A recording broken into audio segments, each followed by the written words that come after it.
Other big tech companies and reporters attended as well.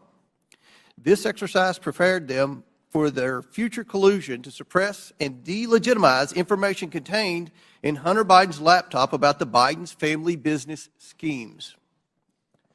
On October 14, 2020, the New York Post published its first story based on information contained in Hunter Biden's laptop story. The Post provided proof of the laptop's legitimacy by releasing a computer repair store's signed receipt for the laptop and the federal subpoena used by the FBI to retrieve it in 2019.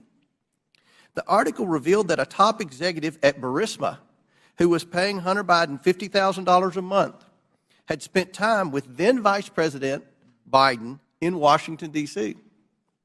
Throughout his presidential campaign, Joe Biden assured the American people that he had never spoken to his son about his overseas business dealing. However, the details exposed in the Post article indicate that Joe Biden lied to the American people. Immediately following the story's publication, America witnessed a coordinated campaign by social media companies, mainstream news, and the intelligence community to suppress and delegitimize the existence of Hunter Biden's laptop and its contents. That morning,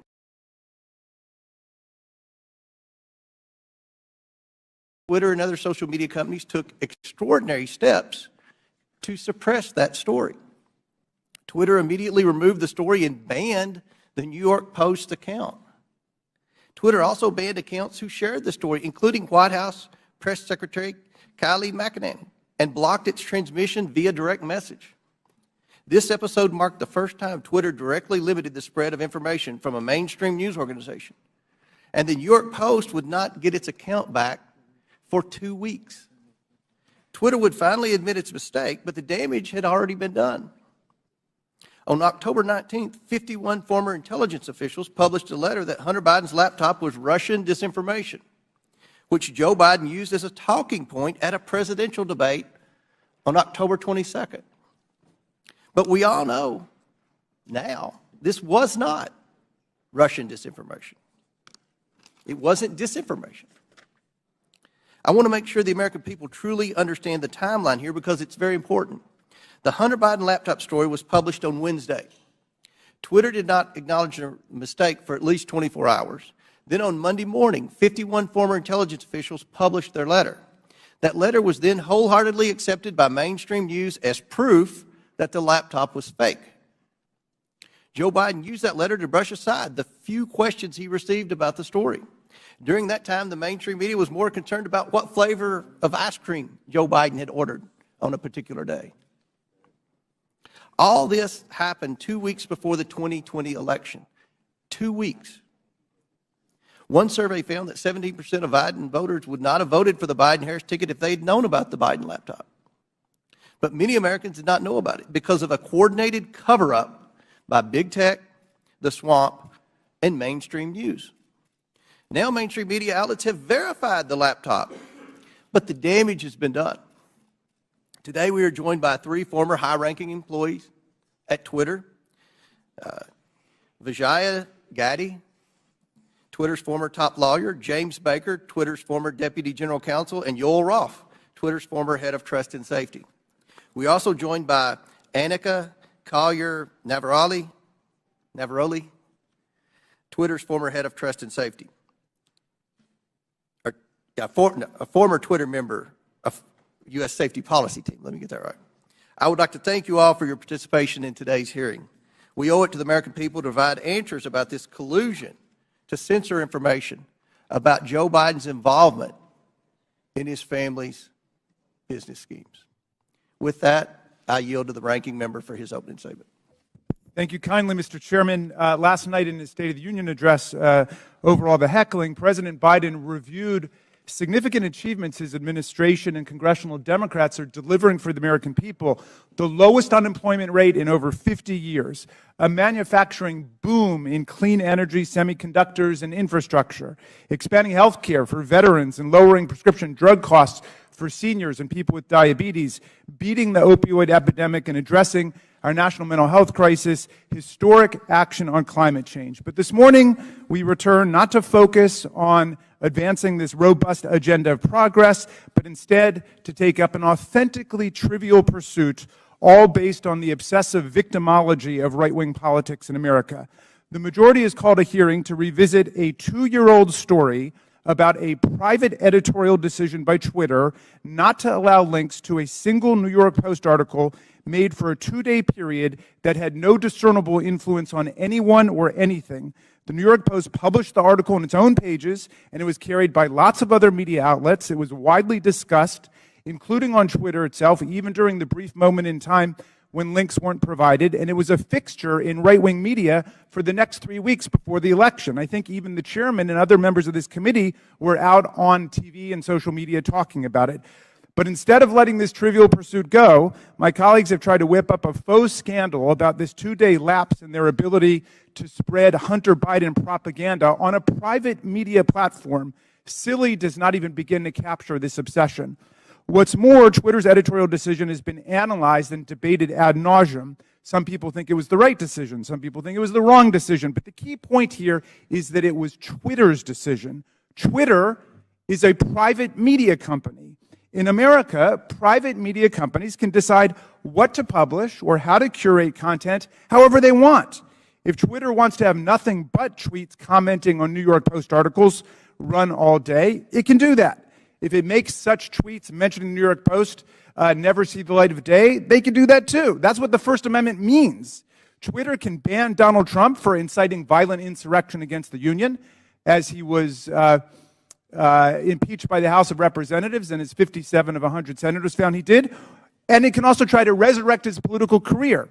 Elon Musk just purchased Twitter and therefore controls its editorial content. And among the first things he did was to fire some people, hire some people, denounce some prior decisions, and reinstate an unrepentant and still clearly lying Donald Trump to the platform.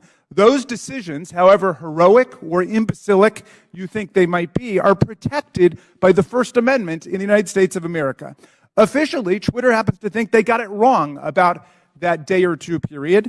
In hindsight, Twitter's former CEO, Jack Dorsey, called it a mistake. This apology might be a statement of regret about the company being overly cautious about the risks of publishing contents of potentially hacked or stolen materials, or it may reflect craven surrender to a right-wing pressure campaign. But however you interpret it, the apology just makes the premise of this hearing all the more absurd. The professional conspiracy theorists who are heckling and haranguing this private company have already gotten exactly what they want, an apology. What more do they want? And why does the U.S. Congress have to be involved in this nonsense when we have serious work to do for the American people? But what makes this hearing tragic is that if our colleagues really wanted to examine a serious problem involving American democracy and social media, my friends, it is staring us in the face right now. Twitter and other social media companies acted as central organizing and staging grounds for the January 6th violent insurrection against Congress and against Vice President Pence. Twitter became the national and global platform for incitement to seditious violence against our government, and a forum on the day of attack for coordinating logistical movements and tactical maneuvers in the mob violence against our police officers. In the lead up to January 6th, Twitter decided to allow Donald Trump and countless MAGA extremists to use the platform to spread Trump's ridiculous big lie and disinformation about the election. And soon the internet was replete with incitement for civil war, race war, insurrection, revolution, and mob violence. Twitter did so despite increasingly desperate appeals from its own employees to act in the interests of public safety approaching January 6th. The First Amendment is robust and expansive, but it stops at this point. It does not protect anyone's right to engage in incitement to imminent lawless action and violent action against the government or against other people. This is the Brandenburg Principle. There's no carve-out to free speech for speech relating to the New York Post or Hunter Biden or laptops, but there is a significant carve-out when the speech is deliberately calculated to produce imminent violence and chaos against the government. That's why Twitter's deliberate indifference to Trump's big lies and incitement, its decision to ignore the pleas of its own employees to deal with the impending explosion against our police and against Congress on January 6th are matters that require real investigation and reflection. Rather than conspiring to suppress right-wing MAGA speech, as my colleagues astonishingly claim, Twitter and other media companies knowingly facilitated Trump's spread of disinformation, or what his own sycophantic Attorney General William Barr would come to call bullshit, and gave voice to his followers' glorification of violence and calls for civil war. Today, we will hear from Anika Collier-Navaroli, a former Twitter employee turned corporate whistleblower and patriotic hero who raised the alarm inside Twitter and about numerous accelerating warning signs that she saw leading up to the violent and catastrophic attack on the Capitol on January 6, 2021. Ms. Navaroli is here today to publicly testify about how senior officials at Twitter resisted her efforts to put policies in place or to enforce existing policies to promote public safety and to defend our national security. Twitter management, however, did not want to cross Donald Trump. I don't know precisely how we will solve the problem of private social media platforms being used for the organization of coups and incitement of violent insurrections against the United States or Brazil or any other country. But this is a grave problem confronting democracy, not just in America, but all over the world. It is not a silly, concocted partisan issue. We must analyze it carefully and legislate effectively to address it, and we must never forget that the enemies of democracy, led by autocrat and war criminal Vladimir Putin, are spending hundreds of millions of dollars on social media propaganda and disinformation to destabilize democracy all over the world, even as they wage their genocidal, illegal, aggressive war against the people of Ukraine. How are we going to prevent the liberal democracies from being overrun by propaganda, disinformation, and violent incitement? Well, listen to Anika Collier-Navaroli, because she has something important to say. She poses a problem that would be worthy of a serious congressional hearing, and we should have one. Thank you, Mr. Chairman. I yield back. Gentleman yields back. I want to thank, again, the witnesses for appearing here today. Today's witnesses are former Twitter employees. Vijaya Gaddy, Twitter's former general counsel. James Baker, Twitter's former deputy general counsel. Yoel Roth, Twitter's former head of trust and safety. And Anika Collier-Navaroli, a former member of Twitter's U.S. safety policy team. I want to remind everyone you all are appearing under subpoena by your own request. Pursuant to Committee Rule 9G, the witnesses will please stand and raise the right hands. Do you solemnly swear or affirm that the testimony you are about to give is the truth, the whole truth, and nothing but the truth, so help you God? Let the record show that the witnesses all answered in the affirmative. We will begin the 5-minute question portion of our hearing today. The chair recognizes. Oh, I apologize. Ready to get to the questions. We'll start with the opening statements, then we'll go to the questions. So each witness will get 5-minute opening statements, and we'll begin with you, Mr. Baker. Thank you, Mr. Chairman. Mr. Chairman, Ranking Member Raskin, and members of the committee, thank you for the opportunity to appear before you today. I hope that we will have a useful conversation about matters that are of great importance to the nation and the world. My main goals for this statement are simply to attempt to set the record straight with respect to certain false assertions that have been made about me in the public arena, and to offer a suggestion with respect to potential legislation in the area of social media regulation. As the committee is aware, however, based on the advice of counsel, I believe in good faith that I'm constrained today by my legal and ethical obligations as a former lawyer for Twitter, as well as by certain non-disclosure agreements. Within those constraints, however, I will endeavor to respond to the committee's questions as fully as I possibly can.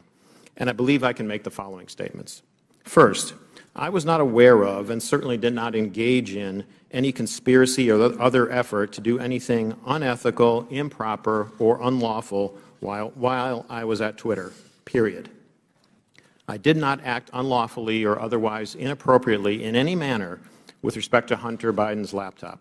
Indeed, documents that Twitter has disclosed publicly reflect that I urged caution with respect to the matter and noted that we needed more information to fully assess what was going on and to decide what to do, Hardly a surprising piece of advice from a corporate lawyer. Moreover, I'm aware of no unlawful collusion with or direction from any government agency or political campaign on how Twitter should have handled the Hunter Biden laptop situation. Even though many disagree with how Twitter handled the Hunter Biden matter, I believe that the public record reveals that my client acted in a manner that was fully consistent with the First Amendment. I think that the best reading of the law is that as a private entity, the First Amendment protects Twitter and its content moderation decisions. And I do not believe that the facts in the public record indicate that Twitter became a state actor as that concept is defined under existing precedent, such that the First Amendment would have constrained it. Second, I believe that at all times I executed my duties and responsibilities to my client, Twitter, lawfully and ethically. At no time was I an agent or operative of the government or any political actor when I worked at Twitter. To the contrary, I believe that I worked zealously and diligently within the bounds of the law in pursuit of my client's best interests. Third, I did not destroy or improperly suppress any documents at Twitter regarding information important to the public dialogue. At all times, I sought to help my client understand and comply with its legal obligations.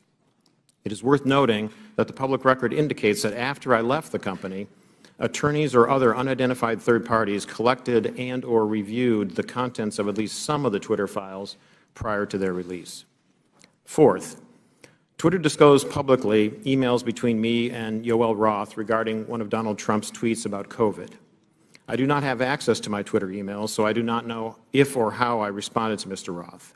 To the best of my recollection, I do not recall directing or urging him to take action with respect to Mr. Trump's tweet. Instead, what I recall is that I asked him a question so that I could better understand how he and others were implementing Twitter's COVID misinformation policy. Asking questions and learning more about what a client's activities are is what I think good lawyers should do, and again, hardly surprising. Fifth, the Twitter files reference prior investigations of me. It is true that the Department of Justice investigated certain aspects of my conduct while I was employed by the FBI related to the handling of certain information. Because I believe in the accountability for government officials, I cooperated with the department, including sitting for lengthy interviews. Eventually, the department closed the matter. No adverse action was taken with respect to me, and my security clearances while a government employee were never restricted because of the matter. In closing, Mr. Chairman, I want to return briefly to the general topic of government interaction with social media companies. The law permits the government to have complex, multifaceted, and long-term relationships with the private sector. Law enforcement agencies and companies can engage with each other regarding, for example, compulsory legal process served on companies, criminal activity that companies, the government, or the public identify, such as crimes against children, cybersecurity threats, and terrorism, and instances where companies themselves are victims of crime. When done properly, these interactions can be beneficial to both sides and in the interests of the public. As you, Mr. Chairman, Mr. Jordan, and others have proposed, a potential workable way to legislate in this area may be to focus on the actions of federal government agencies and officials with respect to their engagement with the private sector.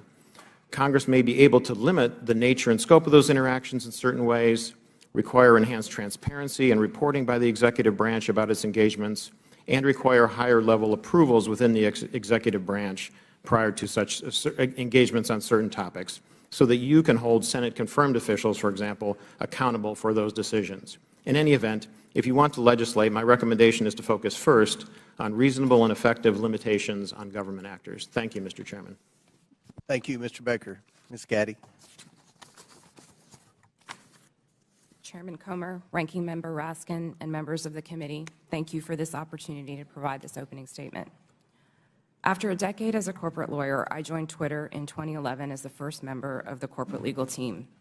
In 2013, I was promoted to general counsel. In 2018, I became the chief legal officer and continued in that role until October of 2022. During my time at Twitter, I had many distinct teams reporting to me, including legal, trust and safety, public policy, corporate security, and compliance. I was drawn to work at Twitter because I was inspired by how people were able to use the platform and awed by its potential. Twitter enabled anyone to hear directly from any individual instantly. People from around the world were coming together on Twitter for an open and free exchange of ideas. The work was challenging and fulfilling. After Jack Dorsey returned as CEO in 2015, one of his top priorities became what we called the health of the public conversation. This was based on customer research, advertiser feedback, Twitter's declining revenue, user growth, and stock price. Teams across Twitter were focused on making the platform safer, better, and more profitable. As an executive of the company, I also was responsible for helping to achieve the corporate goals set by Mr. Dorsey, and I was accountable to him, the board of directors, and ultimately Twitter's public stockholders. As we prioritized the health of the public conversation, we did not lose sight of what Twitter was for most people, a place to talk about their favorite things. Topics that animated the platform range from K-pop to the World Cup to video games and movies. We needed to ensure that differences of opinion would not cross the line, for example, into sending death threats to soccer players who missed important goals, distributing non-consensual intimate photos, or cyberbullying so vicious that it could compromise a teenager's mental health. Twitter's platform rules covered a wide range of conduct and changed over time based on new behaviors and harms on the platform and feedback from customers, regulators, governments, advertisers, researchers, and others. This feedback led to a principles-based approach, which we applied to an array of difficult yet equally complicated situations around the world. These rules were also benchmarked against industry standards. We all knew how difficult it would be to design, much less apply, one set of global rules for hundreds of millions of accounts that shared billions of tweets a week. While I was at Twitter, the company never lost sight of its deep commitment to promoting and defending free expression around the world. For example, to protect human rights defenders, we fought for the right of people to use pseudonyms on the platform. We litigated in courts around the world to protect the rights of people to express their opinions, often defending them against their own governments who are acting unlawfully or violating international human rights. And we took extra precautions to ensure we scrutinized or challenged and never just acquiesced to government legal demands. Defending free expression and maintaining the health of the platform required difficult judgment calls. Most applications of Twitter's rules were fact-intensive, subject to internal debate, and needed to be made very quickly. We recognized that after applying our rules, we might learn that some of them did not work as we imagined and that we would need to update them. We always remained open to new information from our customers and critics regarding our policies and enforcement. At times, we also reversed course. For example, on October 14, 2020, the New York Post tweeted articles about Hunter Biden's laptop with embedded images that looked like they may have been obtained through hacking. In 2018, we had developed a policy intended to prevent Twitter from becoming a dumping ground for hacked materials. We applied this policy to the New York Post tweets and blocked links to the articles embedding those source materials. At no point did Twitter otherwise prevent tweeting, reporting, discussing, or describing the contents of Mr. Biden's laptop. People could and did talk about the contents of the laptop on Twitter or anywhere else, including other much larger platforms, but they were prevented from sharing the primary documents on Twitter. Still, over the course of that day, it became clear that Twitter had not fully appreciated the impact of that policy on free press and others. As Mr. Dorsey testified before Congress on multiple occasions, Twitter changed its policy within 24 hours and admitted its initial action was wrong. This policy revision immediately allowed people to tweet the original articles with the embedded source materials. Relying on its long-standing practice not to retroactively apply new policies, Twitter informed the New York Post that it could immediately begin tweeting when it deleted the original tweets, which would have freed them to retweet the same content again. The New York Post chose not to delete its original tweets, so Twitter made an exception after 2 weeks to retroactively apply the new policy to the Post's tweets. In hindsight, Twitter should have reinstated the Post account immediately. There is no easy way to run a global communications platform that satisfies business and revenue goals, individual customer expectations, local laws, and cultural norms, and get it right every time. Still, while I was at Twitter, we worked hard every day to make Twitter a healthy platform and ultimately a healthy business. Thank you for your attention. I look forward to your questions. Thank you very much. Mr. Roth. Thank you, Chairman Comer, Ranking Member Raskin, and members of the committee for the opportunity to speak with you here today. In nearly 8 years at Twitter, I worked in and led a division called Trust and Safety. Trust and Safety's core duty is content moderation, removing tweets that violate Twitter's terms of service and suspending users who repeatedly break the rules. This work is sometimes dismissed merely as censorship, but it represents a key way that Twitter and other companies live up to their responsibility to keep the users of their products safe. Much of this work is uncontroversial. For example, taking down accounts that engage in child sexual exploitation or promote terrorism. The gray area of this work, though, is when trust and safety teams have to make decisions about so-called lawful but awful material, content that may be legal in many jurisdictions, but isn't something most people would want to experience. Think of things like posting someone else's home address without their permission, or bullying somebody for a disability or for how they look. A free speech absolutist might say, yes, that kind of content is unpleasant, but it's not against the law. What right do you have to remove it? The answer is the need to make Twitter an appealing product for millions of people. Consistently, in its own research, Twitter found that users were unhappy with the company's approach to content moderation, and that this dissatisfaction drove people away from the service. This has consequences for what we mean by free speech on social media. Again and again, we saw the speech of a small number of abusive users drive away countless others. Unrestricted free speech, paradoxically, results in less speech, not more. And it was our job in trust and safety to try to strike an appropriate balance. But the importance of this work goes far beyond Twitter's business prospects and into the realm of national security. In 2017, I led the team at Twitter that uncovered significant interference in an American election by agents of the Russian government. Their mission was to stoke culture war issues on social media to try to further divide Americans. My team and I exposed hundreds of thousands of these accounts from Russia, but also from Iran, China, and beyond. It's a concern with these foreign interference campaigns that informed Twitter's approach to the Hunter Biden laptop story. In 2020, Twitter noticed activity related to the laptop that, at first glance, bore a lot of similarities to the 2016 Russian hack and leak operation targeting the DNC. And we had to decide what to do. And in that moment, with limited information, Twitter made a mistake. Under the distribution of hacked material policy, the company decided to prevent links to the New York Post stories about the laptop from being shared across the service. I've been clear that in my judgment at the time, Twitter should not have taken action to block the New York Post's reporting. And just 24 hours after doing so, the company acknowledged its error. But the decisions here aren't straightforward, and hindsight is 2020. It isn't obvious what the right response is to a suspected but not confirmed cyber attack by another government on a presidential election. I believe Twitter erred in this case because we wanted to avoid repeating the mistakes of 2016. And so the basic job of trust and safety is to try to strike this balance between the harms of restricting too much speech and the dangers of doing too little. I'll be the first to admit that we didn't always get it right. Even rare mistakes add up when you're carrying out content moderation at the scale of hundreds of millions of unique posts per day. While I was head of trust and safety at Twitter, I strove to do this work with impartiality and with a commitment to the fair enforcement of Twitter's written rules. But whether it's me or Elon Musk or someone else in the future, someone will have to make choices about the governance of online spaces. Those decisions should not be made behind closed doors or based on personal whims.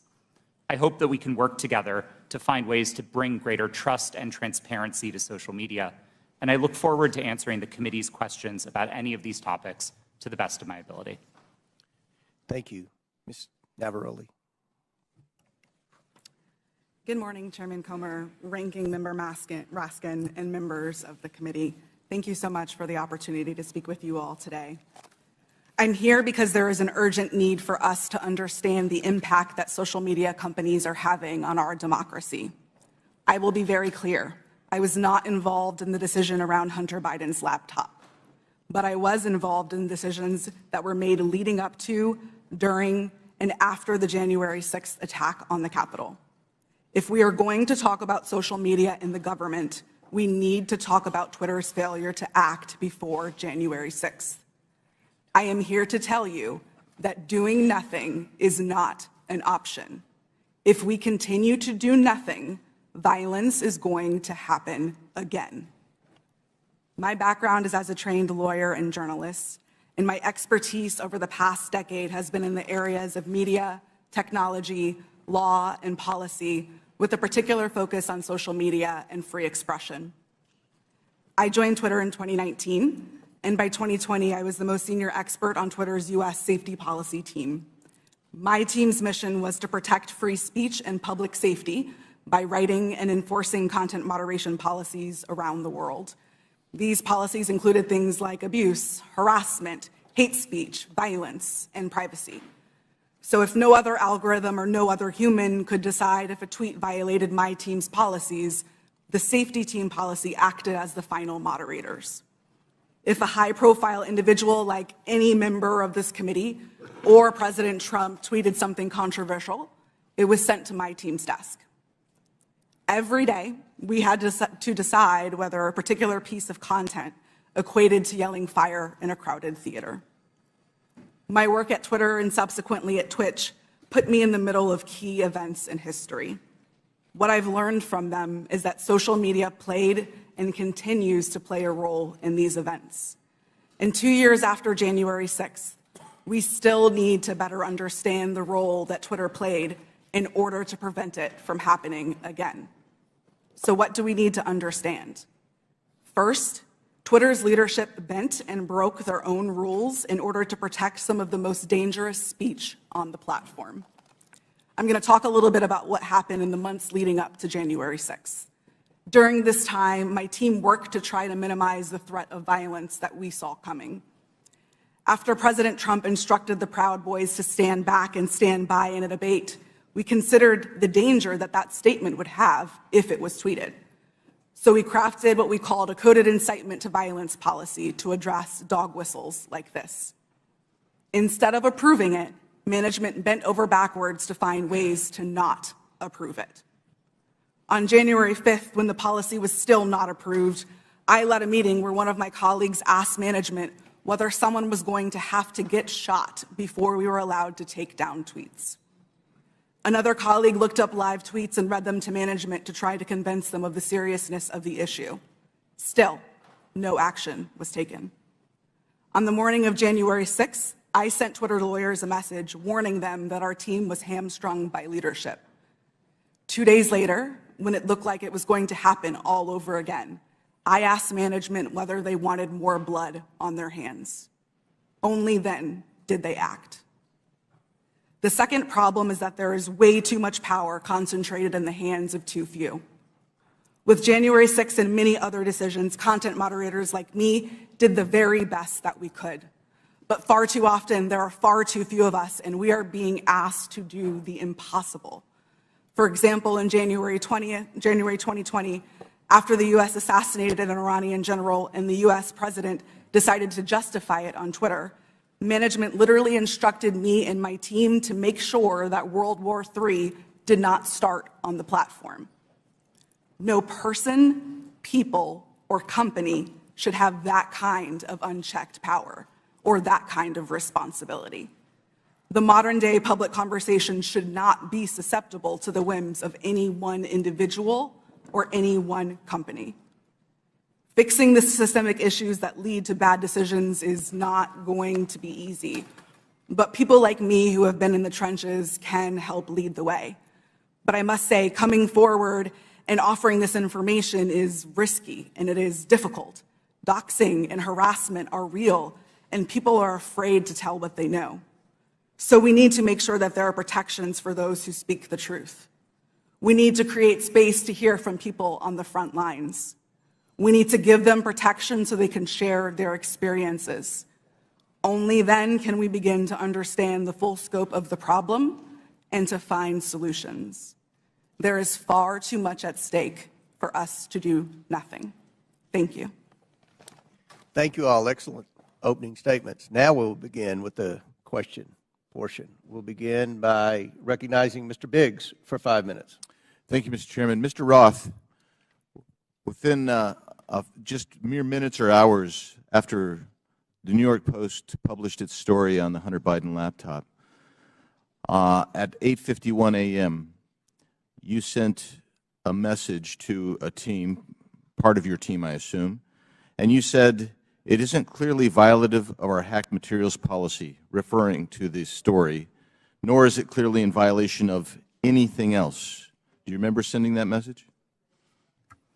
Thank you for the question, Congressman. I don't recall that message specifically, but that does sound like my judgment on that day, yes. Okay, so that was early on in the day, and yet shortly thereafter, Kayleigh McEnany, White House press secretary's, her account was locked. So an inquiry was made the next day by a person named Carolyn Strom. You know Carolyn Strom? Yes, sir, I do. Yeah, and Carolyn Strom asked what's going on here, and somebody named Elaine Ong Soto said the user was bounced by site integrity for violating our hacked materials policy.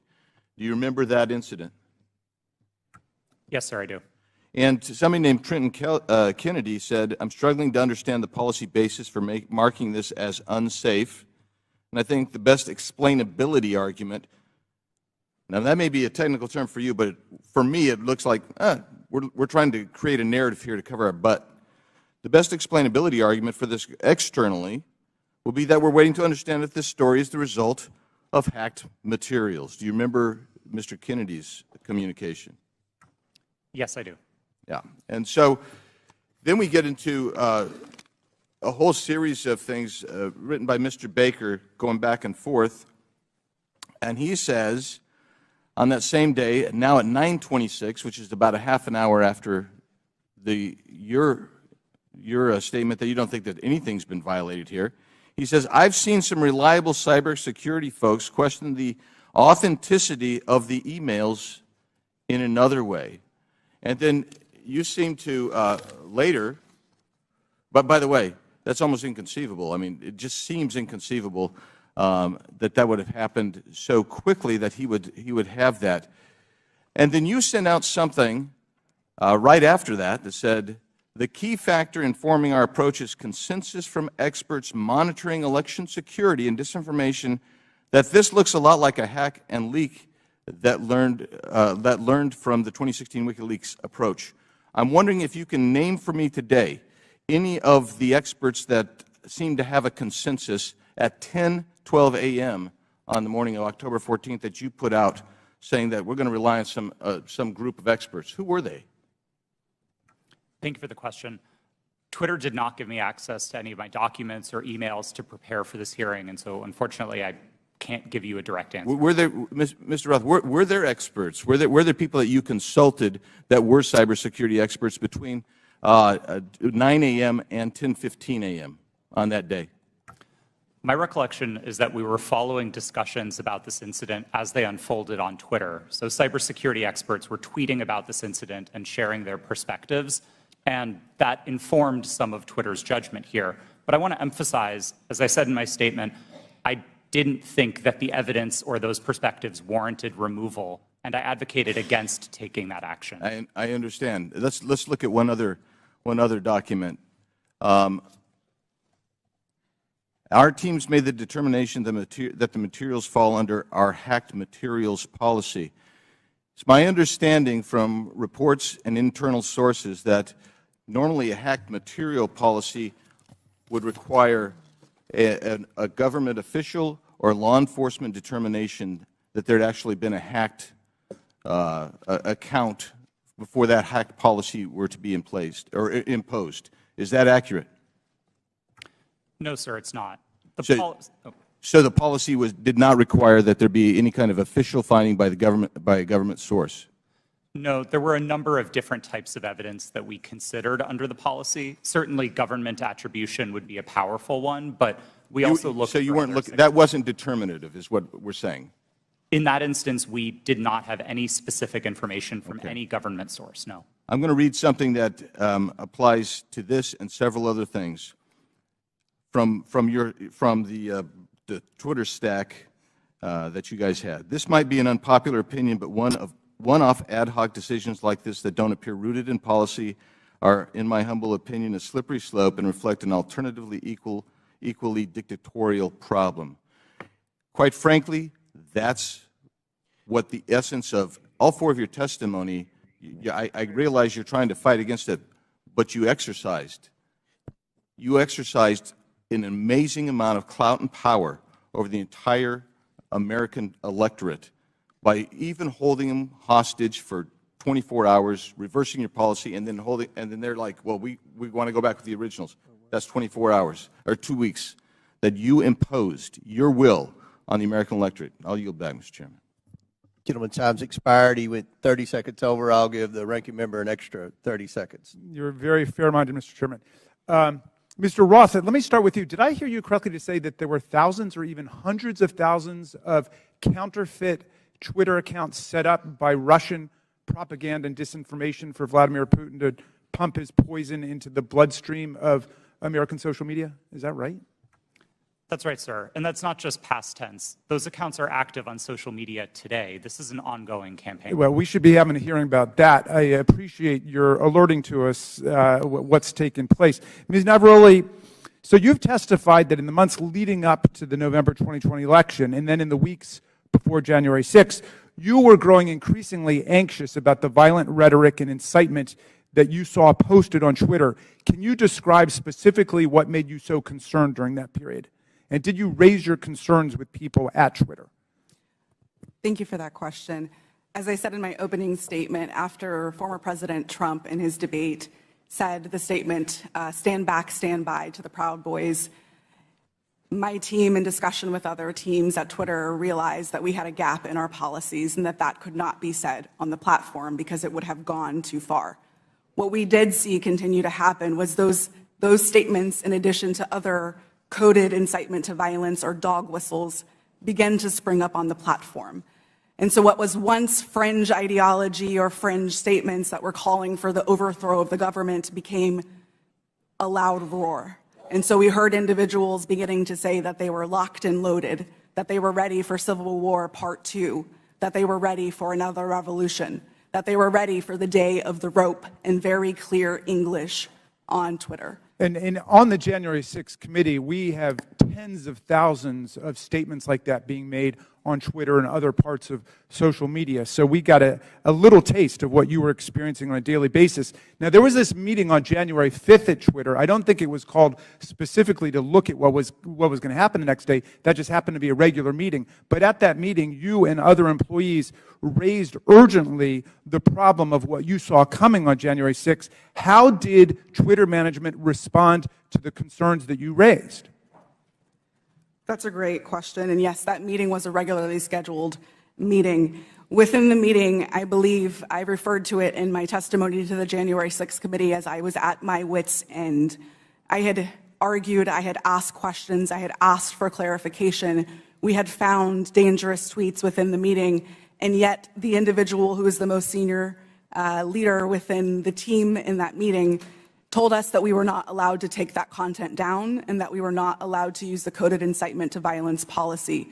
The reason that she gave us mirrored what we had been told by the former head of trust and safety, Del Harvey, that individuals might be saying things like locked and loaded or stand back and stand by in ways of self-protection. That was not what we were seeing on the platform. So when you were seeing things like locked and loaded and Civil War Part 2 and race war and so on, were you warning your superiors at Twitter that you thought there was going to be real violence, that this was not hyperbole that was being spoken at that point? Absolutely. I specifically told Del Harvey herself that someone was going to get shot, as I testified to to the January 6th committee. You stated that Donald Trump described his own tweets as little missiles. Why did that stick in your mind? Yes, the quote that you're referring to, I don't remember exactly what news article that it was in, but it was a news article that I had read in which the former president said that he liked to send out his tweets like little missiles. To me, that sounded exactly like weaponization of a platform, in his own words, and yet Twitter was not concerned. All right. Well, again, this bears a complete hearing on its own. This is a real issue, unlike something that happened a couple of years ago for 24 hours that has already disappeared in the sands of time. But this is facing us today. As you say, those right-wing violent forces are still out there, and the social media can still be used as a channel for incitement to violent action against state legislatures, school boards, the Capitol of the United States, Congress, and so on.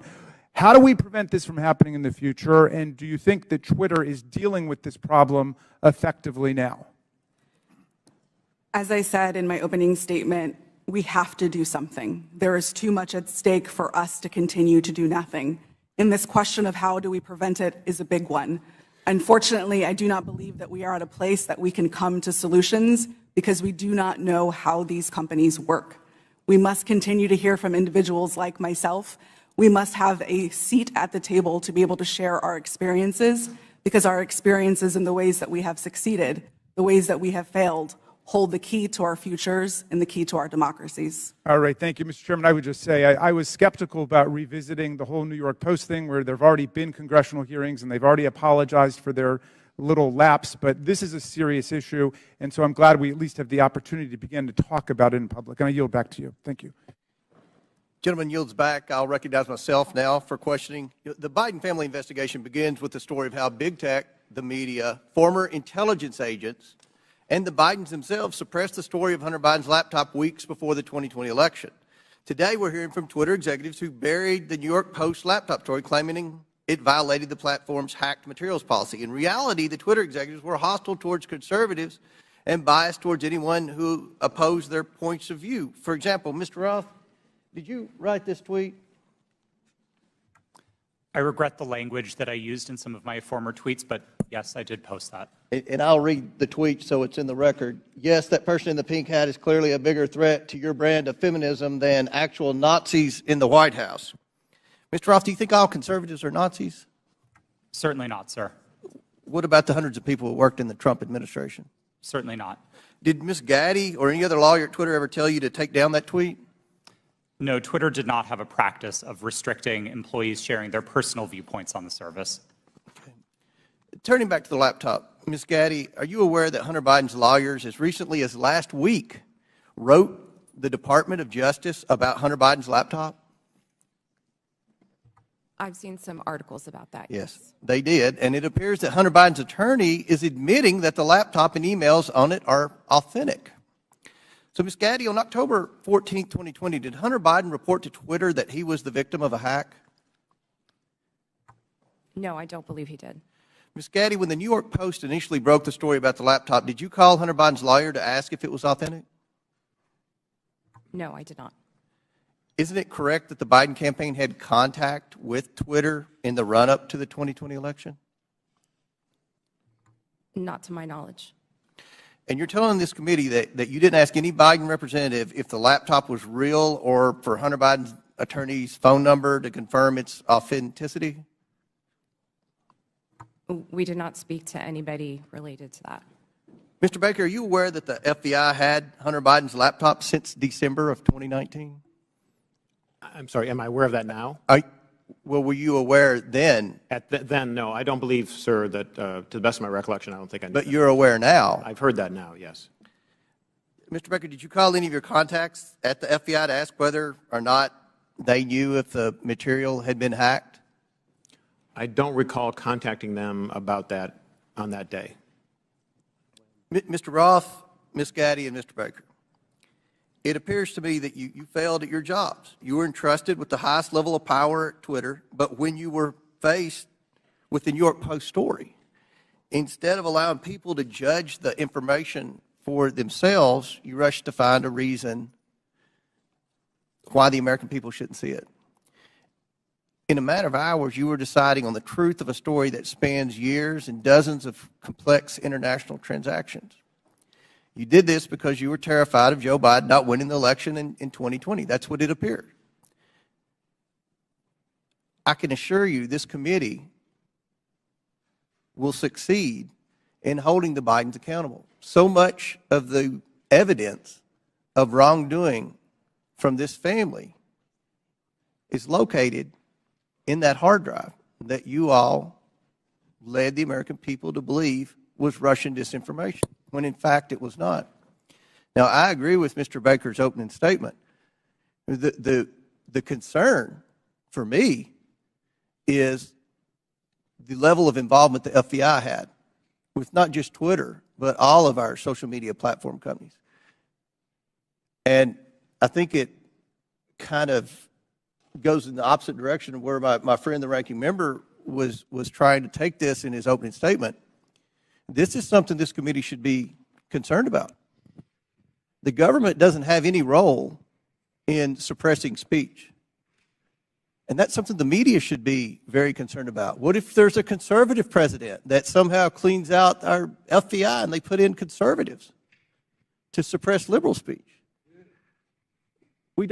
That's something that should never happen. So I look forward to more questions, and at this time I yield to the gentleman from I think Ohio. the chair for yielding. Mr. Baker, you said you didn't talk with the FBI that day. Did you talk to the FBI about the Hunter Biden laptop story prior to then or after that day? I'm trying to make sure I can answer this question consistent with the restrictions that I talked about in my opening Simple statement. question. Did you Yes. talk to the FBI about the Hunter Biden story? To the best of my recollection, I did not talk to the FBI about the Hunter Biden story before that day. Did you talk to him after it? You said your don't response recall. is real. Your response is real specific to the chairman. You said, I did not talk to the FBI about the Hunter Biden laptop story that day. I assume that day is October 14th. I want to know if you talked to him on the 13th or before, or if you talked to him on the 15th and after. I don't recall speaking to the FBI, sitting here today, I don't recall speaking to the FBI at all about the Hunter Biden matter. Well, then why'd you answer it the way you did? I beg your pardon? I yield back there. Chair recognizes Ms. Norton for 5 minutes. Thank you, Mr. Chairman. Like Benghazi before, Republicans are on a taxpayer-funded expedition to attack their political rivals, and they're feeding the flames of conspiracy in the process. With the release of the so-called Twitter files, Donald Trump has seized the moment to further his own conspiracies about the 2020 election, writing in December, and I quote, "Do not throw the presidential election results of 2020 out and declare, do you throw the presidential election results of 2020 out and declare the rightful winner, or do you have a new election? A massive fraud of this type and magnitude allows for the termination of all rules, regulations, and articles, and even those found in the Constitution," end quote. Now, it bears repeating that this is the same man who incited an insurrection on January 6th, and just last week reposted a message on Truth Social that suggested his supporters will, quote, and I'm quoting him now, "physically fight for him this time," and added, "They got my 6 and we are loaded, and I mean loaded." This is a question for Ms. Navaroli. What did the phrase "locked and loaded" mean to you while you were at Twitter prior to January 6th? Yes, thank you for that question. The way that I read "locked and loaded" to be interpreted by the tweets that I saw coming on Twitter prior to January 6th was that individuals were loaded, were armed, and that they were ready to commit violence. Are you concerned that the use of this language will continue to incite and legitimize political violence leading to the next election? Absolutely. We are sitting exactly 1 month in which the exact same playbook was played in Brazil, and we saw almost deja vu happening again. As I said in my opening statement, unless we do something, this will continue to happen again. Thank you, Ms. Navaroli. Mr. Roth, you are no stranger to conspiracies and their real-world consequences. If you don't mind, can you please describe for the committee how the release of the so-called Twitter files has affected your personal safety? Thank you for the question, Congresswoman. The Twitter files, I would note first and foremost, didn't just affect me, but affected much more junior employees at Twitter.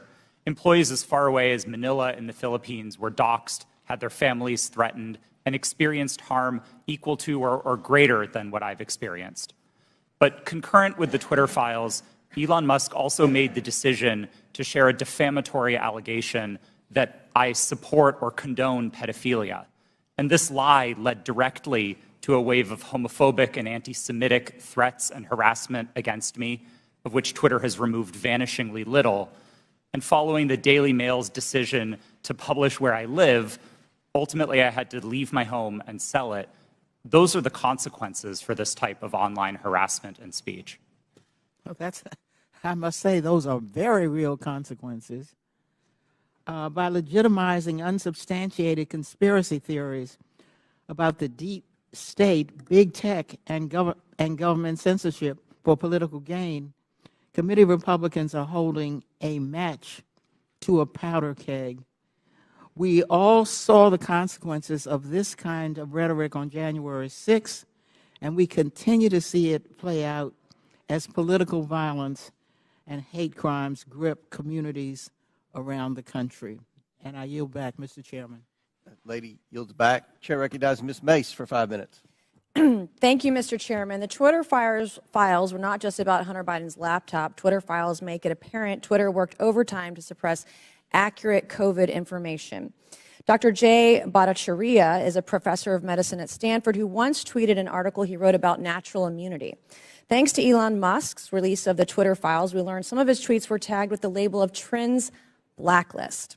Apparently, the views of a Stanford doctor are disinformation to you people. I, along with many Americans, have long-term effects from COVID. Not only was I a long hauler, but I have effects from the vaccine. It wasn't the first shot, but it was the second shot that I now developed asthma that has never gone away since I had the second shot. I have tremors in my left hand, and I have the occasional heart pain that no doctor can explain, and I've had a battery of tests. I find it extremely alarming Twitter's unfettered censorship spread into medical fields and affected millions of Americans by suppressing expert opinions from doctors and censoring those who disagree with the CDC. I have great regrets about getting the shot because of the health issues that I now have that I don't think are ever going to go away. And I know that I'm not the only American who has those kinds of concerns. Another example of what Twitter has done to censor folks is from Dr. Martin Koldorf, a Harvard-educated epidemiologist, who once tweeted, "COVID vaccines are important for high-risk people and their caretakers. Those with prior natural infection do not need it, nor children." The Twitter files reveal this tweet was deemed false information because it ran contrary to the CDC. So my first question this morning of Ms. Gaddy, may I ask of you, where did you go to medical school? I did not go to medical school. I'm sorry? I did not go to medical school. That's what I thought. Why do you think you or anyone else at Twitter had the medical expertise to censor a doctor's expert opinion? Our policies regarding COVID were designed to protect individuals. We were seeing... You guys censored Harvard-educated doctors, Stanford-educated doctors, doctors that are educated in the best places in the world, and you silenced those voices. My next question is, did the U.S. government, I have another chart I want to show you, Ms. Gaddy. I have another tweet by someone with a following of a full 18,000 followers. This person put a chart from the CDC on Twitter. It's the CDC's own data, so it's accurate by your standards, and you all labeled this as misleading. You're not a doctor, right, Ms. Gaddy? No, I'm not. Okay. What makes you think you or anyone else at Twitter have the medical expertise to censor actual, accurate CDC data? I'm not familiar with these particular situations. Yeah, I'm sure you're not. But this is what Twitter did. They labeled this as inaccurate. It is the government's own data.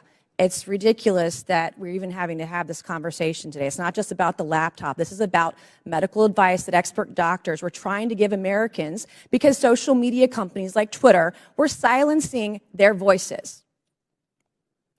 I have another question, my last one for you, Ms. Gaddy. Did the U.S. government ever contact you or anyone at Twitter to pressure Twitter to moderate or censor certain tweets? Yes or no?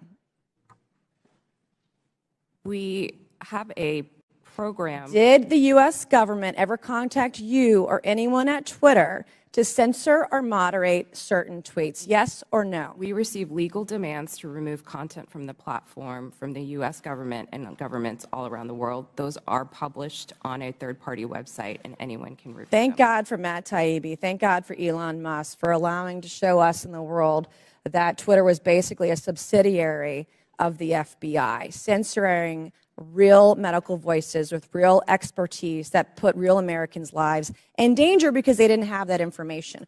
I also want to thank one of my colleagues, Ro Khanna, because as it turns out, censorship isn't just an important issue to conservatives. Some of my colleagues on the other side of the aisle, like Ro, found this censorship very concerning, and even wrote to you and to folks at Twitter that he was concerned about the First Amendment being censored. So I want to thank him for speaking up and speaking out about this issue, because this should not be a partisan issue. This should be an issue that's an American issue. Mr. Chairman, I would like to enter into the record, I ask unanimous consent, to enter into the record a Wall Street Journal article from December 9th, 2022 by Justin Hart entitled "The Twitter Blacklisting of Jay Bhattacharya."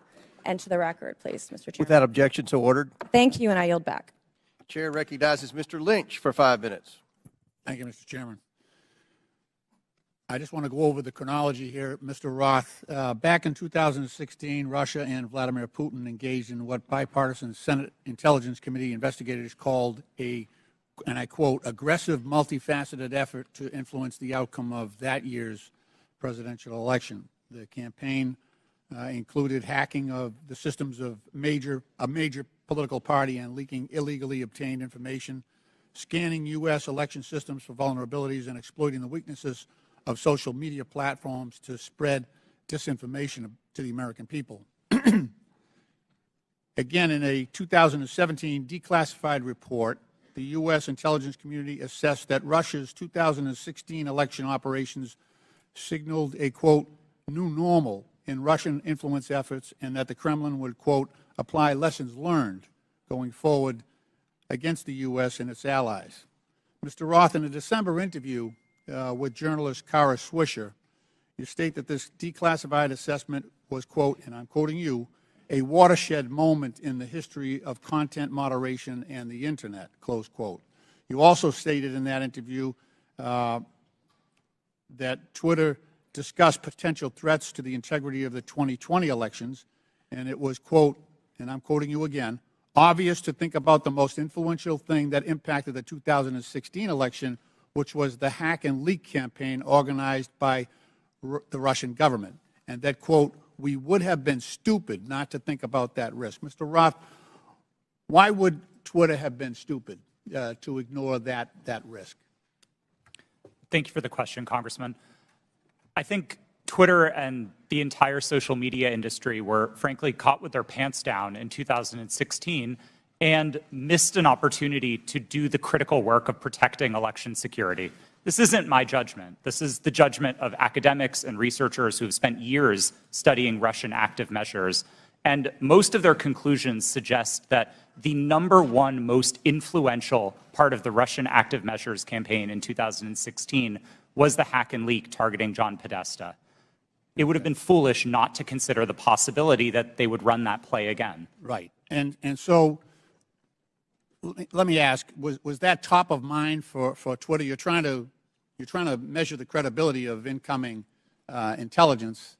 Was that top of mind in regard to your decision, the company's decision to temporarily limit the distribution of the October 14th New York Post story that was delivered by Mayor Giuliani?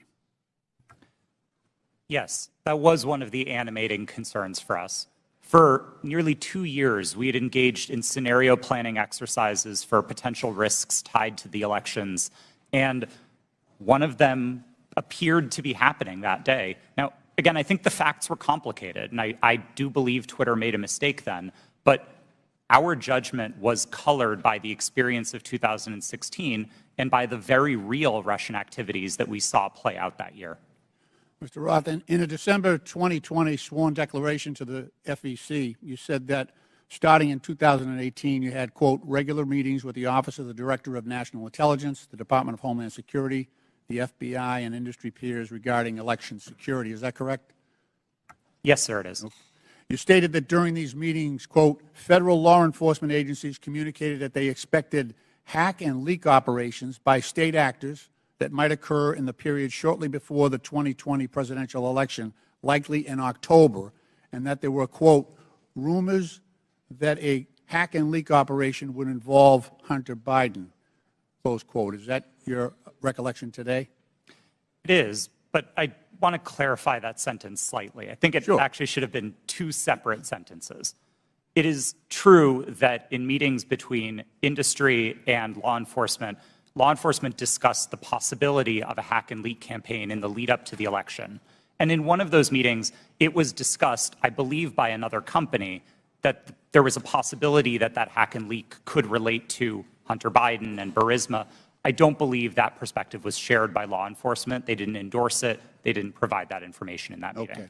Just to fast forward here, and in fact, in March 2021, 4 months after the election, the U.S. intelligence community assessed that Russian President Putin authorized a range of government organizations conducted influence operations aimed at denigrated President Biden's candidacy and the Democratic Party, supporting former President Trump and undermining public confidence in the electoral process and exacerbating socio-political divisions in the U.S. that obviously reared their head on January 6th.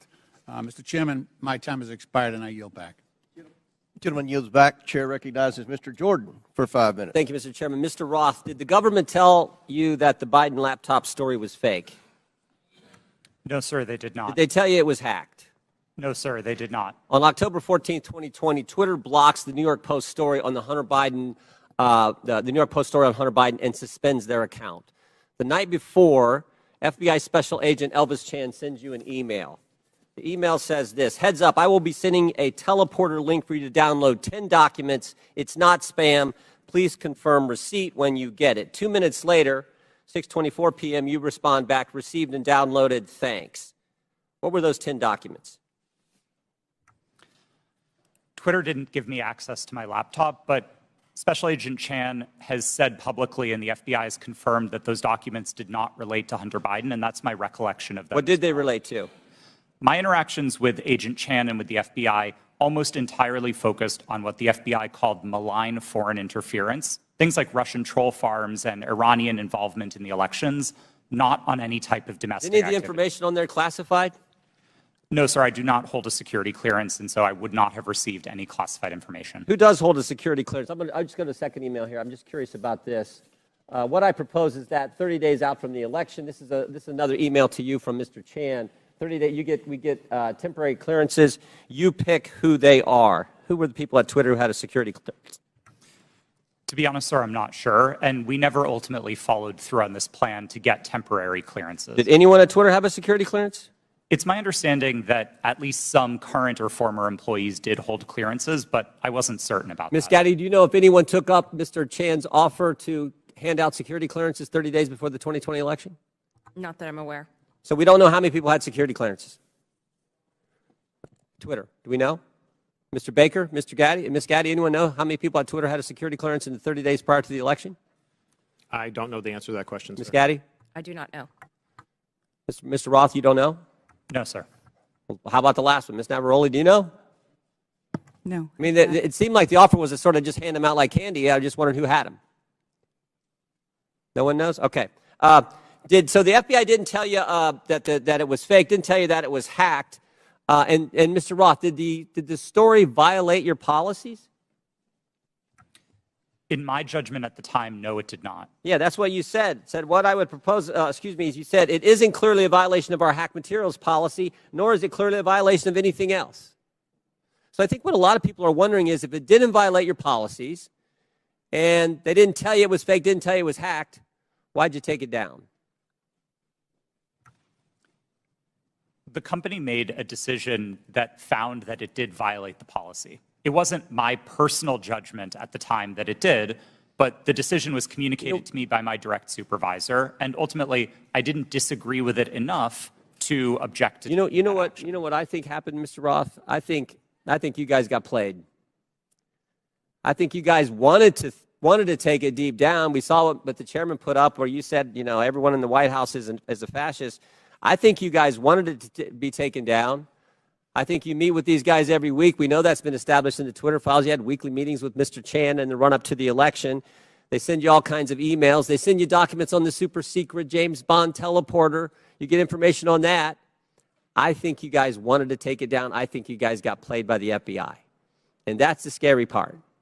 Because we had 50, this to me is the real takeaway. 51 former intelligence officials 5 days after you guys take down the Hunter Biden story and block the New York Post account. 5 days later, 51 former intel officials send a letter and they say, the Hunter Biden story has all the classic earmarks of a Russian information operation.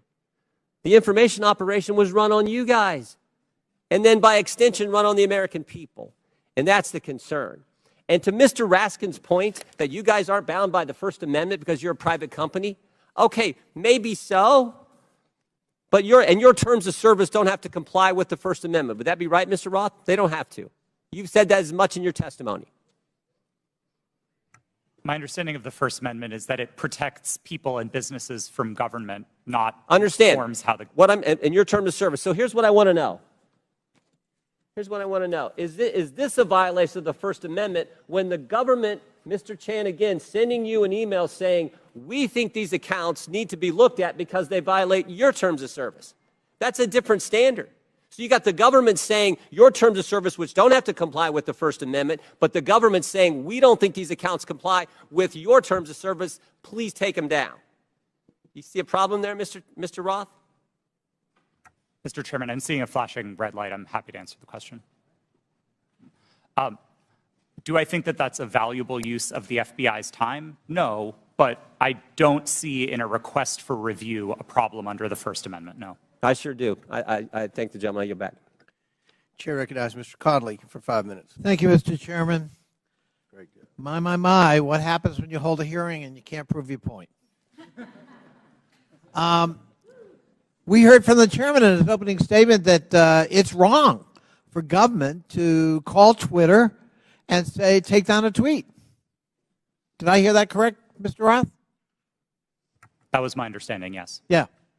So on May 27th, 2020, President Donald J. Trump tweeted, and I quote, Republicans feel that social media platforms totally silence conservatives.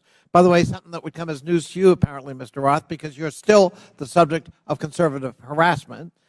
We will strongly regulate, he went on to say, or close them down before we ever allow this to happen, unquote. Ms. Navaroli, doesn't that sound eerily like a government official telling Twitter that there's a threat, we'll shut you down if we don't like the content? I am not familiar with the tweet that you have referenced. Well, but if I just told you that quote without telling you who said it, might it have some ominous overtones from your point of view if you're still at Twitter? We'll shut you down. We'll regulate you. We will never allow this to happen. Those are pretty strong words. They are. Yeah. Okay.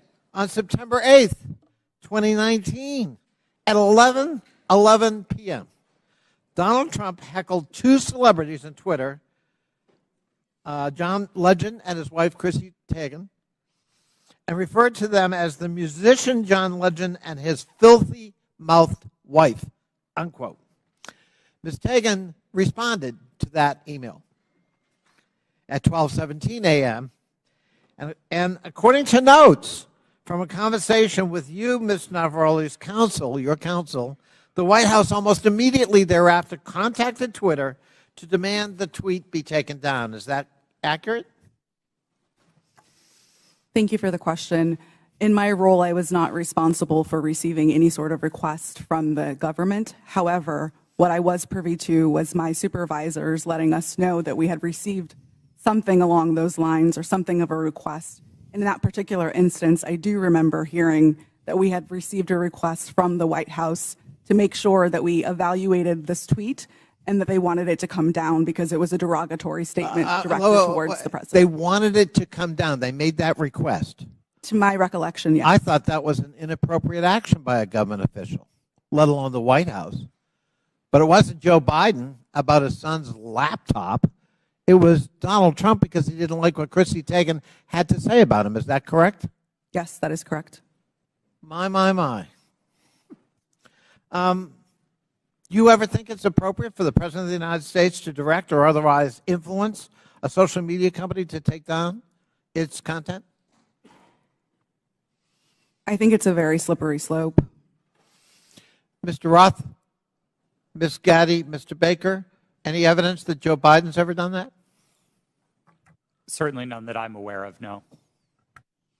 I don't recall anything like that. I'm sorry, that President Biden did what, sir?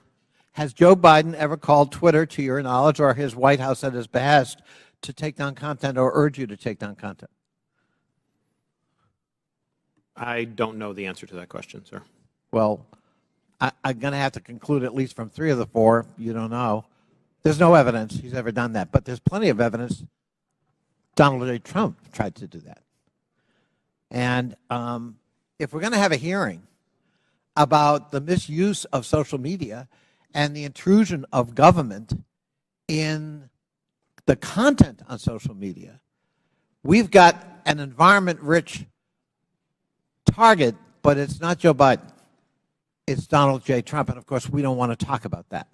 We don't want to talk about Russian bots and Russian fabrications using fake accounts on Twitter to a political purpose, and it's not to help elect Democrats. And we don't want to talk about 4 years of Donald Trump manipulating the truth and trying to manipulate social media and threaten it, or directly to try to shape it by taking down content because it was critical of him personally. And that's what we ought to be talking about as we move forward, not the subject of today's hearing. I yield back. Gentleman yields back. Chair recognizes Mr. Donalds for 5 minutes.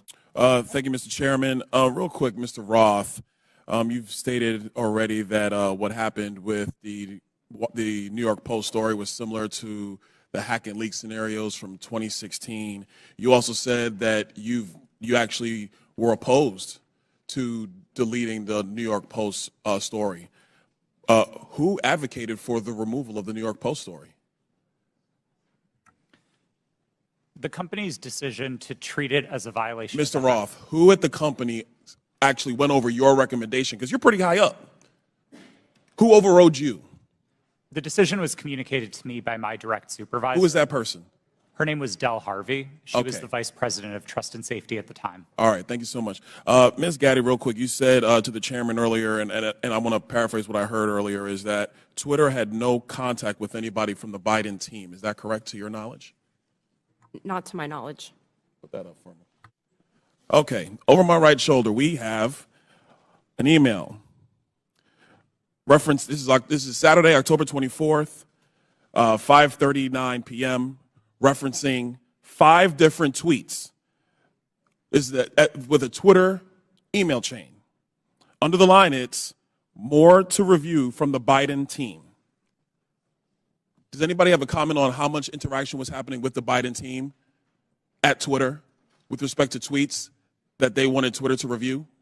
Ms. Gaddy, Mr. Roth? I'm not familiar with this email. So you're not familiar with this email, Mr. Roth? Are you familiar with this email? Only from what's been reported in the Twitter files. Did you ever have contact with anybody from the Biden team? No, sir, I did not. We explicitly separated the teams that would interact with campaigns from teams like mine that were responsible for content moderation. How big was the organization in Twitter that was actually working with campaigns? I couldn't say for sure. Did you ever have any contact with the DNC? Directly? No, I did not. Did anybody at Twitter have any contact with anybody at the DNC? I think it's likely that somebody at Twitter did, yes. In these emails, it's listed that these are tweets that had to be flagged from the Biden team. That's what's in the files. You have no idea how many people actually engaged with the Twitter team or how frequently that engagement happened. No, and again, that was by design. We kept those functions separate from content moderation so that we could impartially assess reports like this. Do you know how many tweets were actually flagged and taken down at the behest of the Biden team? I wouldn't agree with the characterization of it as being at the behest of them. These tweets were reported, and Twitter independently evaluated them under its rules. But the email is very clear. More to review from Biden team. The response 3 hours later at the bottom, hold this up real quick so we can see. The request at the bottom, it says, handled these. What does handled these mean? My understanding is that these tweets contained non-consensual nude photos of Hunter Biden, and they were removed by the company under. Hold on, real quick, Mr. Roth. How could you know so much about the content of these tweets? I mean, as far as I'm concerned, these are just web addresses. I don't know what's in these tweets.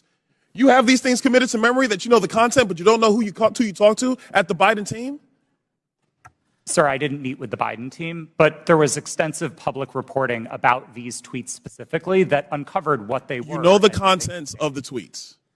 It was obviously at Twitter, but you have no idea how often people who worked in your organization had with the Biden team during the end of the 2020 presidential elections.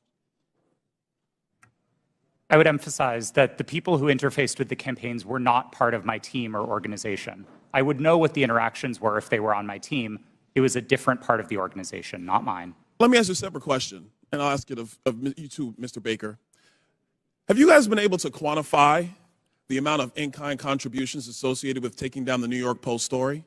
Because the New York Post story was down for 2 weeks, give or take. Do you have any understanding of how much that story was limited by Twitter and also by other social media companies? What the impact of an in-kind contribution that would be to the Joe Biden presidential election in 2020? I don't know the answer to that question, sir. Do you think it's big? I don't know the answer. Do you think it's more than a maximum contribution to a campaign? I wouldn't want to speculate. Would you call it 25,000? I don't know the answer to that question. 100,000? Sir, I don't know the answer to the question. $1 million? I don't know the answer to the question. Do you think Twitter will be in violation of federal election laws with the size of an in-kind contribution to take down a story, which is true, by the way, because you guys thought you knew something with limited information? I'm not going to speculate on that sitting here today, sir. I try to propound a legal analysis of election laws. I'll yield back. Gentleman yields back. Chair recognizes Ms. Ocasio-Cortez. It's your turn. You want to go? Okay. We won't start the clock till you get there. Appreciate also your generosity. I just want to start off right here at the top here. This isn't even my line of questioning, but I'd like to submit to the record a Washington Post article now warning about Hunter Biden laptop disinformation, the guy who leaked it. Here's the deal. Before I even get into my questions, I think that the story here with the Washington Post reporting is that what they're saying right here, when the New York Post first reported in October 2020 that it had obtained contents of a laptop computer allegedly owned by Joe Biden's son Hunter, there was an immediate roadblock faced by other news outlets that hoped to corroborate reporting, as many did. The newspaper wasn't sharing what it obtained. New York Post had this alleged information and was trying to publish it without any corroboration, without any backup information. They were trying to publish it to Twitter. Twitter did not let them, and now they were upset. I believe that political operatives who sought to inject explosive disinformation with the Washington Post couldn't get away with it. And now they're livid. And they want the ability to do that again. They want the ability to inject this again. So they've dragged a social media platform here in Congress. They're weaponizing the use of this committee so that they can do it again. A whole hearing about a 24-hour hiccup in a right-wing political operation. That is why we are here right now. And it's just an abuse of public resources, an abuse of public time. We could be talking about healthcare. We could be talking about bringing down the cost of prescription drugs. We could be talking about abortion rights, civil rights, voting rights. But instead, we're talking about Hunter Biden's half-fake laptop story. I mean, this is an embarrassment. But I'll go into it. Ms. Navarrete, let's talk about something real. I'd like to show you a tweet posted by former President Trump about my colleagues and I on July 14, 2019. It says in part, quote, "Why don't they go back and help fix the totally broken and crime-infested places from which they came? Then come back and show us how it's done. These places need your help badly. You can't leave fast enough. I'm sure that Nancy Pelosi would be very happy as quickly to work out free travel arrangements." A day or two after that, Donald Trump publicly incited, violence at a rally, targeting 4 congresswomen, including myself, saying, "Go back to where you came from." Ms. Navarrete, as I understand it, you were the most senior member of Twitter's content moderation team, or a senior member of Twitter's content moderation team when this was posted. As part of your responsibilities, did you review this tweet? Yes, it was my team's responsibility to review these tweets. And what did you conclude? My team, Ray, made the recommendation that for the first time we find Donald Trump in violation of Twitter's policies and use the public interest interstitial. For the first time? Yes. And at the time, Twitter's policy included a specific example when it came to banned abuse against immigrants, as they specifically included the phrase, "Go back to your country," or go back to where you came from, correct? Yes, that was specifically included in the content moderation guidance as an example. You brought this up to the Vice President of Trust and Safety, Del Harvey, correct? I did, yes. And she overrode your assessment, didn't she? Yes, she did. And something interesting happened after she overrode your assessment. A day or two later, Twitter seemed to have changed their policies, didn't they? Yes, that trope, "Go back to where you came from," was removed from the content moderation guidance as an example. So Twitter changed their own policy after the president violated it in order to potentially accommodate his tweet? Yes. Thank you. So much for bias against right wing on Twitter. Additionally, Ms. Navarrete, are you familiar with the account Libs of TikTok? I have heard of it from the news, yes. Mr. Roth, are you familiar with this account? Yes, ma'am, I am. Are you aware that from August 11th to August 16th, that account posted false information about Boston Children's Hospital, claiming that they were providing hysterectomies to children? Yes, I am aware of that and other claims from the account. And are you aware that this lie was then circulated by other prominent far-right influencers? Yes. And are you aware that all these claims, which I have reiterated were false, culminated in a real-life harassment and ultimately a bomb threat to the Boston Children's Hospital? Yes, I am aware. And this account is still on that platform today, isn't it? Regrettably, yes, it is. Despite inspiring a bomb threat due to the right-wing incitement of violence against trans Americans in this country, because they cannot let go of this obsession with fixating violence and inciting violence against trans and LGBT people, in addition to immigrants, in addition to women of color. This is a party that cannot pick on anyone their own size. And they are trying to co-opt an entire social media platform and use the power of this committee and of Congress in order to pursue a political agenda. I yield back. Lady yields back. Chair recognizes Mr. Fry for 5 minutes. Thank you, Mr. Chairman. This hearing shows who really has been in control of what is said to be one of the world's most widely used websites, Twitter. The American people probably didn't know who these witnesses were today, but these witnesses were powerful enough to silence an American president with just a few clicks from their California office. We're also learning that some of those in Washington, D.C. have forgotten their role and exercised their power to achieve ends antithetical to American principles of free speech and expression. The FBI is the lead federal agency responsible for investigating foreign influence operations. However, in recent years, the FBI has devoted countless amounts of time, taxpayer money, and manpower to combating Russian foreign influence on social media. The FBI, as one reporter noted, acted as a, quote, doorman to the vast program of social media surveillance and censorship encompassing agencies across the federal government, from the State Department to the Pentagon to the CIA. end quote, report suggests that thousands of reports from the FBI and the Foreign Influence Task Force were sent to Twitter. This isn't what the American people are paying for. This isn't what we trust the FBI to do. FBI agents shouldn't be sitting at a desk in Washington, D.C., scrolling through Twitter and emailing with social media companies. An email from one Twitter employee to another reads, quote, the FBI San Francisco Emergency Operations Center sent us the attached report of 207 tweets they believed may be in violation of our policies, end quote.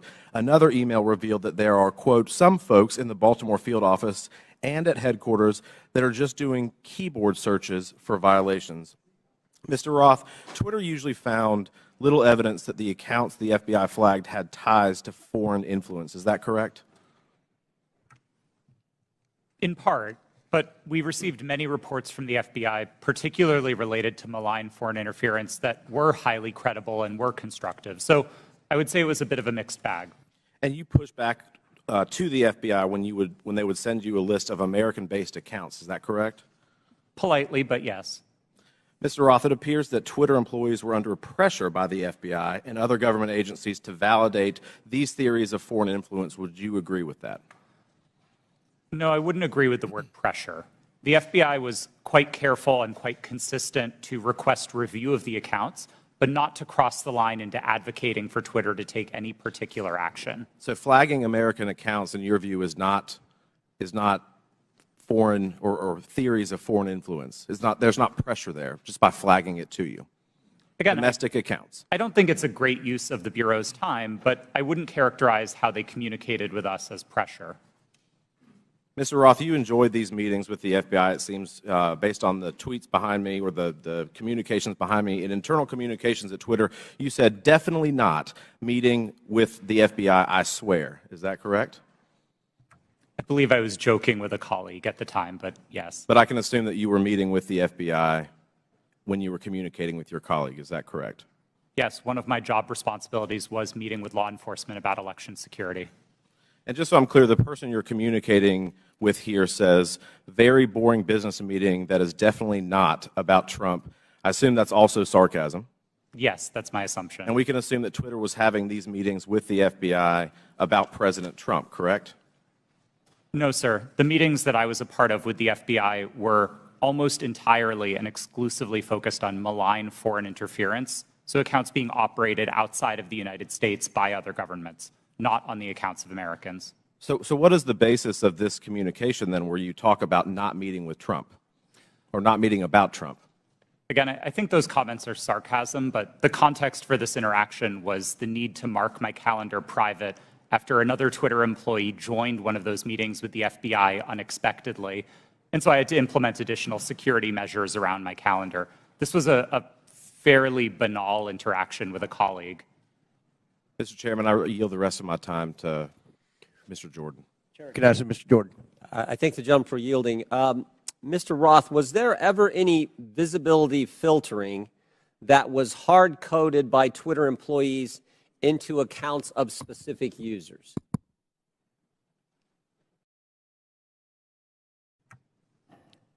Twitter employees were responsible for building the systems that performed visibility filtering, and then that filtering would have been applied either automatically. I'm asking a very specific question. I'm asking, was the code written in a way that for certain accounts, those accounts, unique in and of themselves, would be visibility filtering, to use your term, so that they wouldn't have as much reach or as much influence? The term hard coding suggests that it was permanent and immutable, and I wouldn't agree with that, no. But it did happen, is what you're saying. There was hard-coded into some of these accounts of specific users by Twitter employees this ability to filter and limit the reach of that particular post, or that particular tweet, I should say. Again, I wouldn't say that they were hard-coded. Thank you. Chair recognizes Ms. Brown for 5 minutes.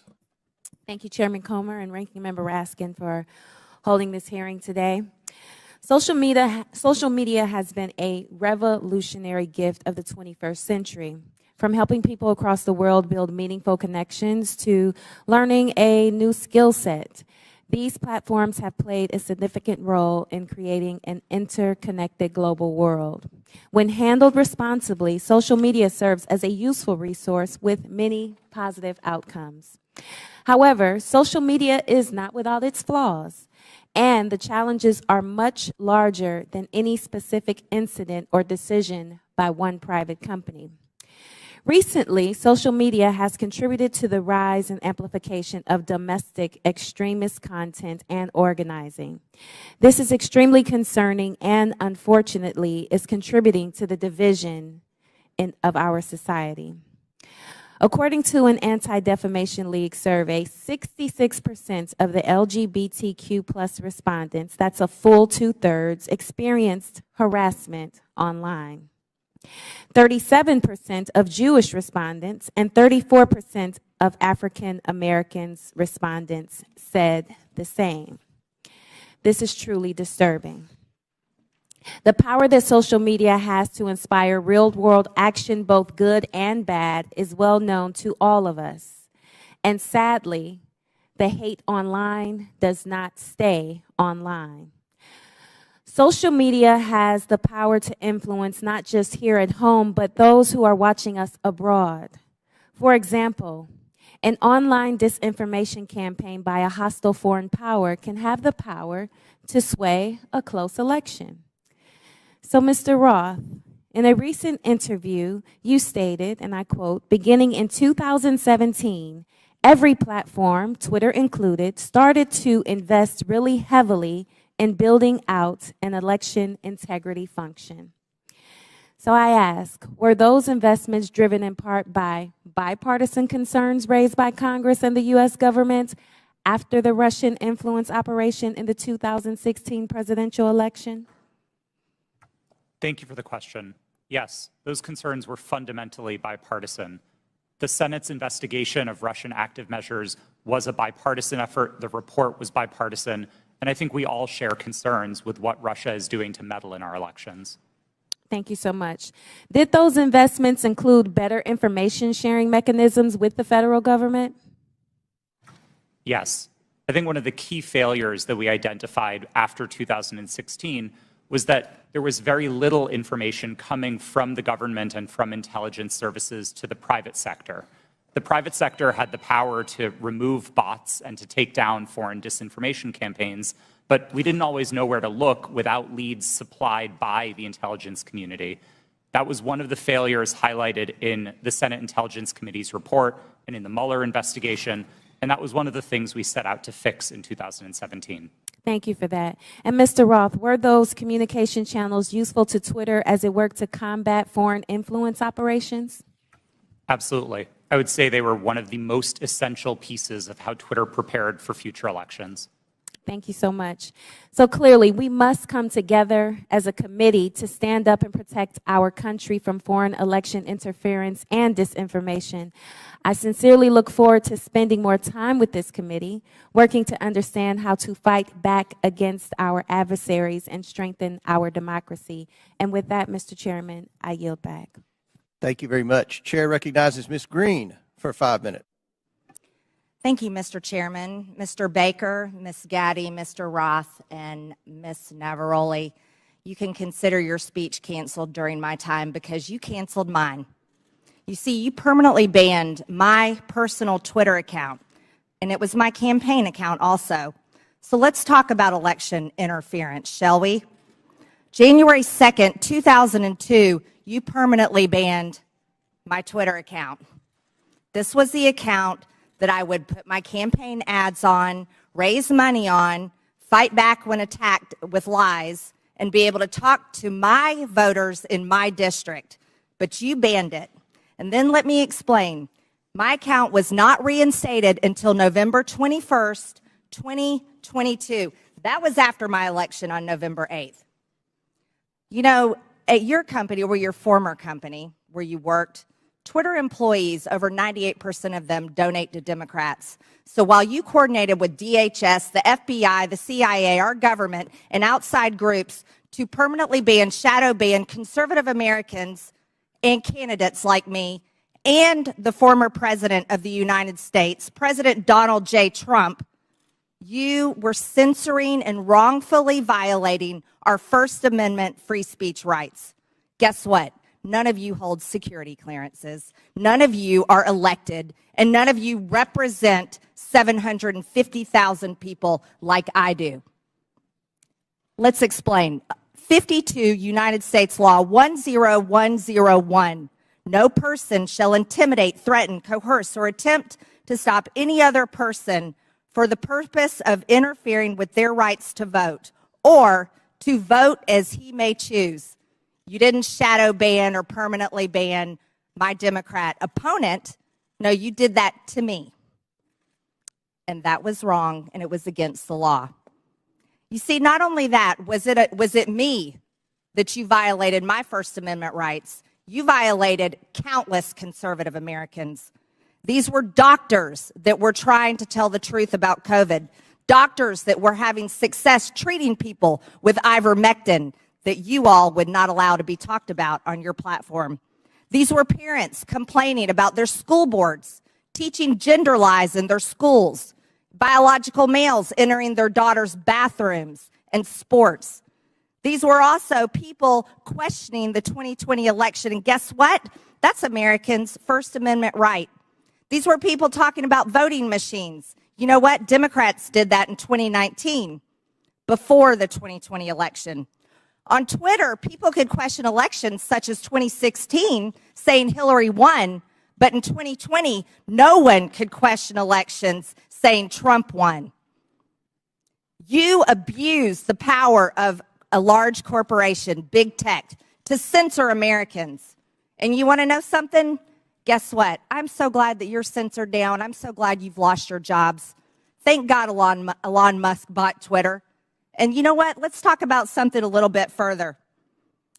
It's amazing to me, Mr. Roth, as the head and trust of safety at Twitter, your ability, or should I say inability, to remove child porn. Now, here's something that disgusts me about you. In your doctoral dissertation entitled Gay Data, you argued that minors should have access to Grindr, an adult male gay hookup app. Minors? Really? You know, Elon Musk took over Twitter and he banned 44,000 accounts that were promoting child porn. You permanently banned my Twitter account, but you allowed child porn all over Twitter. Twitter had become a platform, you said, connecting queer young adults. You also wrote on Twitter in 2010, can high school students ever meaningfully consent to sex with their teachers? In 2021, while you were the director of trust and safety on Twitter, an underage boy and his mother announced a lawsuit against Twitter because Twitter was benefiting from and refused to remove a lewd video featuring this boy and another minor. That is repulsive. But you violated me. What were my tweets? Okay, let's talk about them. I was talking about the deaths being reported on VAERS. By the way, that's on the CDC website. I was also saying that I didn't think any entity should enforce a non-FDA approved vaccine or mask.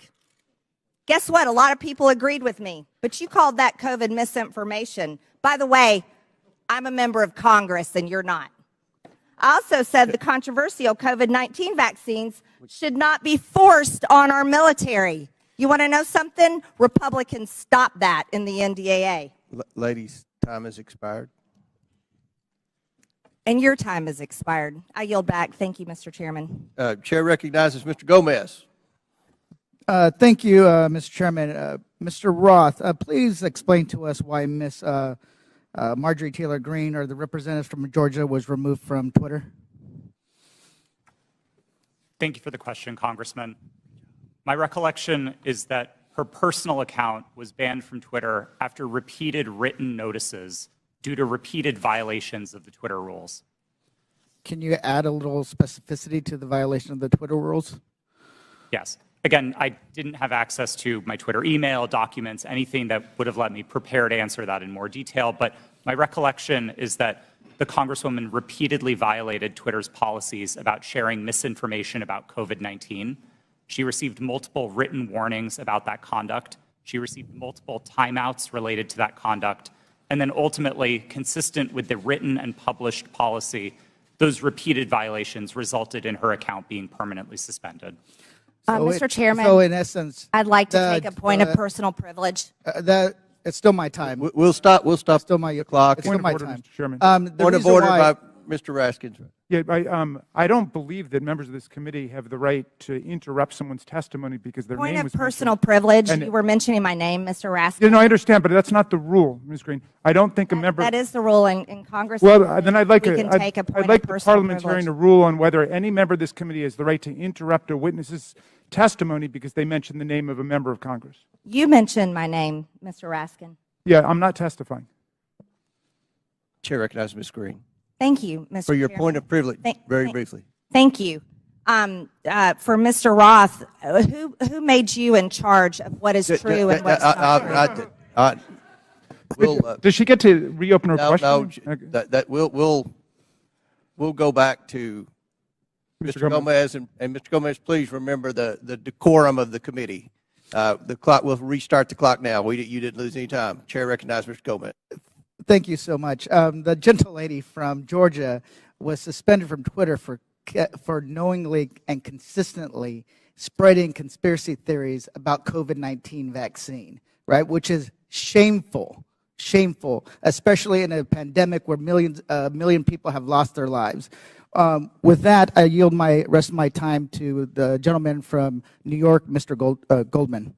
Thank you, Mr. Gomez. Let's talk about the so-called Twitter files, which my Republican colleagues seem to think are God's gift to journalism. In one about the Hunter Biden laptop, the author says that every single fact in the New York Post story was accurate. And Chairman Comer, I notice you blew up the cover of that New York Post story, which I appreciate you doing that because I'd like to dig into this article.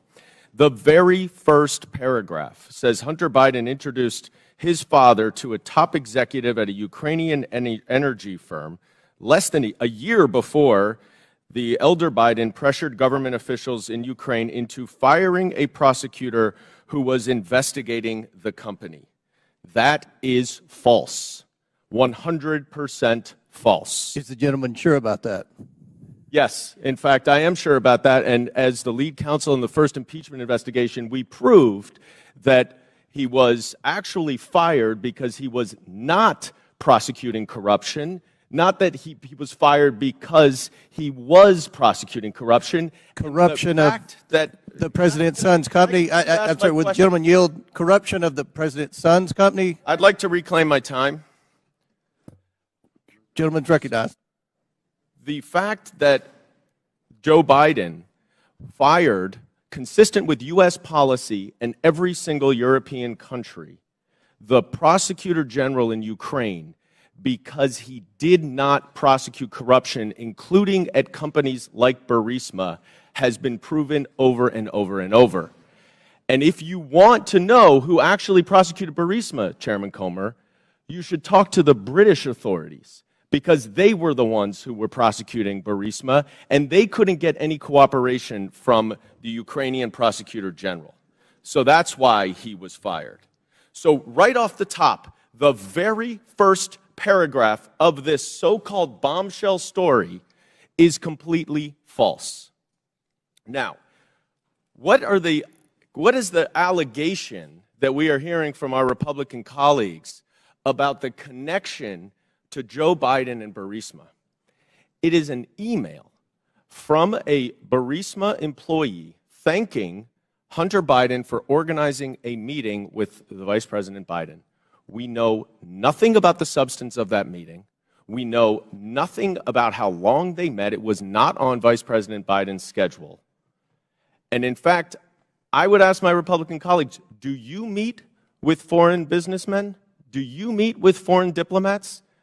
If we were to say to you every single time you met with somebody that you discussed something that you're voting on, how would you react?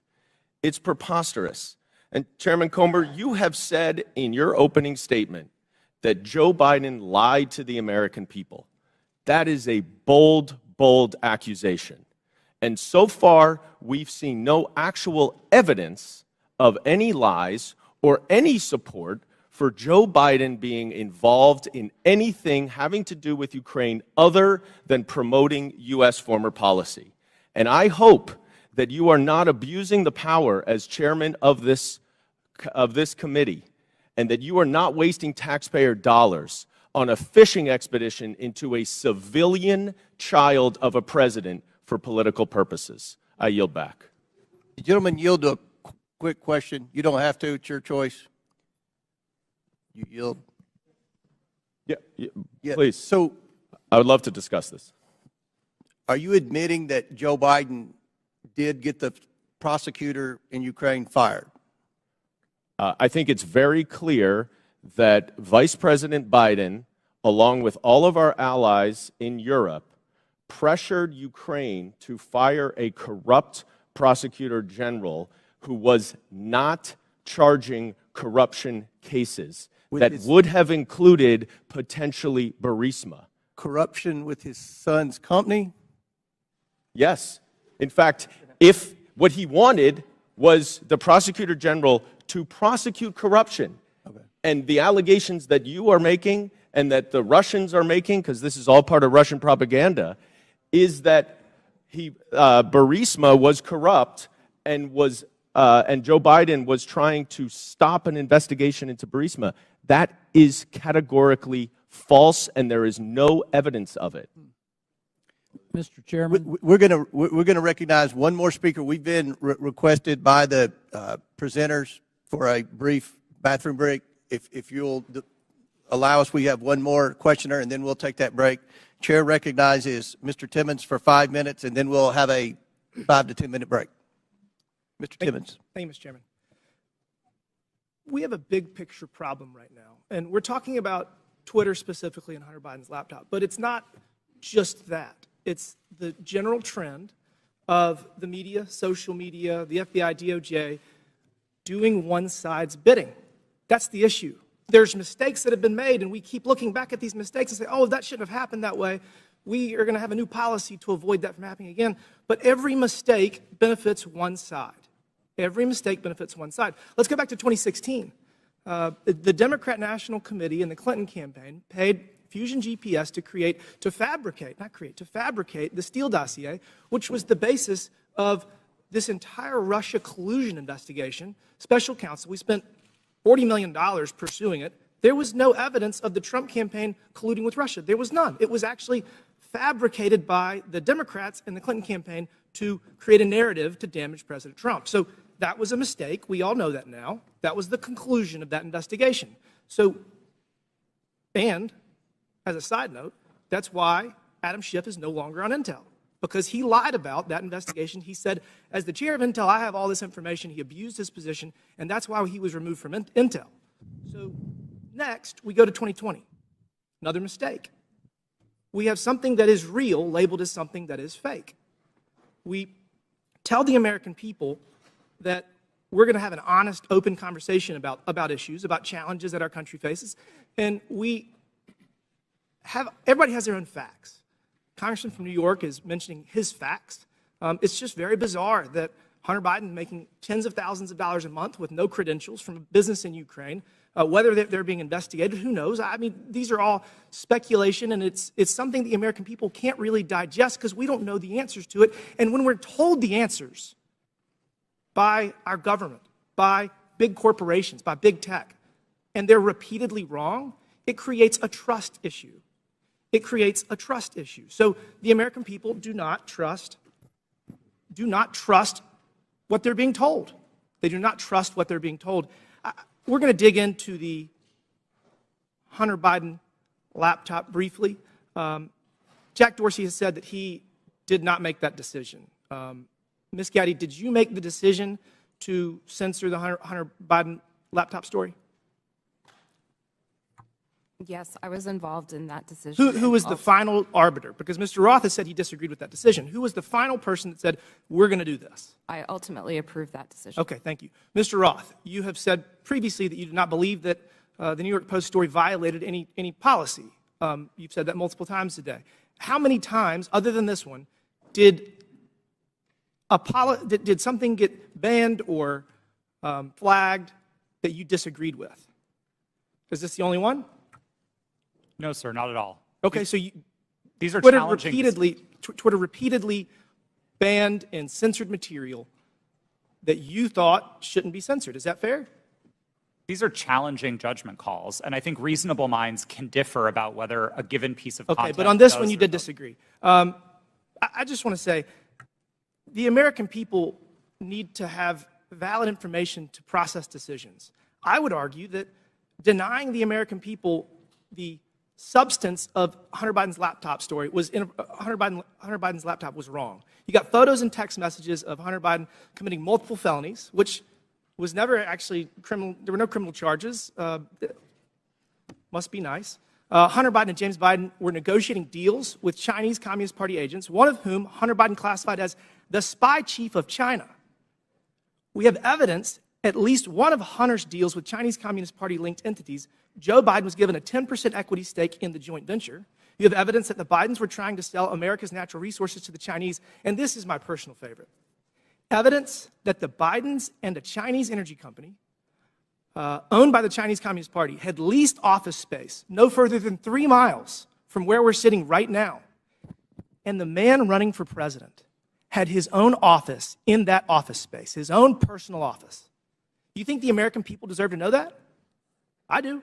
I think that there's a lot of smoke surrounding the Biden's relationship with the Chinese Communist Party. There's a lot of smoke surrounding the Biden's relationship with Ukraine. And they deserve to have the facts to make a decision for themselves. Y'all got it wrong in 2016 with Russian collusion. You got it wrong with Hunter Biden's laptop in 2020. You got it wrong regarding COVID at every turn. The American people deserve better. Will the gentleman yield for a question? Gentleman yield. Will the gentleman yield for a question? Gentleman yield. Yes.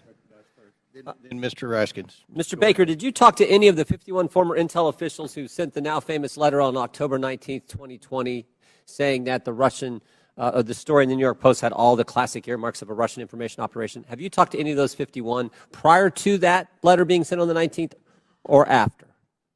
Sir, I can't remember who's on that group, but Clapper, Brennan, Morrill. I've talked to those people during the course of my career, yes. Have you talked to them in your time at Twitter? I can't remember who's on that list, so I'm afraid. No, how about the 3 I just mentioned, Clapper and Brennan? Okay. All right. Mr. Chairman, regular order. Last Regular. question, but feel free to answer. Then we'll recognize Mr. Raskins. Well, I was going to ask the gentleman before he left whether he's denying the Russian disinformation propaganda campaign that we've heard about from witnesses, or he's just denying Russian collusion, which was something that Mr. Mueller specifically did not address in his final report. He said collusion is not a legal concept. He was looking just at conspiracy, and he said there wasn't substantial enough evidence to charge conspiracy, but there were dozens of contacts between Donald Trump and the Russians that were documented in that report. That's all I wanted to say. The Chair recognizes Mr. Jordan, then we'll recess for... Just to restate the question that's on the table to Mr. Baker. Did he talk with Mr. Clapper, Mr. Brennan, or anyone else that he knows of on that who signed that? Point of order, letter? Mr. Chairman. Whose time is this? now? This was chairman's remaining 3 seconds of... He doesn't have remaining time. Okay. He's gone over by a minute. We're over. Mr. Baker, feel free to answer the question if you want, and then we'll take a recess. Mr. Jordan, I don't recall discussing that publication that they did about the Hunter Biden laptop with any of those people.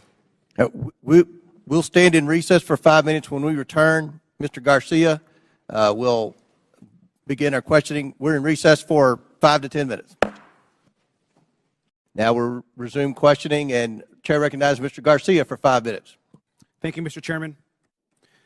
Thank you, Mr. Chairman. I want to thank our witnesses, and I just want to start off also by just apologizing to our witnesses, in particular Mr. Roth, for just the homophobic rant and comments that were recently just made from the gentle lady from Georgia. That was really shameful. And I know that we're here to talk about serious issues, and we're having conversations about Grindr and other issues, which is not really what this hearing is about. So apologize to all of our witnesses. Want to note that I am someone that you would probably call a Twitter super user. I use the social platform constantly. I communicate regularly. It's how I get my news. It's how I find out what's happening in popular culture. And I admire what Jack Dorsey, Evan Williams, and Christopher Stone actually tried to build as a company. I wish I could say the same for what the platform is today. I think to me and to many other users, we've seen the site currently degraded. We've seen Mr. Musk more interested in attacking journalists and uplifting conspiracy theories and actually running a company. And I think we can all agree that just overall the service has substantially degraded. I think just an example is the forced For You page mess that I personally don't like, and I think most folks don't as well. But I want to know more seriously that Mr. Musk and the current team has also done damage as far as trust and safety on the platform. He's gutted the trust and safety teams that have been described. He's eliminated content management systems and the human rights team, which, as we know, has ceased to operate. I do want to just take a minute to thank Mr. Roth and particularly Ms. Navaroli and your teams. I know that you were trying your best. I want to thank all of the folks that worked at Twitter because they believed in its mission, a mission I'm not sure holds true today completely, but it's one that I know a lot of folks worked on. And so just thank you for that work. And mistakes were made, and clearly you have actually lived up to those mistakes and the issues that have existed. But I especially want to thank you for your work around the pandemic. The pandemic took over 1 million American lives, 1,300 in my own city back home, and your decisions in content moderation actually saved countless lives in this country, including the work you did by moderating or banning members even of this committee who peddled in lies and were actively causing death and harm to others. And so for that work on content moderation, I want to thank you. And I want to go back to something that Mr. Roth said briefly. You had mentioned earlier in this hearing that you thought that currently there's still systemic election interference and interference happening. How serious do you think the current threat from Russia and other countries is to current election interference? I think we can look to the evidence from the midterms to know that these campaigns are ongoing and they are serious. And it's not just Russia, Iran, and China, though they are the big players. There's now a playbook for how election interference works. And it's unfortunately all too cheap and all too easy for countries to try to carry this out. Thank you. And I think it's pretty clear what we've learned today. One thing we've learned, which hasn't been much, by the way, is that there's current election interference happening today by Russia and other actors. And so that is something that's serious. That's which the focus of this hearing should actually be about, versus all of this kind of nonsense and lies and conspiracy theories that this committee is actually focused on today. I want to take the remaining balance of my time and yield to Ms. Ocasio-Cortez.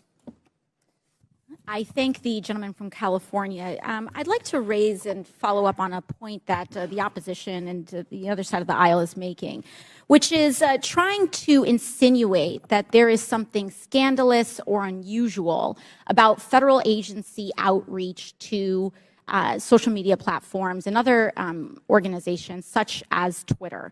The insinuation here is that in the FBI and other agencies reaching out to Twitter, that there's something nefarious about this, that this was some sort of partisan weaponization or attempt to intimidate. But we actually have quite a documented history of representatives from the Trump administration hailing the progress that the government had made in working with companies like Twitter to counter foreign influence operations and other areas of concern. In early March 2020, right before the Super Tuesday primary election, several Trump administration officials, including Mike Pompeo, Bill Barr, Chad Wolf, and acting director of national intelligence Richard Grenell issued a statement praising the government's cooperation with the private sector to fend off foreign interference and said that relationship was, quote, stronger than it's ever been. This was around this whole time where there's this grievance around this. And listen to what DHS Secretary Chad Wolf had to say just weeks before the 2020 presidential election. We now have direct lines of communication with tech and social media companies and election officials so that both parties can seamlessly take action against false information spreading online. I would argue that this information from the Trump administration would say that they would support your decision in temporarily suspending this disinformation that seemed to be coming out from the New York Post. So with that, I yield back to the chair. Gentlelady yields back. Chair recognizes Mr. Burchett for 5 minutes. Thank you, thank you, Mr. Chairman. Ms. Gaddy, Charlie Kirk and Dan Bongino are conservative commentators. Is that a fair characteristic? Just yes or no would be fine. I believe so, but I'm not familiar with them. Okay. The posters behind me show the side of Twitter that is not available to users. Is that correct? This appears to be a view of some of our agent tooling, but I do not have access to that, so I'm not very familiar with that. Okay. Well, Ms. Gaddy, the labels identify status that have been assigned to these accounts. Is that correct? I don't know. Ma'am, these are your internal things.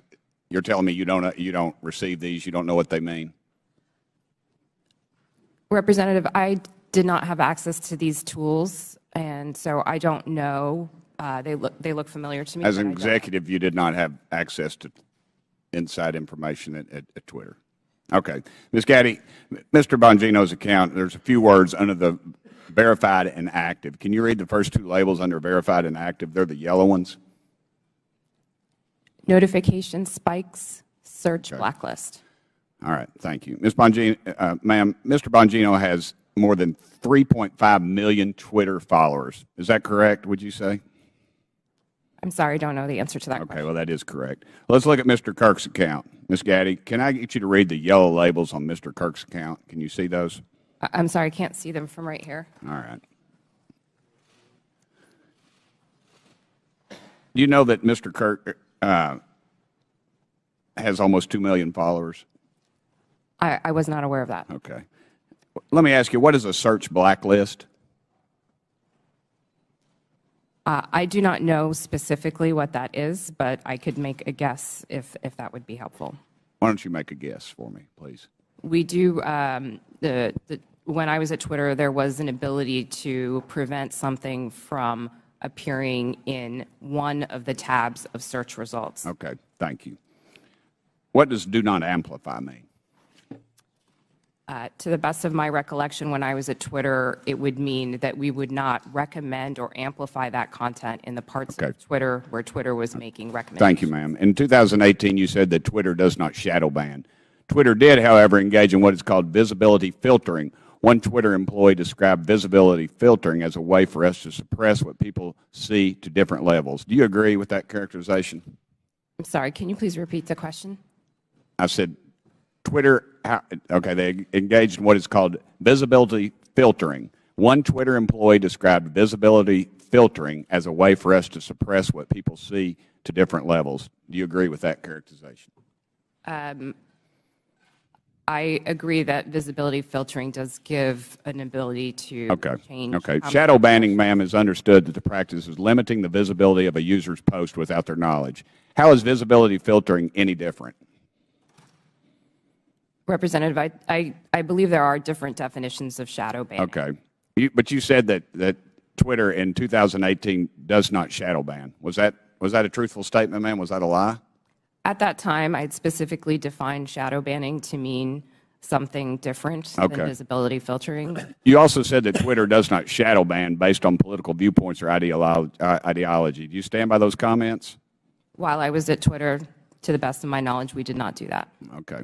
Mr. Roth, on January 22nd, 2017, you tweeted that there were actual Nazis living in the White House. Do you still stand by that comment? Yes or no? Sir, I regret the language I used. No, I do not. Okay. Mr. Roth, earlier in your testimony, you said you regretted tweeting that, quote, actual Nazis are living in the White House. However, Iran's Ayatollah sent anti-Semitic tweets, one stating, quote, Israel is a malignant, cancerous tumor that has to be removed and eradicated. Yes or no, did Twitter ever ban the Ayatollah or remove this hateful anti-Semitic tweet? Yes or no? To the best of my knowledge, Twitter did not remove that tweet. The answer is no. Mr. Chairman, it's clear that conservative voices are being silenced on social media in the mainstream. I appreciate this hearing. I might also suggest we look into holding one on DirecTV, Newsmax, and OAN. I give the rest of my time to Mr. Jordan. I thank the gentleman for yielding and for his good questions. So the user knows when their account's been suspended or blocked, but they don't know when they have some of these gold terms that were under Mr. Bongino and Mr. Kirk. Is that right, Mr. Roth? As of the time that I worked at Twitter, yes, that's correct. So they don't know if they're on the search blacklist. They don't know if they're on the do not amplify. They don't know that. That's correct. Twitter did not disclose that. So you did that to these two accounts. What I want to know did you know, Mr. Roth, if that was at the prompting of anyone from the government? Gentleman's time's expired, but please answer the question. No, sir, I'm not aware of any requests or orders or demands or anything from the government requesting that visibility filtering be applied to those accounts or any others. Chair recognizes Mr. Frost for 5 minutes. Thank you, Mr. Chairman. Look, I mean, I've been sitting here for over 2 hours, and I'm still not really seeing the point of this hearing. Is it to solve the problems of the American people, what people are struggling with? No. We get it. My Republican colleagues wish that the Hunter Biden story would have helped them win the 2020 election, and that didn't happen. And so they're angry about it, and that's the point of this hearing. You know, it was actually the foundation of the chairman's opening statement. It's why he brought up that poll on the 2020 election. That's what this is all about. And so I want to say to my colleagues, don't worry. There's still many platforms you can spread disinformation on, Parler, Truth Social, that have questionable editorial policies but aren't here today. There was no collusion, as the witnesses have said, under oath. There was no pressuring from the United States government, as we heard under oath. We're wasting our time here bullying former Twitter employees. So that way, it's calling the refs. So that way, in the future, when they want disinformation to be put on the internet, social platforms will be scared to call them out down the road. It's called calling the ref. But let's talk about the root of this hearing. My Republican colleagues would have folks believe that Democrats are preparing for some sort of major culture war. And there's a difference between a culture war and how culture naturally changes, culture change. Some on this committee are very resistant to culture change. I mean, just yesterday we heard a member equate immigration negatively to changing our culture, black and brown folks coming to our country. The reality is that culture changes, it adopts, it welcomes more people, it becomes more understanding, and it also decides to reassess what's acceptable behavior and rhetoric. It could be different now than it was in, say, the 1950s. In this supposed culture war, they often conflate the right to free speech with the non-existent right to not be criticized or held accountable for what you say on the internet or even in real life. And just because it's legal to say something and the government won't throw you in jail for it, doesn't mean the rest of the world, and sometimes even your own family, have to associate themselves with you or your comments. Mr. Roth, you helped set up content moderation policy at Twitter. What type of user tweets were more likely to get limited? Did it have to do with racism, sexism, homophobia, violence, or were y'all looking for people who were supporting Donald Trump, President Trump, and limiting those? Our policies were built fundamentally to be viewpoint neutral. They were focused on harm reduction, looking to things like the Universal Declaration of Human Rights with a focus on protecting people's safety, people's right to free and fair elections, people's rights to free speech. And we built concern with those rights into our policies. So being a decent human being. That's certainly what we tried to do. Gotcha. Yes. Ms. Naravoli, earlier you testified about a 2019 tweet that was about President Trump, and I think it's from Ms. Teagan. What was the tweet about? Would you like me to give the direct quote? Yeah. Please excuse my language. This is a direct quote, but Chrissy Teigen referred to Donald Trump as a pussy-ass bitch. Okay. Free speech. And what happened after Ms. Teagan posted her tweet? What did the White House do? What did the Trump White House do? From my understanding, the White House reached out to ask that this tweet be removed. It was my team's job. This fell underneath the policy for abusive behaviors, and we evaluated underneath our insults policy. At that time, up to 3 insults were allowed, and so it was our job to determine how many insults were included within that phrase. So the Trump White House reached out, not an agency, but the White House reached out and requested that you remove the tweet? From my understanding, yes. Okay. Mr. Roth, you mentioned a serious problem of foreign interference in our elections. Did you see that mass interference work more in support of right-wing candidates like President Trump in 2016 or President Biden in 2020? Thank you for the question. It's an important one, and I don't think there's a clear or easy answer to this. We saw Russian operatives playing both sides and often playing them against each other. One of the most enraging interactions that my team saw were accounts operated out of the same Russian troll farm arguing with each other. And they were manufacturing drama both on Democratic sides and on the Republican side. So it's still a huge issue. Absolutely. 100%. Well, there you have it. There's issues of big tech. There are serious issues we need to litigate. Hunter Biden's laptop is not one of them. And like many of my colleagues have said, we need to talk about these issues, how January 6th maybe could have been prevented if Twitter had taken action due to the hateful speech, and how we have foreign interference in our elections. Why are folks on this committee so obsessed with Twitter's editorial decision on Hunter Biden's laptop? Would they hold the same hearings of the editorial decisions of Fox News and Newsmax? Free speech is about the government limiting speech around about the public. My governor, Ron DeSantis, is doing that right now. I have a venue in my district that he's revoking the liquor license of, trying to close because they had a drag show. We have teachers who are not able to teach the curriculum that they want because they disagree with Ron DeSantis and his view of the world. That is limiting free speech. And I'd love to see this committee bring in some of these governors who are abusing their power, like Governor DeSantis in my state of Florida, to limit the free speech of people. I yield back. Gentleman yields back. Chair now recognizes Mr. Gosar for 5 minutes. Thank you, Mr. Chairman, for this important hearing, and thank you for our witnesses for appearing as well. I want to be clear. Despite claims in witness testimonies, government cannot deputize the private sector for actions that would be otherwise be restricted by the Constitution. In this case, the censorship of lawful speech. Now I want to direct you to a tweet over my shoulder sent by President Trump on October 5th, 2020, before Twitter banned him from the platform. This was after President Trump had become infected with COVID and received treatment at Walter Reed Medical Center. It says in part, "Don't be afraid of COVID. Don't let it dominate your life," end of quote. Do you see that, Mr. Roth? Yes, sir, I do.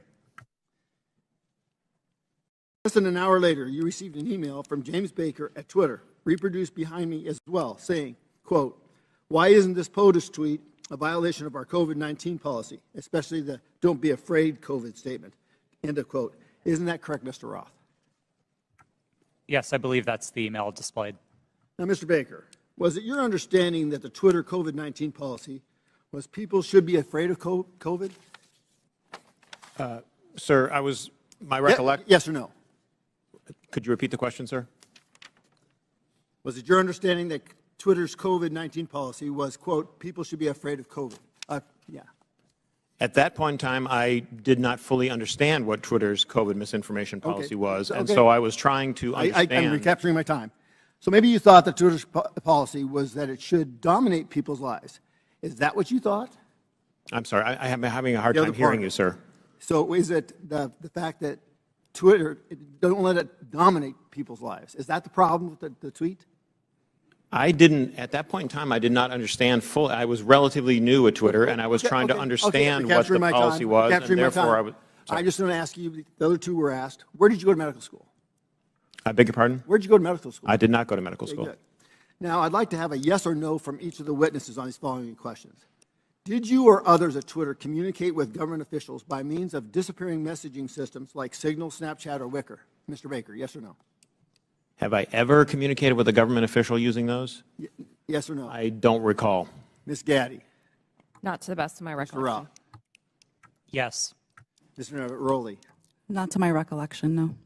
Once again, did you or others at Twitter receive requests from federal law enforcement to allow criminal activity or content whose distribution is criminal to proceed on Twitter? Mr. Baker? I'm sorry, I don't understand the question, sir. Ms. Gaddy? Can you please repeat the question, sir? Mr. Roth? If I understood the question correctly, it was whether we received requests to allow unlawful activity, and Yes. the answer is no. Okay, Ms. Navaroli?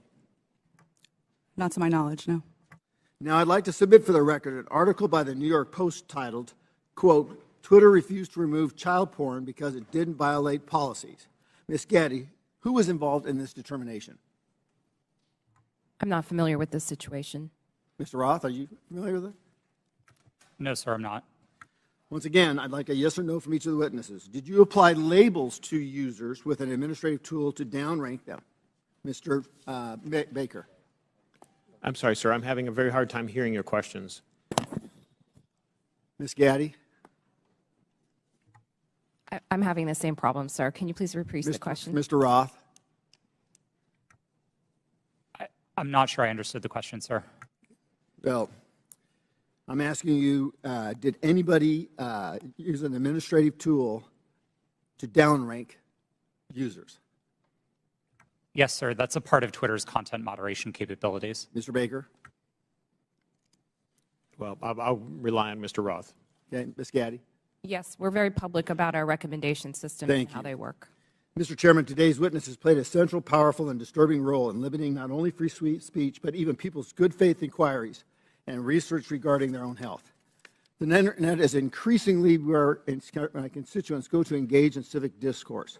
Our liberties as Americans will be diminished if we do not recognize our speech is increasingly virtual and right now subject to hostility and threatened through bans and deplatforming. The suggestions by witnesses that all of the removal of quote, lawful but awful speech, quote, was done in favor of users is bunk.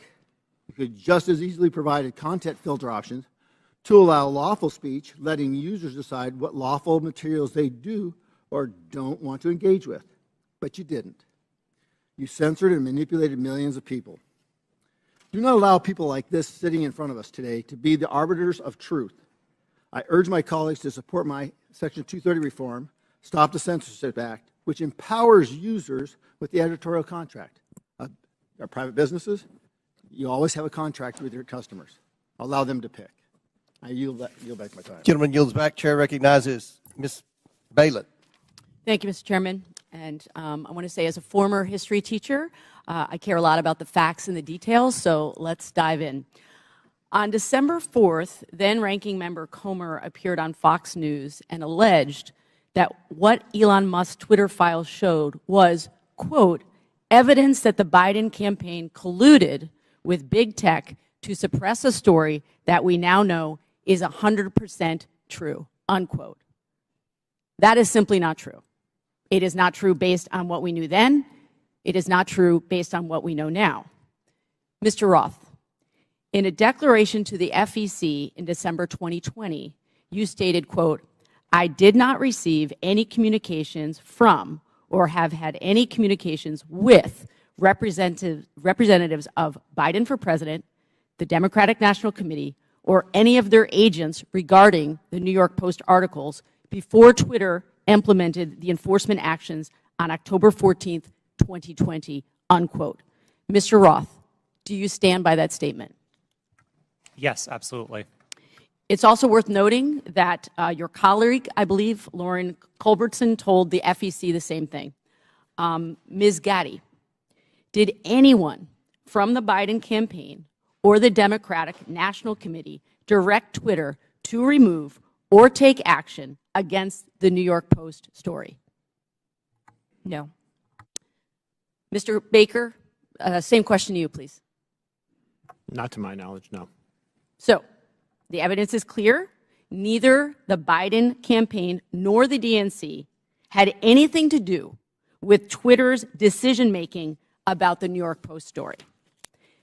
My Republican colleagues are using what are otherwise innocuous emails to suggest that there was somehow collusion between Twitter and the Biden campaign. For example, in one email, and this is the same one mentioned in Mr. Donald's questioning earlier, in one email selectively used by Elon Musk, one Twitter executive sends another a series of hyperlinks on October 24th, 2020, with the comment, quote, more to review from the Biden team. For the record, this is tweet number 8 in the first installment of the so-called Twitter files. So, Ms. Gaddy, are you familiar with this email? No, I'm not. Okay. So, just to be clear, this email has nothing to do with the New York Post story.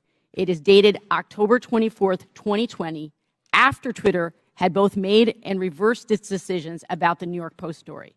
Mr. Baker, do I have that right? Based on, I think, the exhibit that was shown earlier, that sounds correct, yes. So, Ms. Gaddy, can you clarify for the record, if you're able to, what's happening here? Can you please be more specific about with this email? I don't believe I was a recipient of that email or reviewed it during my time at Twitter, so I'm sorry I don't have familiarity with that situation. That's okay. Mr. Baker? To the best of my understanding, these were tweets that the campaign had concerns about. I don't know the details of those, and they were referred to Twitter as, I'm not sure exactly why, but I can't get inside their heads, but they were referred to Twitter, and Twitter reviewed them, and someone, again, going off the exhibit from earlier, said they were handled. I don't know what that means in terms of whether they took any action or didn't take any action, but at least they addressed the matter. So I believe that's what I construe from that email. Appreciate that. So from my understanding of everything that we've heard today, it's really not uncommon for outside entities, including, as we've heard, Mr. Trump's campaign, to request that Twitter remove content that violates the company's terms of service. Is that correct, Ms. Gaddy? That is very common globally. Thank you. So To the best of your ability to answer, Ms. Gaddy, were any decisions approved or acted upon based on the political party making the request? No, our teams were trained to enforce our rules consistently and fairly without regard to any sort of political ideology. Thank you. So I believe that what's happening here is my Republican colleagues know that the premise of this whole hearing is misleading. There is no evidence that the Biden campaign had anything to do with the Hunter Biden New York Post story. And the evidence we do have simply shows that the Biden campaign did what the Trump campaign and millions of Twitter users do routinely: flag content and ask Twitter to conduct its own review to determine whether it violates Twitter's own rules and policies. I yield back. Lady Yield, Chair recognizes Mr. Palmer for 5 minutes. Thank you, Mr. Chairman. I'd like to submit a June 22 study conducted by Princeton University called Powered by Twitter, the Taliban's Takeover of Afghanistan. Without objection, so ordered. This study covers the time frame of April to September of 2021, which is 4 to 5 month period between President Biden's official announcement of America's intentions to withdraw and the chaotic end of the American troop presence in Afghanistan. The study found that the Taliban weaponized Twitter and that Twitter's moderation policies failed. There were more than 126,000 accounts in the Taliban support network, and 83% of these Taliban-associated accounts were created before 2021, well before Twitter could claim that these accounts represented a government. These accounts shared graphic images and videos depicting dead and decomposing bodies and rampantly spread disinformation about the facts on the ground in direct violation of Twitter's public policies. Taliban tweets were shared millions of times in the summer of 2020. The study also found that 3/4 of Taliban content was produced by only 20 accounts, which is suggestively straightforward. By the way, the U.S.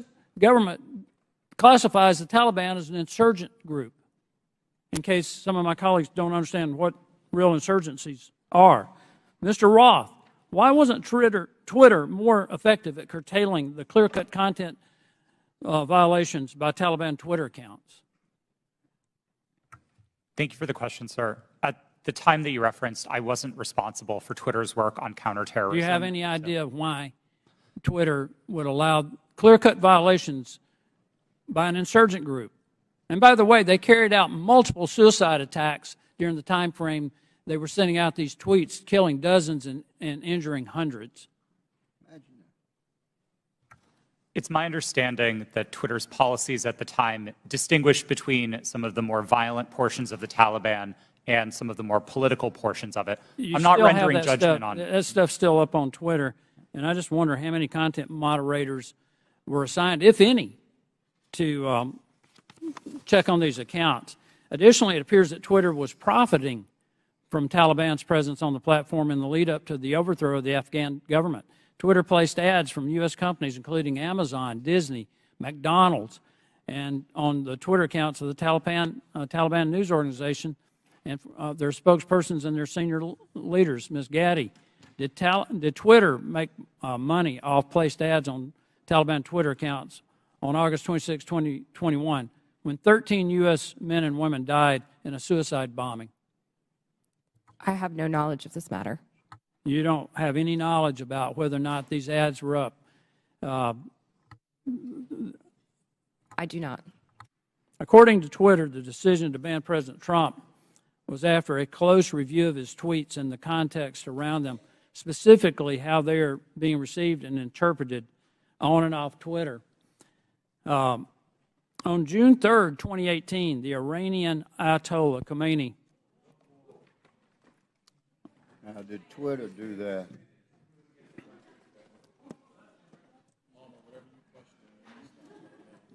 It sounds like the Green New Deal to me.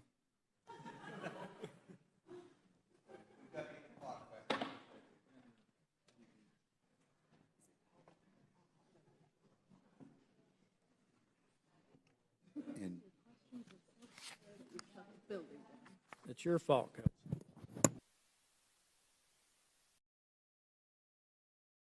Minutes remaining, so I now yield 3 minutes to Mr. Palmer. Thank you, Mr. Chairman. Let's try this again. According to Twitter, the decision to ban President Trump was after a close review of his tweets and the context around them, specifically how they are being received and interpreted on and off Twitter. On June 3rd, 2018, the Iranian Ayatollah Khomeini tweeted, "Israel is a malignant, cancerous tumor in the West Asian region and has to be removed and eradicated. It is possible and it will happen."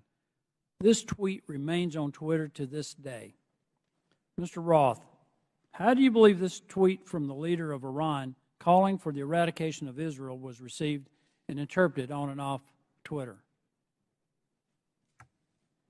I couldn't say for sure how that tweet was interpreted. You would have a pretty good idea, though, of how many retweets and the amount of traffic it got. Only from what I can see in that illustration.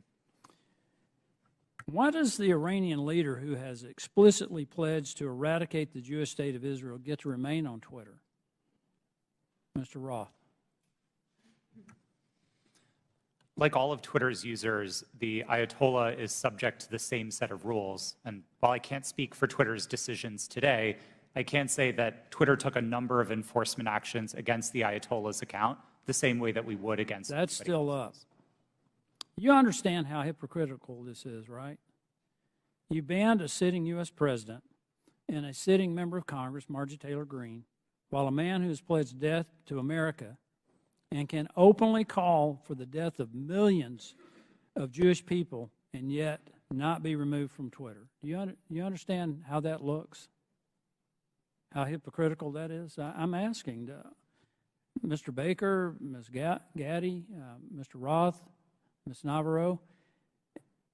That's amazing. But it shows hypocrisy at Twitter. I want to pivot here, Mr. Chairman. Mr. Goldman made a very troubling statement claiming that as Vice President Joe Biden fired the Attorney General of Ukraine, since he had knowledge of this prior to becoming a member of Congress, Mr. Goldman should provide to the committee documentation about this action. We should know who authorized Vice President Biden to take this action against the Ukrainian Attorney General. We need to know, was there an investigation to justify the firing of the Ukrainian Attorney General, and if yes, who conducted it?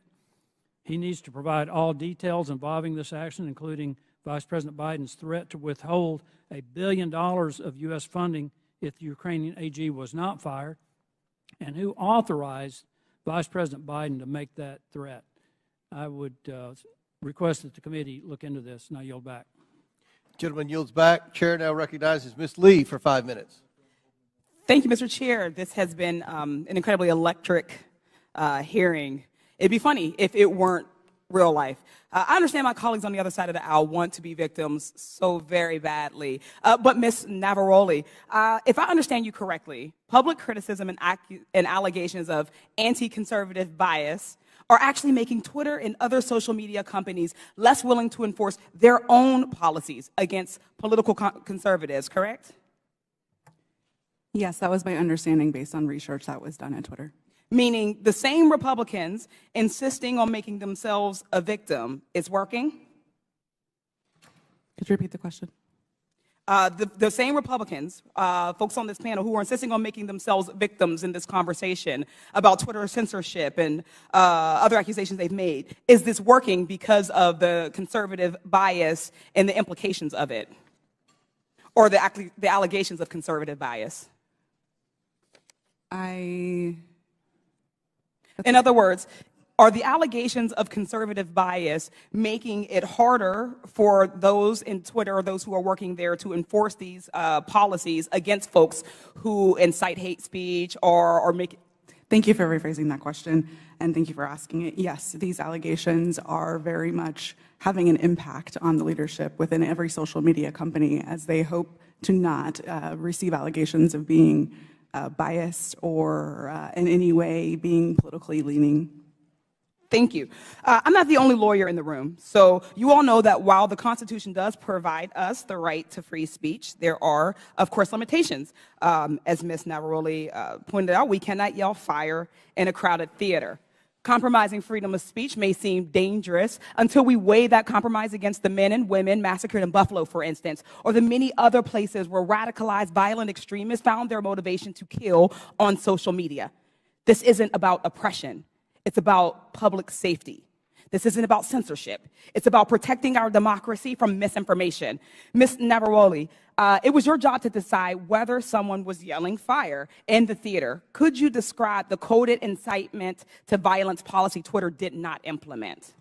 Yes, thank you for that question. The coded incitement to violence policy was an incredibly nuanced policy that was created in order to fill the gaps that were existing in the already existing policies around violence. The policies around violence were explicit. So these were calls that said, I'm going to, I want to, I plan to, I wish to. Those sorts of incitements would have come down. Things like stand back, stand by. Things like I am locked and loaded and ready for a civil war were dog whistles that were not covered underneath the policy. Thank you. Could it have saved lives if it were implemented on January 5th, 2021, or possibly in November of 2020? I can't speculate as to what might have happened, and I do wish we would have acted. Thank you. Ms. Gaddy, the very same words that were plastered across Twitter were shouted at the January 6th insurrection. What threats do Americans face now that Elon Musk has removed all guardrails and welcomed back Donald Trump to the platform? Thank you for the question. I'm actually not really familiar with what the content moderation policies of Twitter are today. Okay, thank you. Social media platforms like Twitter must own up to their responsibility in spreading violence and chaos. I'd argue so too do members of this panel and institution. Thank you. I yield the balance of my time to Mr. Raskin. Thank you very much. Mr. Roth, I want to go back to the whole question of your finding hundreds of thousands of fake accounts set up by Vladimir Putin and the Russian Internet Research Agency, I think they called it, which was the propaganda arm in 2016, and I suppose to this day. Some have been suggesting on the other side of the aisle that it's illegitimate for the FBI or any representative of the federal government, presumably even Donald Trump, who did a lot of this, to contact private media entities in order to apprise them of anything, whether it might be the penetration of organized crime or child pornography or foreign malign influence. And I'm just wondering if you would give us a sense of how much work is actually being done, and I was going to check with you and Mr. Baker about that. How much work does Twitter and other social media entities do that relies on the FBI and other national security agencies? Thank you for the question. There is a considerable amount of work to address foreign disinformation at Twitter and also at other companies. And this work was reliant in part on intelligence shared with companies by law enforcement and by the intelligence community. I would regard that work as essential. At Twitter, we had dozens of people working just on these questions of election interference. Those teams no longer exist under Mr. Musk. And Mr. Baker, if you could. Thank you, sir. Just generally, I mean, it's a matter of public record that the FBI has worked with the public, including private entities, for decades. Indeed, they've had for some number of years now an office of, I think it's called Office of Public Sector Engagement. This is part of what they do in order to fulfill their responsibilities and to do their jobs to protect the country. Thank you. Yield back. Chair recognizes Mr. Armstrong for 5 minutes. Thank you, Mr. Roth. I'm going to continue down that line of questioning. So when you testified, you were just talking about working very hard to keep foreign troll farms from using Twitter and to engage in malign foreign interference. This sounds like a fairly robust undertaking. You said between 2016 and 2020, you had different teams stood up to do this. Constant vigilance? Yes, sir. That was the phrase that we used. Yeah. And these types of attempts are constantly evolving. They're trying to find new ways to penetrate your system, so you have to be engaging with it on a, and being willing to adapt on a constant basis. Yes, sir. That's right. And now we forward to 2020, and earlier you had testified that you were having regular interactions with National Intelligence, Homeland Security, and the FBI? Yes, I did. And primarily to deal with foreign interference? Primarily, but I would say almost misinformation and all of that. exclusively. But you had said earlier, like your contact with Agent Chang was primarily with foreign interference? Yes, that's right. All right. And these were emails. Were there meetings? Yes. Twitter met quarterly with the FBI Foreign Interference Task Force, and we had those meetings running for a number of years to share information about malign foreign interference. Agents from Homeland Security or intelligence, or just primarily the FBI? Our primary contacts were with the FBI, and in those quarterly meetings, they were, I believe, exclusively with FBI personnel. And you had multiple former FBI agents on the payroll. I mean, Mr. Baker, you have 10 years experience with FBI, DOJ? I was, well, with DOJ, it's 2 decades roughly, but I was, just for the record, I was never an FBI agent. Okay. Yeah. And Twitter has such a close relationship with at least one FBI agent that that agent could start emails with, hey, Twitter folks, and could actually advise your company about violations of your own terms of service. Mr. Roth, I think it's safe to say that you had a consistent dialogue with the FBI for the weeks and months prior to the New York Post. Is that fair? I had ongoing conversations with the FBI for years, I would say, about election security. And in response to Mr. Fry earlier, you said you would not categorize the FBI communications as pressure. No, I would not. However, Twitter's director of policy wrote to you in 2020 that Twitter has seen a sustained effort by the intelligence community to push Twitter and that Twitter should keep a solid front against these efforts. He specifically cited Elvis Chan, an FBI agent in San Francisco. Now, on August 11, 2020, Agent Chan sent you 3 documents in prep for a meeting and said the documents pertain to APT-28, a hacking unit connected with Russian military intelligence. Agent Chan arranged for having security clearance for Mr. Baker and facilitated encrypted networks for the FBI to share information with Twitter employees. And on October 14th of 2020, you stated that this feels a lot like somewhat of a subtle leak operation. Earlier today, you testified that you were following national experts on Twitter, national security experts on Twitter, as a reason to take down the New York Post story on Hunter Biden's laptop. Yes, sir, I did. So, after 2016, you set up all these teams to deal with Russian interference, foreign interference. You're having regular meetings with the FBI. You have connections with all of these different government agencies, and you didn't reach out to them once? Is that question in reference to the day of the New York Post Yeah. article? That's right. We generally did not reach out to the FBI to consult on content moderation decisions, especially where they related to domestic activity. It's not that we wouldn't have liked that information. We certainly would have. It's that I don't believe it would have been appropriate for us to consult with the FBI. In December of 2020, you did a declaration to the Federal Election Commission that the intelligence community expected a leak and a hack operation involving Hunter Biden. Recently, Mark Zuckerberg confirmed that the FBI warned Meta that there was a high effort of Russian propaganda, including language specific enough to fit the Hunter laptop Biden security story.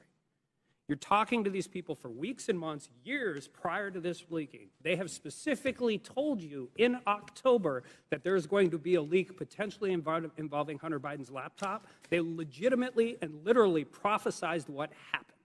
And you didn't contact any of them? No, sir, I did not. Did they reach out to you? On and around that day, to the best of my recollection, no, they did not. So after the story was taken down and you guys did it and you personally disagreed with it, Ms. Gaddy, you said you did. Did you contact them and say, hey, is this what you were talking about?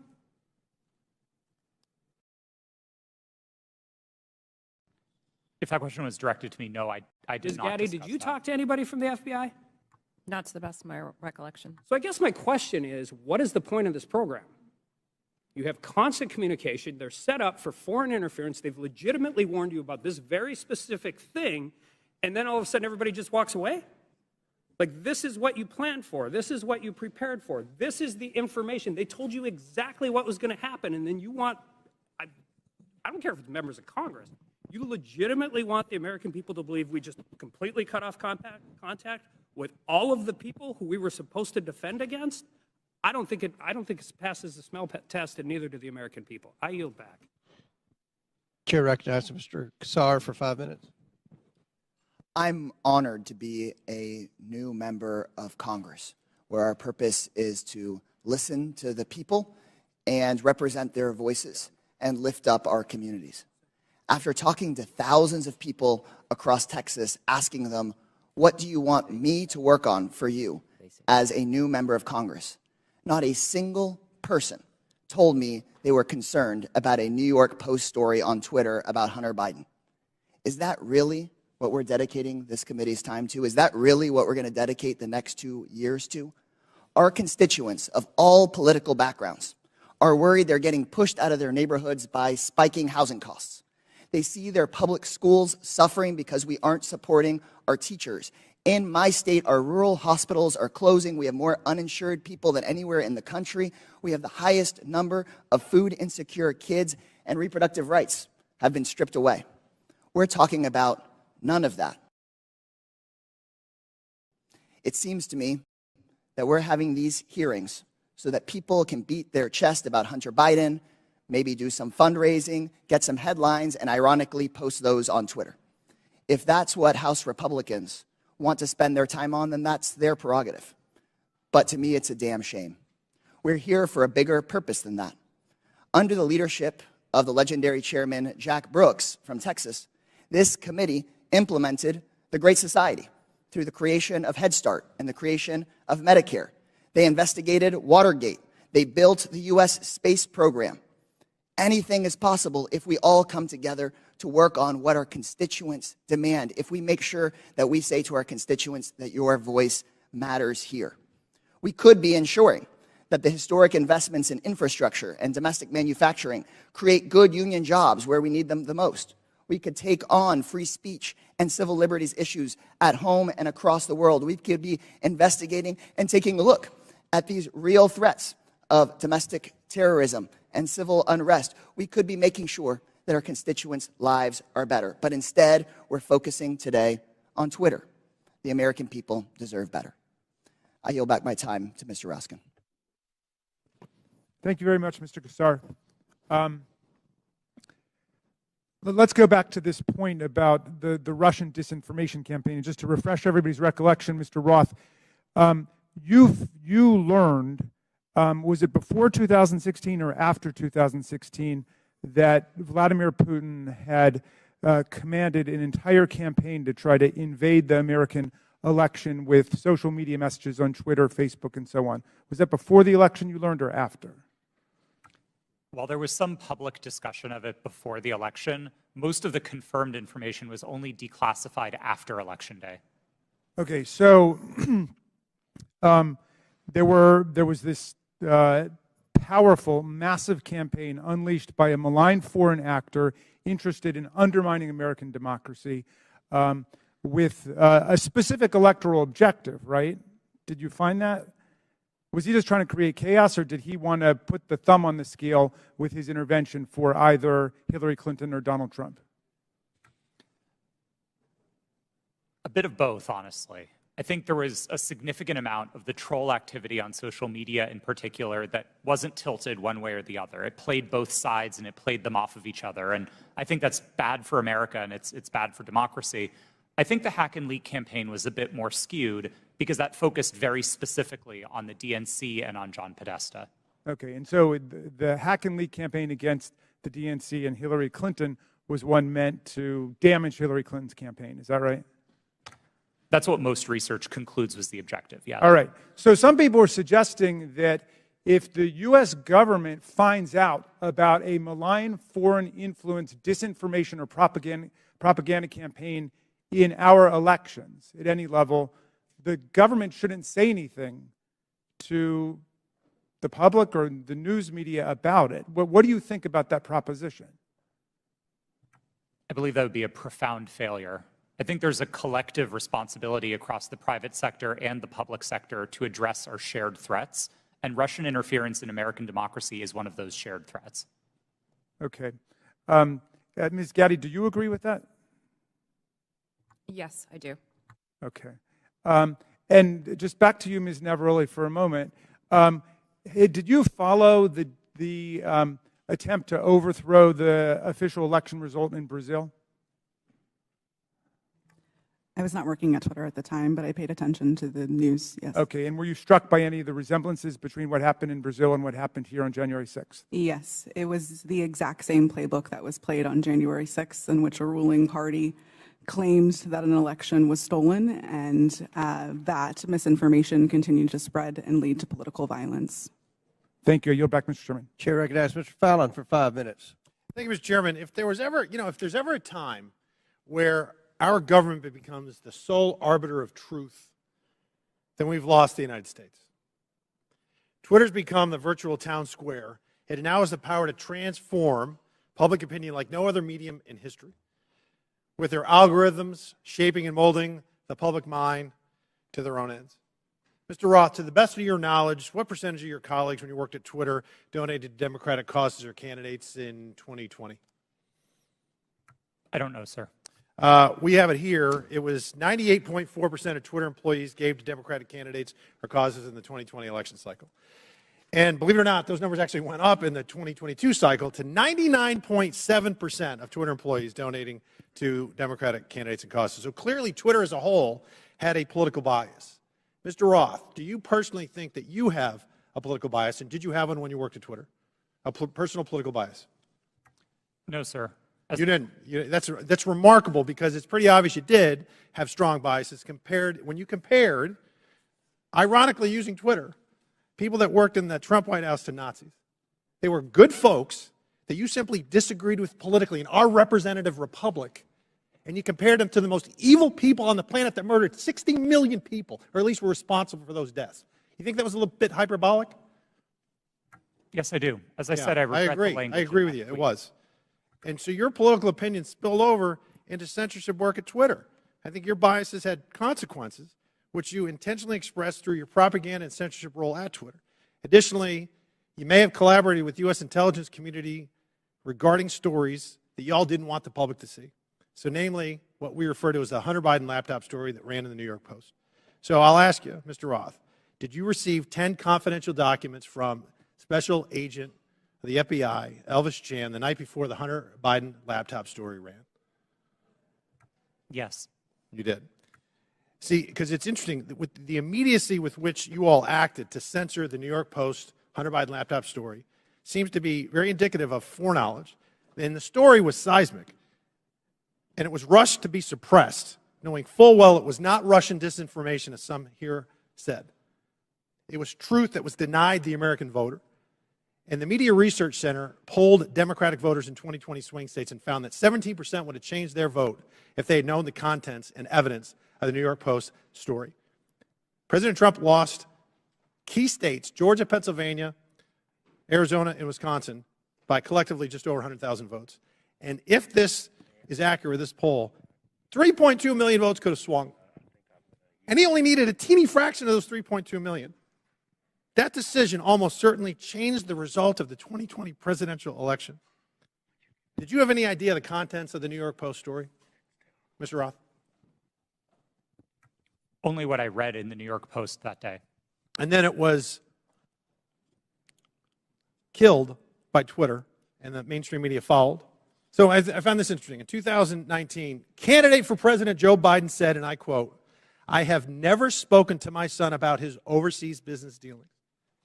And yet, the evidence in that story and on that laptop revealed that two of Hunter's Mexican business associates, Miguel Magnotti and Miguel Velasco, visited the White House in February 2014, and he was later photographed. Joe Biden was photographed with him in the White House. Also in October 2015, Hunter arranged a video conference with his dad, Joe Biden, the sitting vice president, and Carlos Slim, the Mexican billionaire. And then unbelievably in 2015, Hunter introduced his father, then vice president, to Vadim Pozharsky, an executive at the now infamous Burisma Holdings Company, where Hunter would later magically make millions as a board member despite having no experience whatsoever in the energy sector. Joe Biden lied. He created the firewall, and then he was exposed because of this story and other information. He lied to the American people. And Mr. Roth, you withheld information on the eve of a presidential election, and you protected that lie.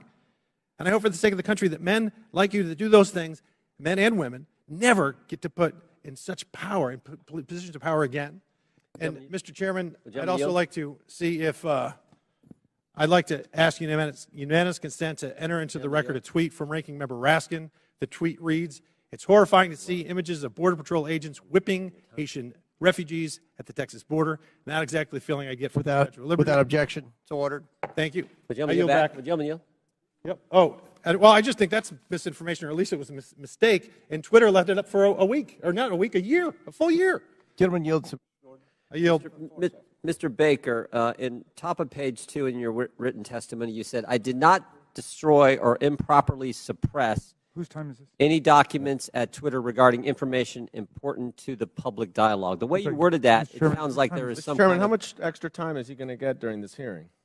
You finished He the had, question, he and had then you time, think let it's him repeat the distorted. question, and then his time will be expired, and It please expired answer. before he started.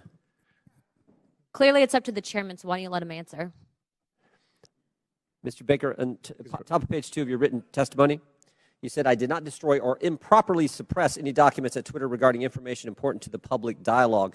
The use of the term improperly suppressed suggests there was some kind of suppression done in a proper way. I just want to know what that was, and is this referring to your work at Twitter when the Twitter files were first released just a few months ago? Unfortunately, sir, I think I'm constrained from answering that question any more fully than in my testimony because of attorney-client privilege. So unfortunately, I'm just going to have to leave it at that. I thought that's been waived. Not the privilege, not the privilege. The non-disclosure agreement, my understanding, has been waived, but not the attorney-client privilege. Gentlemen, time's expired. I do not have anything in writing to indicate that the Twitter has waived privilege with respect to that matter. Chair recognizes Ms. Crockett. Thank you, Mr. Chair. MAGA Republicans can't let go. That should be the name of this hearing. I'm glad that seemingly we have now accepted that President Joe Biden won the election, even though now we are blaming President Trump's loss on Twitter. Can we finally let it go? This is why Democrats are reinforcing that in this hearing we should be talking about the threats to our democracy. That's the real threat, not an old article that seemingly couldn't reach the viewership it sought through its own platform to disparage and attempt to skew the election in favor of a twice impeached former president who lost a secure and fair election. As a Texan who served in the House and fled the state as MAGA Republicans there pushed an agenda just as insidious as the foreign interference we experienced in the 2016 election, we should be talking about what they don't want to talk about as they continue to cut you off as you try to talk about things such as interfering with our democracy, and how there has been an inciting of political violence against individuals as well as our democracy as a whole.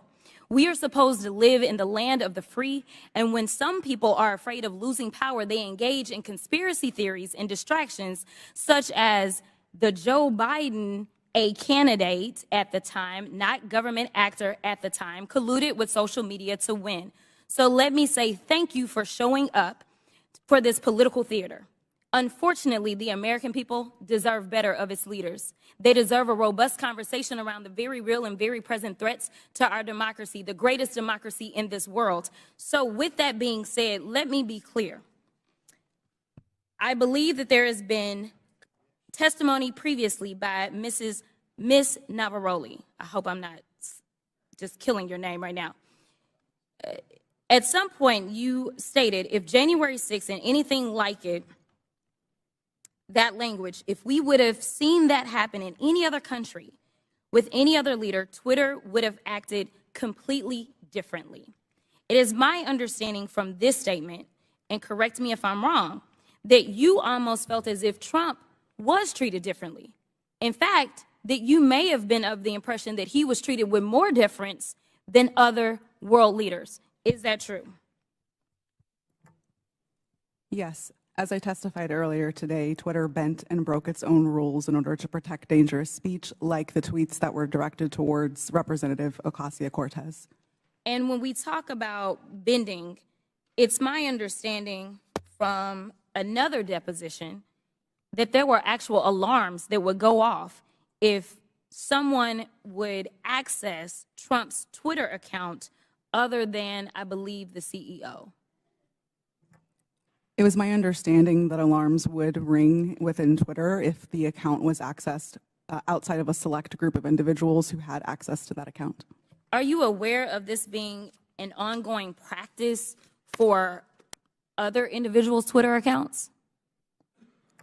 At my time at Twitter, the former President Donald Trump's account was the only account that I did not have access to. Okay, so we know that there weren't individual actors running around Twitter setting off alarms every other day. Is that correct? Not to my knowledge, no. Okay. Now, as we talk about January 6th, because I think that's the only thing we should be talking about, what I want to talk about is what, and anyone can answer this question.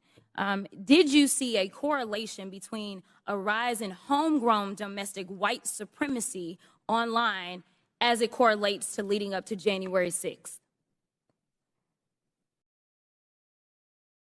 I can answer that. So some of the things that we were seeing specifically on Twitter related to white supremacy fan fiction. I mentioned earlier in my testimony that we saw things like people wishing that the day of the rope would occur.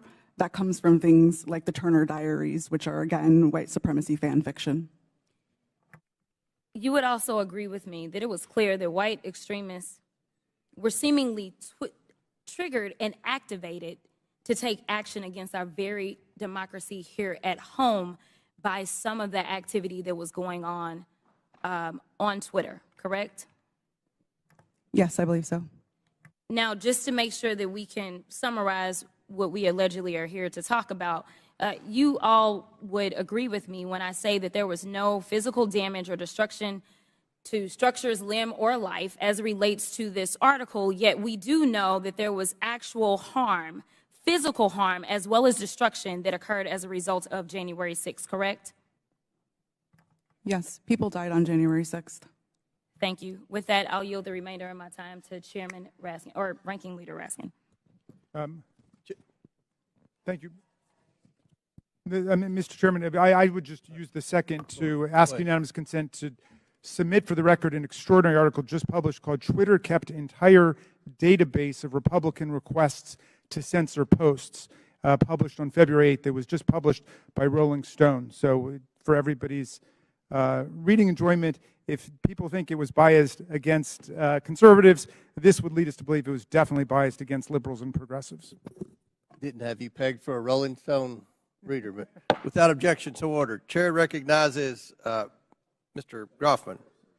First of all, just a comment. When we talk about the Pledge of Allegiance, one of the lines in there is, "To the Republic for which we stand."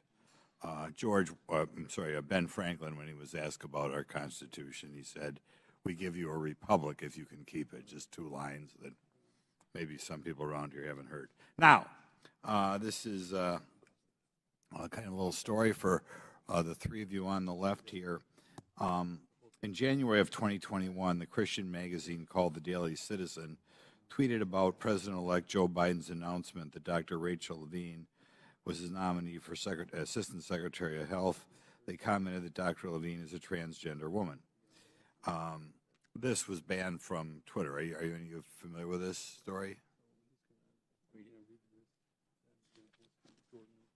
I'm not familiar with it, sir. Do you have any reason why it would have been banned?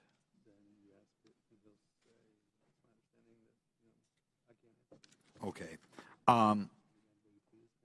There are local talk radio hosts in my area, well-known media hosts out of the Madison, Milwaukee, Green Bay media market, widely listened to. They were shadow banned on Twitter. There's some very prominent doctors in the area that didn't agree, perhaps, with everything CDC or NIH said, that were banned on Twitter. I'd like you to comment on that because, normally I think when people make a major health decision, they always like to get two separate opinions. And some of these doctors who are wildly well-respected, probably two of the most prominent doctors in Wisconsin, thought outside the mainstream. And I think for thinking outside the mainstream, they were taken off your platform. Could you comment on why you would take somebody off a platform, or why a distinguished doctor would be considered something that the public as a whole couldn't hear their version of events?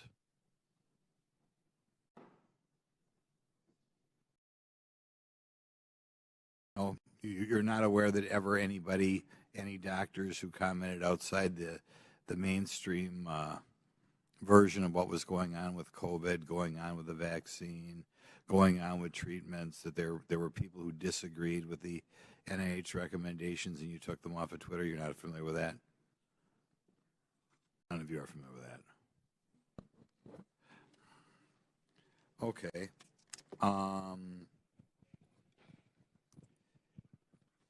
I'll yield some time to Jim Jordan then. I thank the gentleman for yielding. Mr. Baker, Mr. Roth earlier said he thought it was a waste of time for the FBI to be sending you accounts that they thought violated Twitter's terms of services and Twitter's policy. I was just curious, did you ever tell Twitter executives or FBI acquaintances that the FBI had no legitimate interest in enforcement of Twitter's policy?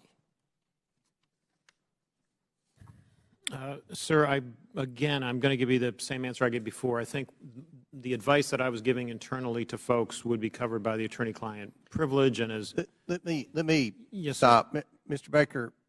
Although you're testified today by subpoena, you nonetheless have raised the attorney-client privilege to avoid answering this committee's question. Congress does not recognize the common law attorney-client privilege. With that, I'm going to allow Mr. Jordan to ask the question again.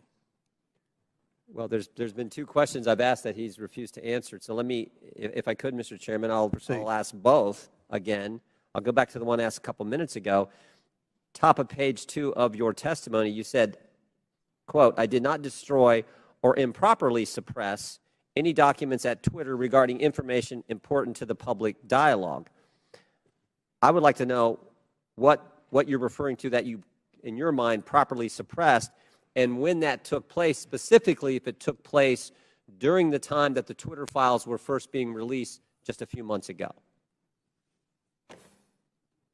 well, again, sir, as I think we've notified the committee and we've had these conversations with Twitter as well to try to resolve this issue prior to coming up here today, I don't have anything in writing that clears me in my ethical responsibilities to my former client with respect to answering questions that I think fall squarely within the attorney-client privilege. So unfortunately, I don't think I can go beyond what I've said there already, sir.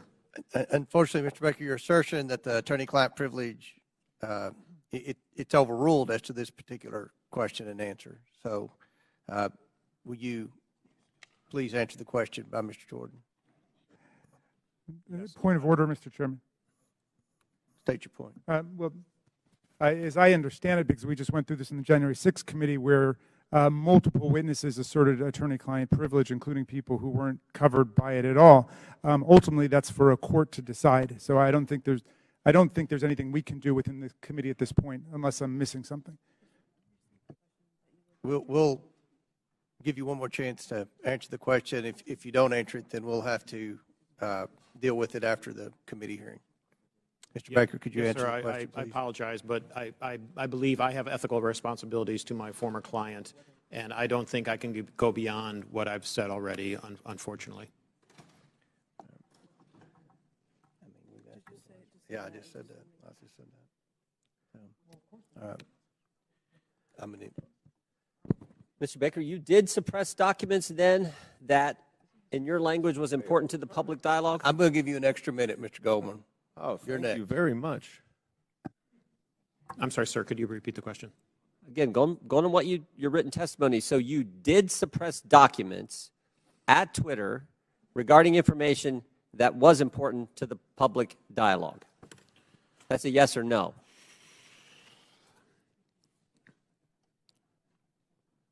I'm going to answer the question with the following sentence, which is right after that. At all times, I sought to help my client understand and comply with its legal obligations. Okay. Gentlemen's time's expired. I recognize Mr. Goldman for 6 minutes. Thank you, Mr. Chairman. I understand that Mr. Palmer was asking some questions about some of my assertions about the removal of the Ukrainian Prosecutor General. First, let's be clear, I did not say that Vice President Biden fired Mr. Shokin. It was official U.S. and European policy to encourage Ukraine to fire him, which they did. But he is right about one thing.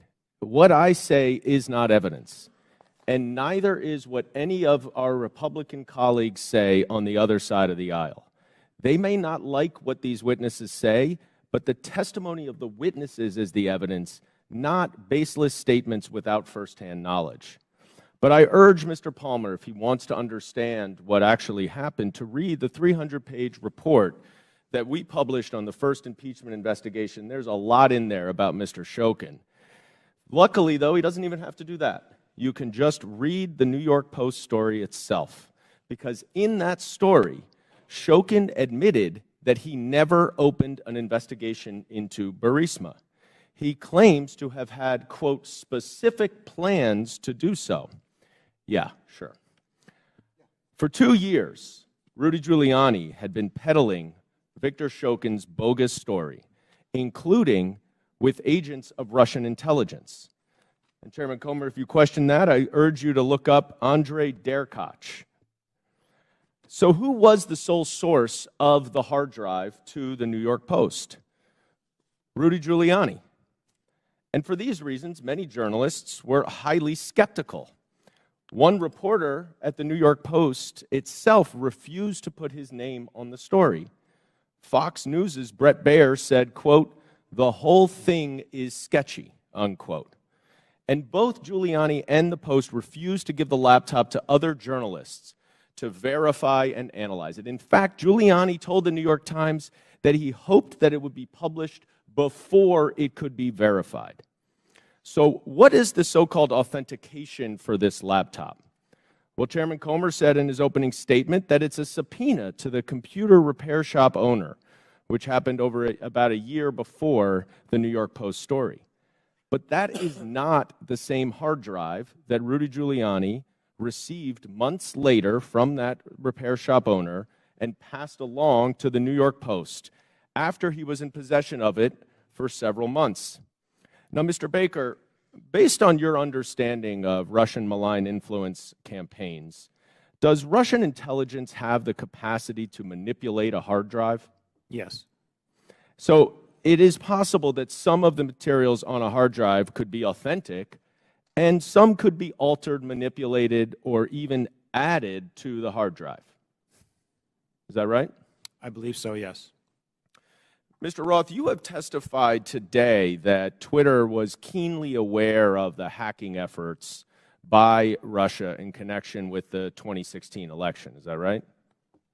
Yes, sir. And those efforts, I believe you said, and correct me if I'm wrong, by Russian intelligence to interfere in our electoral process continued up and through and including the 2020 election. Is that right? Russian efforts certainly continued through the 2020 election and even through the midterms. I couldn't say specifically if it was military intelligence, as was the case in 2016, but certainly the Russian government was involved. So let's run down what Twitter knew about this hard drive and this story when it was published. First, the sole source of the hard drive was Rudy Giuliani, who had been working closely with Russian intelligence agents throughout 2020. Second, Russian intelligence interfered in the 2016 election and was actively trying to do it again. And third, numerous journalists, including at the New York Post and Fox News, raised suspicions about the hard drive, and they refused to allow an independent analysis and verification of it. Now, Mr. Baker, based on your experience in law enforcement, wouldn't this give anyone concerned about Russian interference in our elections serious pause?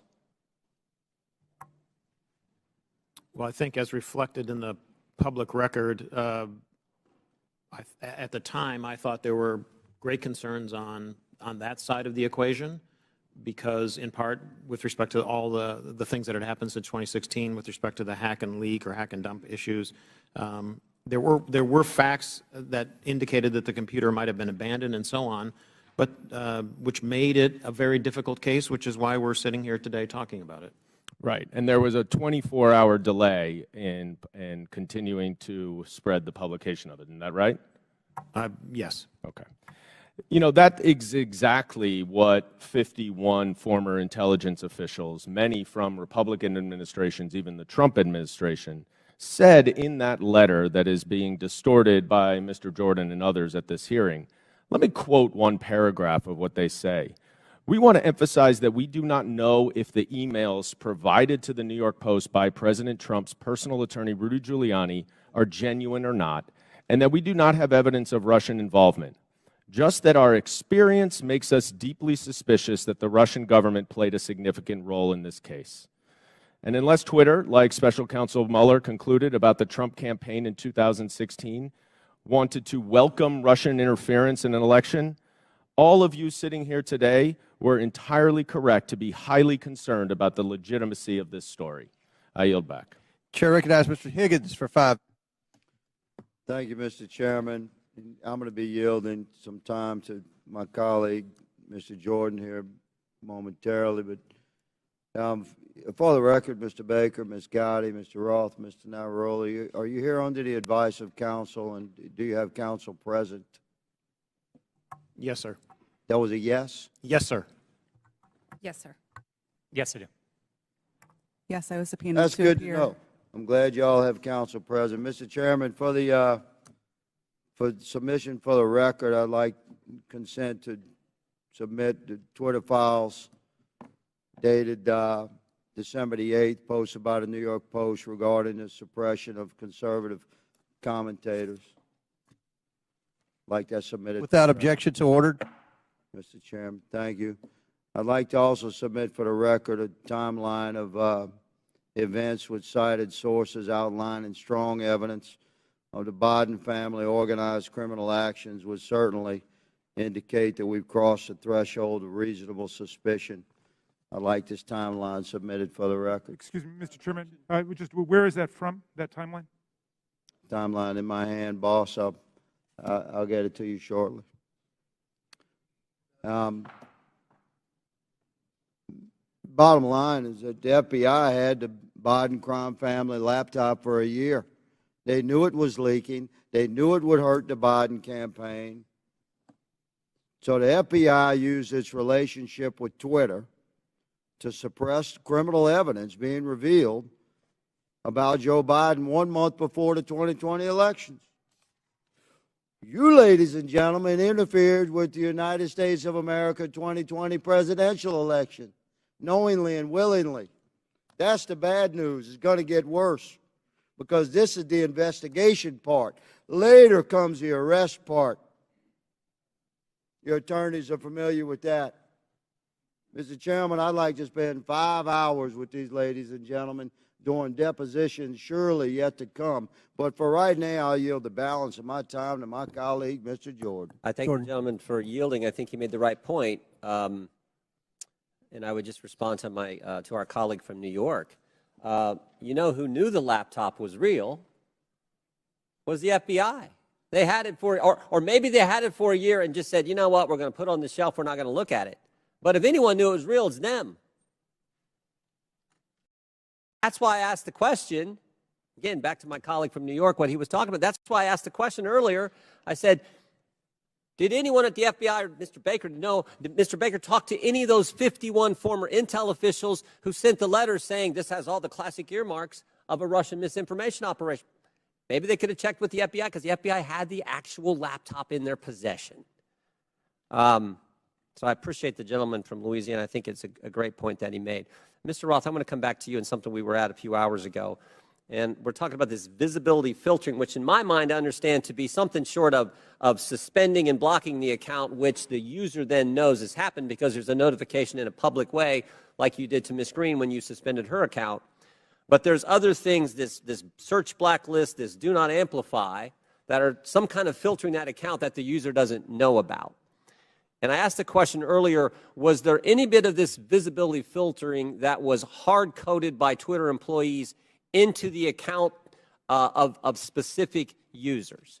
And you said, you hesitated for a while, and you said, well, you wouldn't use the term hard-coded, but it seemed to me like something like that went on. Can you elaborate? Thank you for the question. Twitter's visibility filtering system, as has been reported in the Twitter files, is based on applying labels to user accounts. And so in that sense, if the application of a label is what you meant by hard-coded, yes, Twitter systems did apply those designations to those accounts. But it was seldom the case that Twitter staff would manually, individually go in and apply those labels directly. Were any government officials,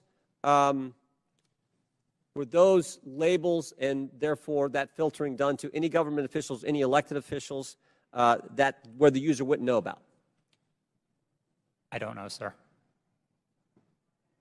I didn't have access to my Twitter computer, to any Twitter systems to prepare me to answer that question. So I'm just talking your time there and your experience there. Do you know if that happened? It would not surprise me to know that visibility filtering labels had been applied to the accounts of elected officials. So visibility filtered labels applied to the accounts, but the user doesn't know.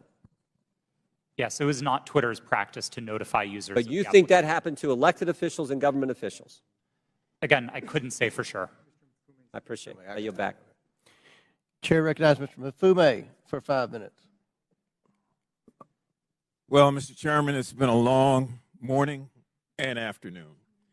And at this point in time, there's an adage that says everything that can be said has been said, except that not everyone has said it. So if you will indulge me for a few minutes, I'd just like to reflect on some observations, having sat here and gone through this. And I'm hoping and praying that this is not a problem in search of a solution, because we're dedicating an awful amount of time here, and I don't want a few things to escape us.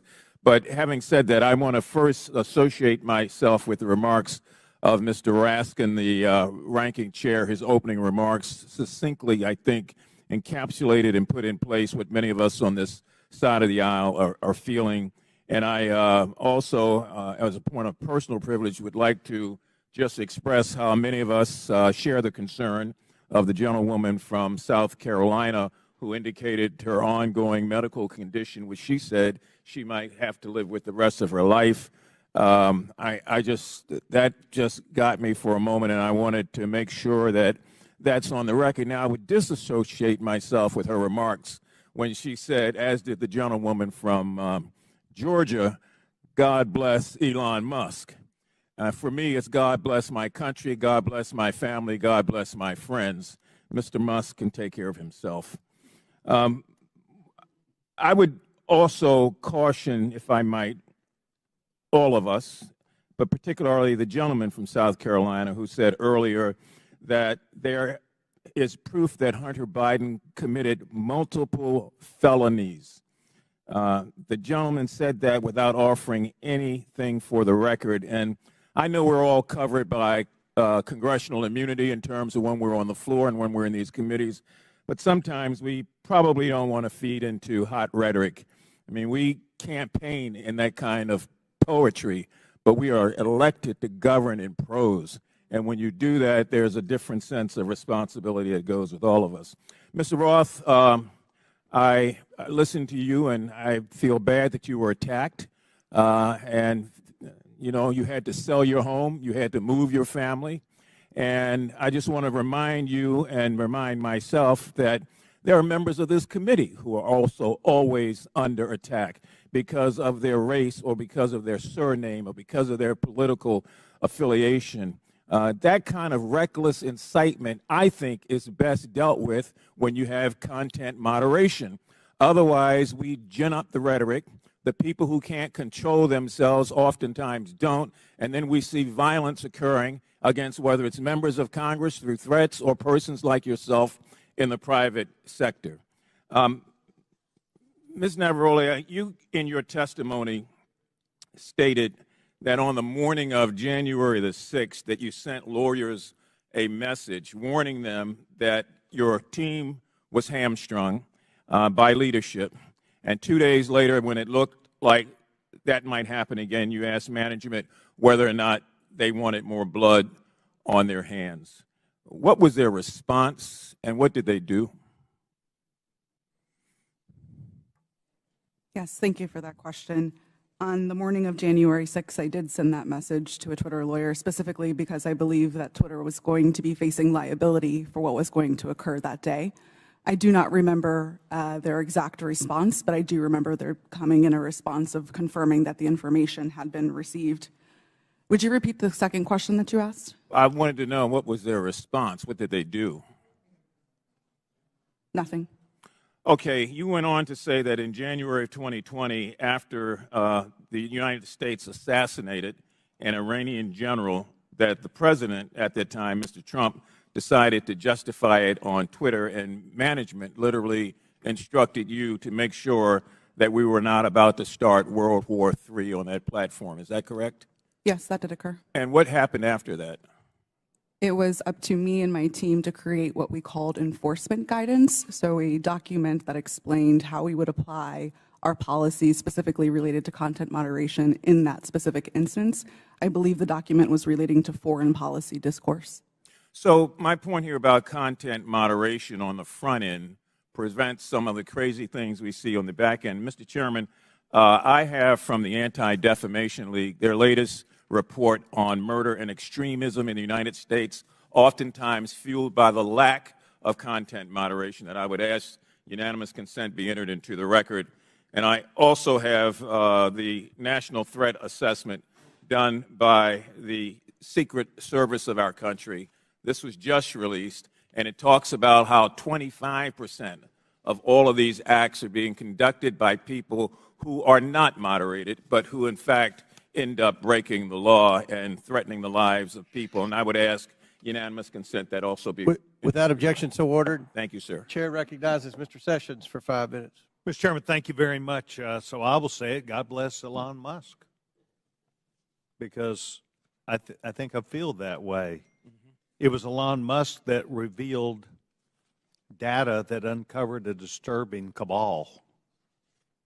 Let's be clear, we're here today because Twitter got caught, not because people wanted to admit mistakes got made, or perhaps because they got bought. If not for the Twitter files released by Mr. Elon Musk, this activity we're discussing today would still be going on. It's no secret that the political bias of Twitter and their previous leadership bled into politics and merged that with practices of the company. And that is a big concern. But a bigger concern is where our government, on a political basis by law enforcement, becomes engaged in things that a timeline would show were not truthful. That's the concern. The fact that Twitter was working hand in glove with the Federal Bureau of Investigation and the intelligence community to suppress free speech and things that were not true is disturbing. That is why we are here today. So, Mr. Roth, I would engage you, if I could, for a minute. By the way, I want to compliment all four of you. You've been here all day. This is hard to do. You've kept your cool. To the best of your ability, you're expressing honesty. I admire that. Mr. Roth, can you please tell me about the meetings with the FBI? How many? Where did they take place? How do they accomplish what they wanted? Thank you for the question. Yes, sir. Twitter met with the FBI, I would estimate, several dozen times over the course of multiple years.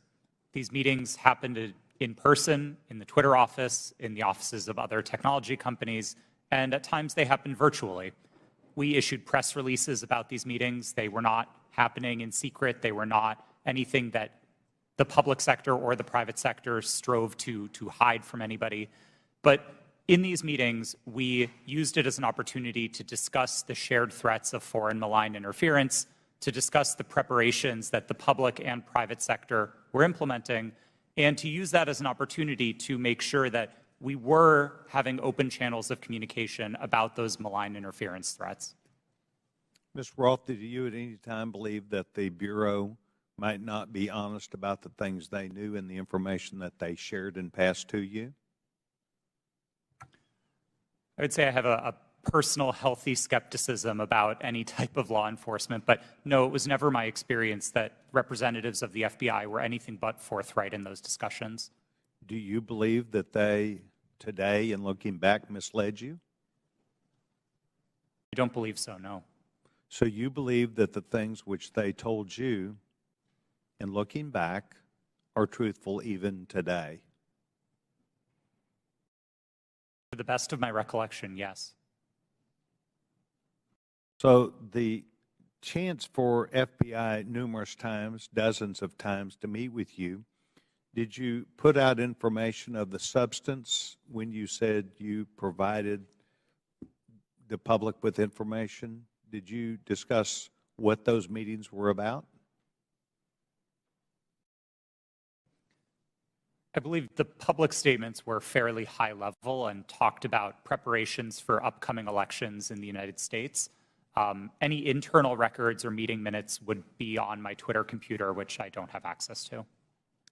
And does that reside, to the best of your knowledge, currently at Twitter? Yes, sir. I returned all Twitter property to the company when I chose to leave. Yes, and that would be a requirement, generally speaking. Yes.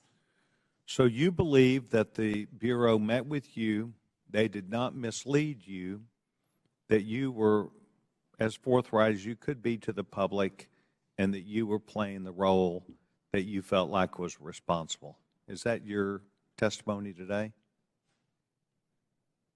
Yes, sir, it is. Thank you very much, Mr. Chairman. I yield back. Gentleman yields back, and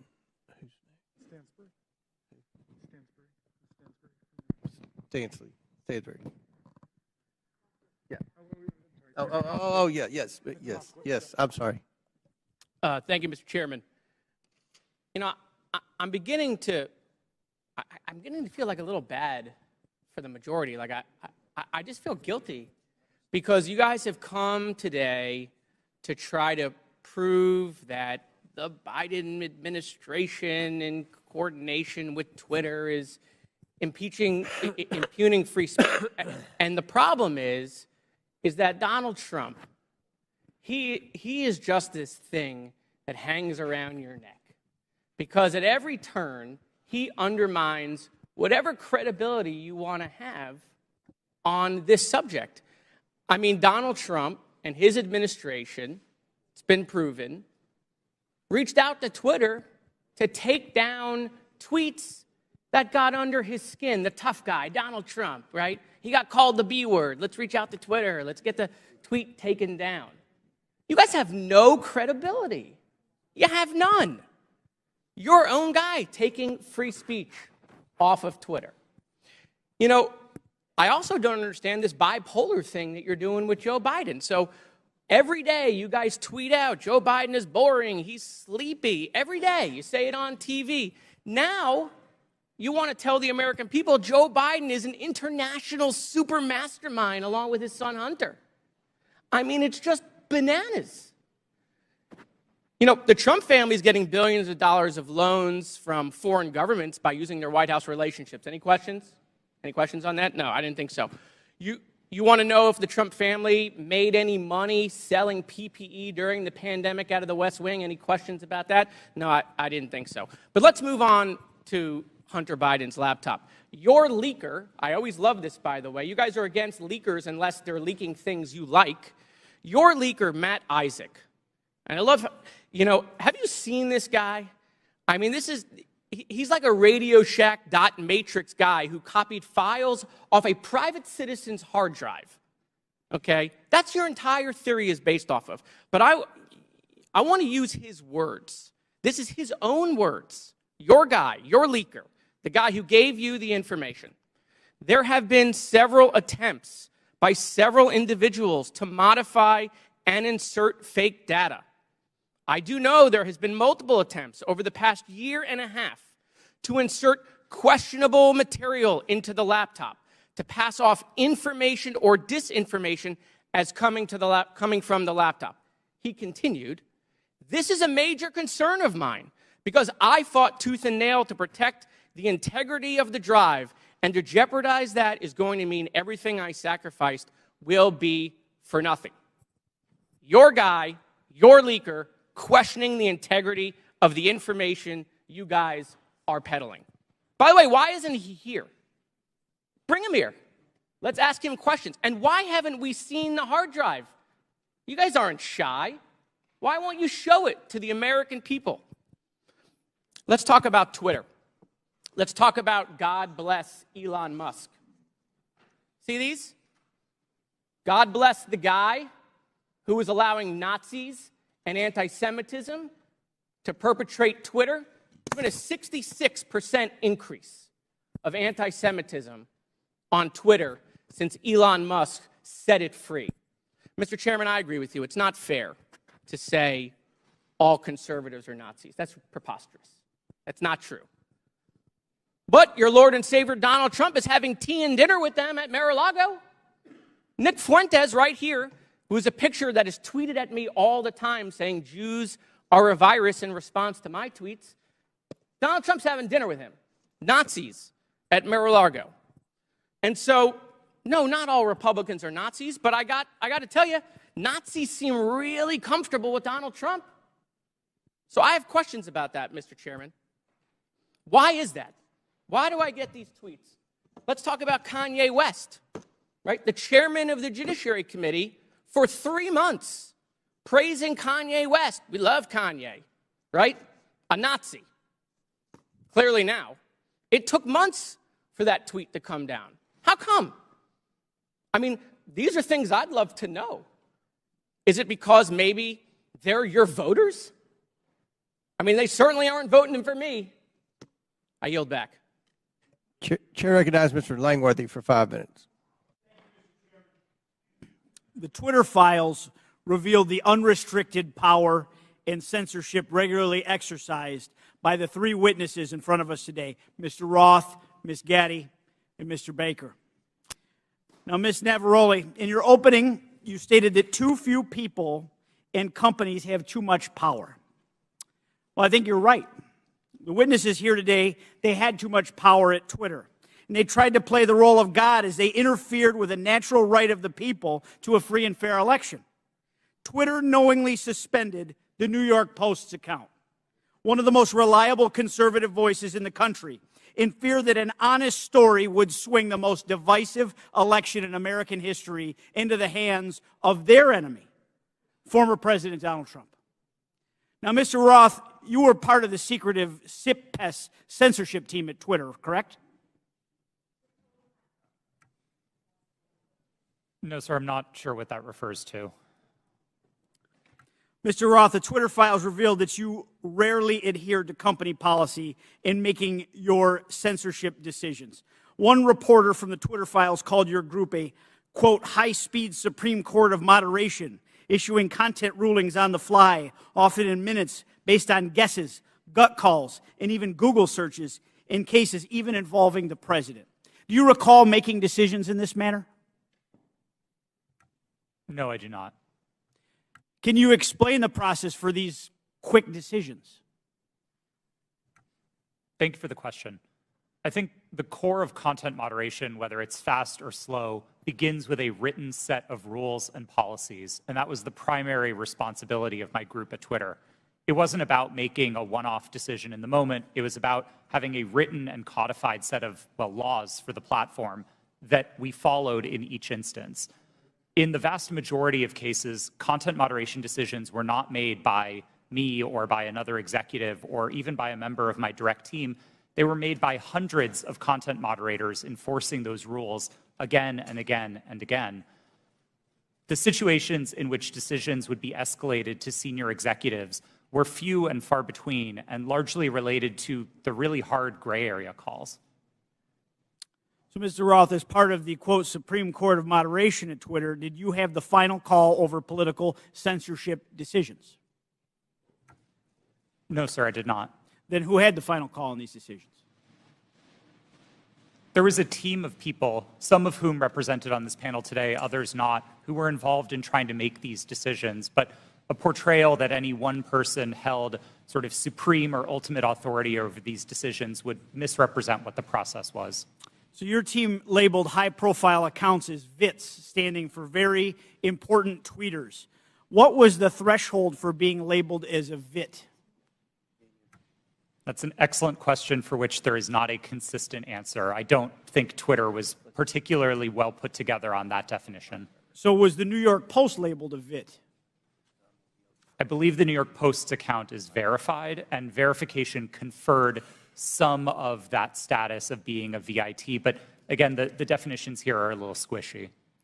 Now, is it true that the Twitter comms director, Trenton Kennedy, said in regard to the Post story, I'm struggling to understand the policy basis for marking this unsafe.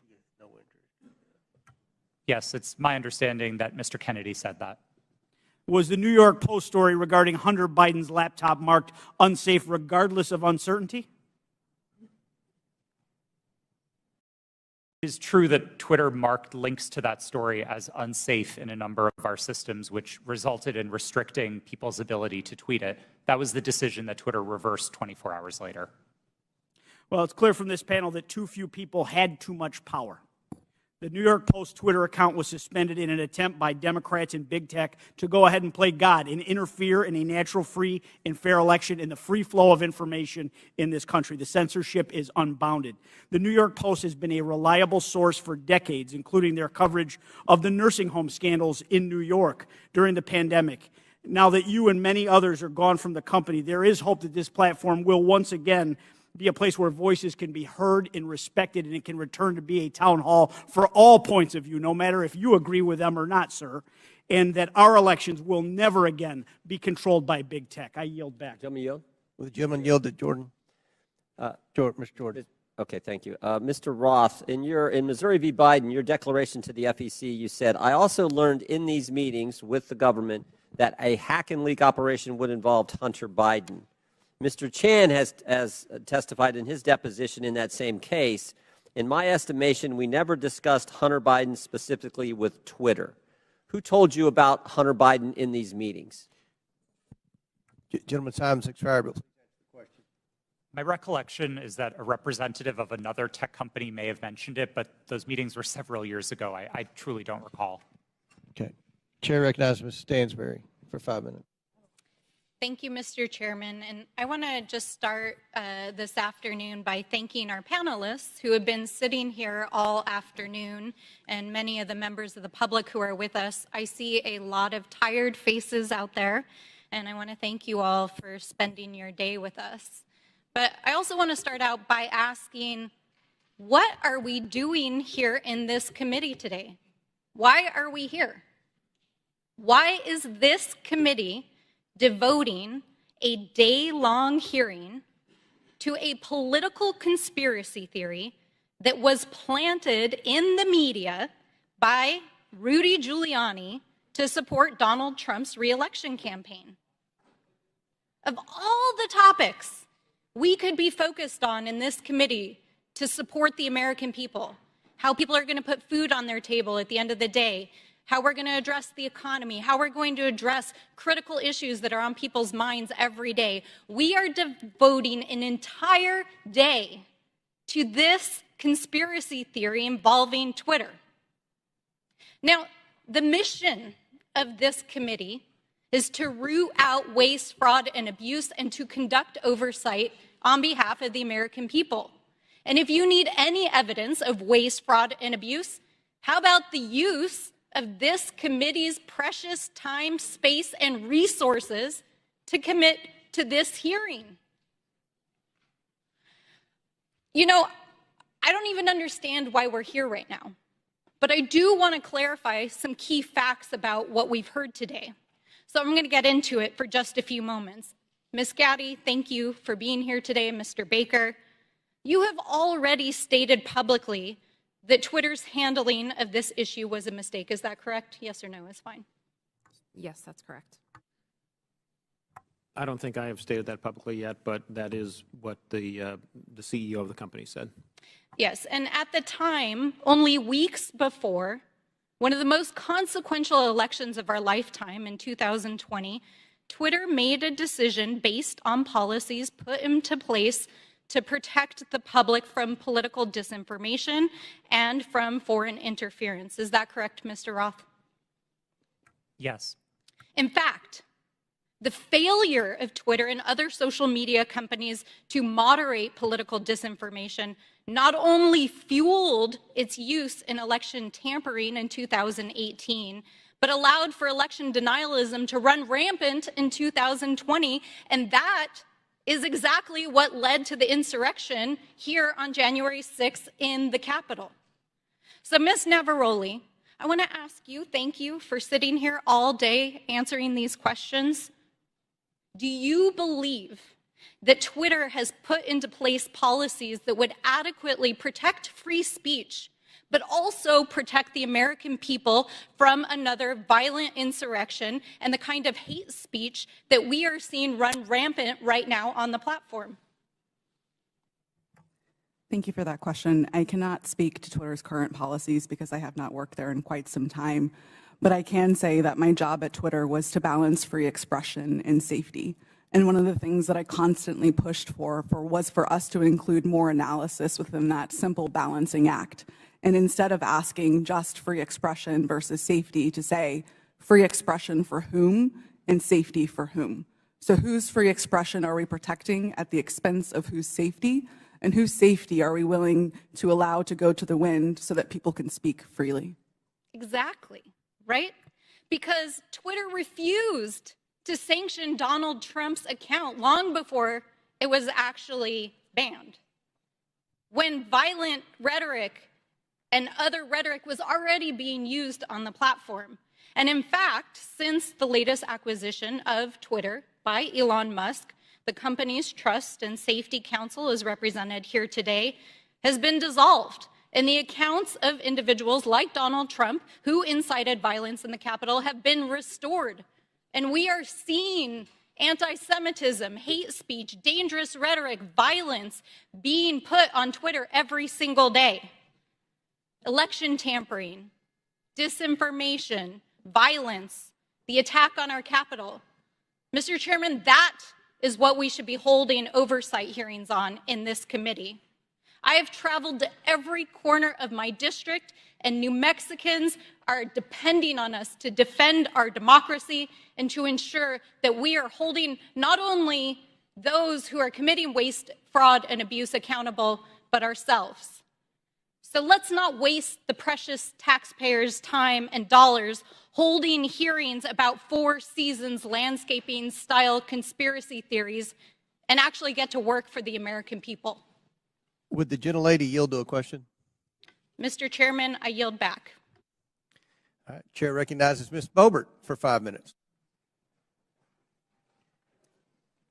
Thank you, Mr. Chairman. Mr. Matt Taibbi, a respected reporter who published much of the Twitter files, said, quote, Twitter's contact with FBI was constant and pervasive, as if it were a subsidiary.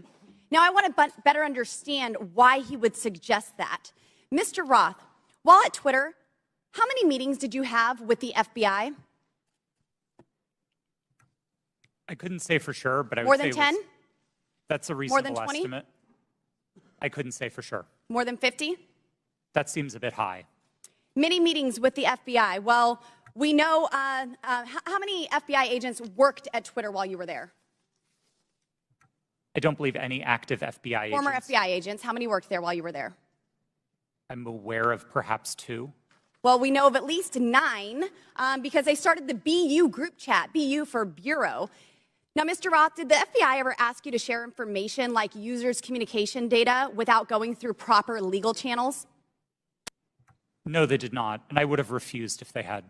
That's correct. I see that you denied Agent Chan's request for access to Twitter's data feed.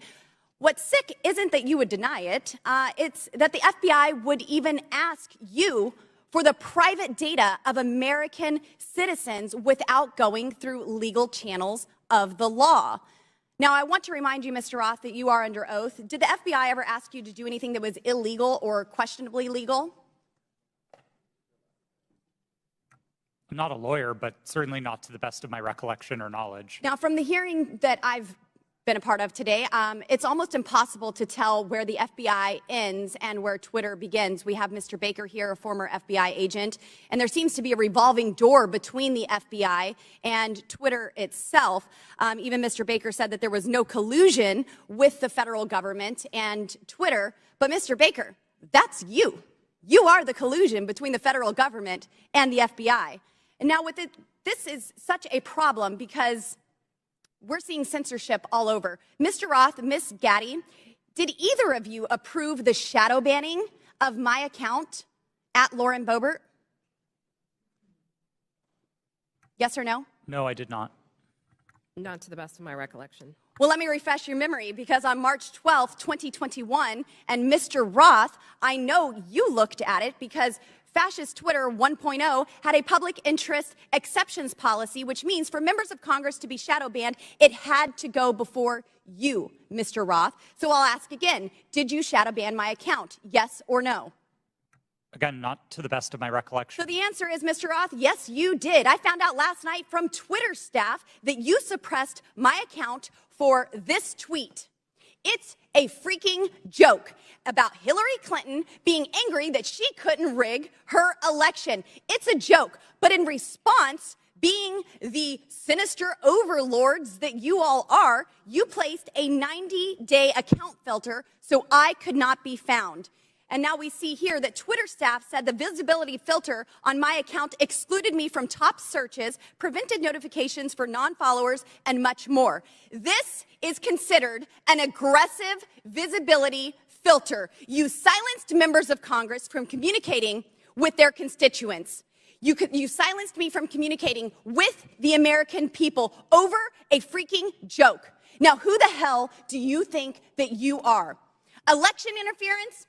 Yeah, I would say that that was taking place because of you four sitting here. The Hunter Biden laptop story was suppressed. A sitting member of Congress was suppressed. A sitting president was banned from Twitter. You know, I bet that Putin is sitting in the Kremlin wishing he had as much election interference as you four here today. We've heard about threats to democracy. Well, what about shutting down a duly elected member of Congress? This is fundamental to our nation's governance, and you all attacked that very foundation. 230 protections? Well, those are for publishers, not for editors. And it's clear you were not acting as publishers, you were acting as editors. And Mr. Chairman, I think it's far past time that we remove 230 protections for big tech platforms who are abusing this protection. And let me just say, I'm not angry for myself. I'm not angry because I was silenced. I can reach out to Elon and to his staff, and I can see what's happened. And I can sit here today and hold you all in account. I am angry for the millions of Americans who were silenced because of your decisions, because of your actions, because of your collusion with the federal government. They can't reach out to Elon. They can't sit here today and hold you into account. We don't know where the FBI ends and Twitter begins. But I do want to thank Mr. Elon Chairman, we're Musk over for 17 firing seconds now. you four and saving free speech and even Twitter. Mr. Chairman, I yield. The lady yields. Went over 24 seconds. I'll give Ms. Porter 24 extra seconds. Well, I appreciate your indulgence, Chairman Comer, but I won't need it. So today's hearing gavelled in at 10 a.m. For nearly 6 hours. Power outage. We have been going back and forth about this supposed suppression of a single news story from a single outlet for a single day. This hearing has been, in its length, nearly 1/4 of the amount of time that Twitter users could not share the link. We are spending almost as much time screaming about this as this was ever a problem. Look, criminal activity is always a concern, but if there is criminal wrongdoing on Hunter Biden's laptop, that is a matter for the FBI and our law enforcement agencies. Today's hearing is merely an exercise in misinformation and disinformation, a free-for-all hellscape. That's what now CEO Elon Musk said Twitter would become if the platform became a place where anyone could say anything with no consequences. It is unbelievable to me that I am quoting Elon Musk, but that is how ridiculous this hearing has become. The Oversight Committee, like Twitter, or any other social media company for that matter, cannot become a free-for-all hellscape where anything goes. With that, Mr. Chairman, I yield back. The lady yields back. Thank you. Mr. Chairman, Ms. Boebert. I ask unanimous consent to submit 2 documents into the record, both from Twitter. Without objection, so ordered. Thank you. Chair recognizes Ms. Luna for 5 minutes. Thank you, Chairman. Mr. Roth? Mr. Roth, have you communicated with government officials ever on a platform called Jira? Yes or no? Real quick answer. We're on the clock. Not yes to or the no? best of my recollection. Not no. to your recollection? Great. If you did, in the event, communicate, who would have had access to this platform? That's the nature of my confusion. Okay. Jira Did you ever speak to government officials on Jira regarding taking down social media posts? Again, not to the best of my recollection. Can you explain to me why the federal government would ever have interest in communicating through Jira, mind you, a private cloud server, with social media companies without oversight to censor American voices? I want to let you know that this is a violation of the First Amendment, and the federal government is colluding with social media companies to censor Americans. Mr. Chairman, I ask for unanimous consent to submit these graphics into record. And Mr. Roth, I'm going to refresh your memory for you. This flow chart behind me. Ordered. Thank you, Chair.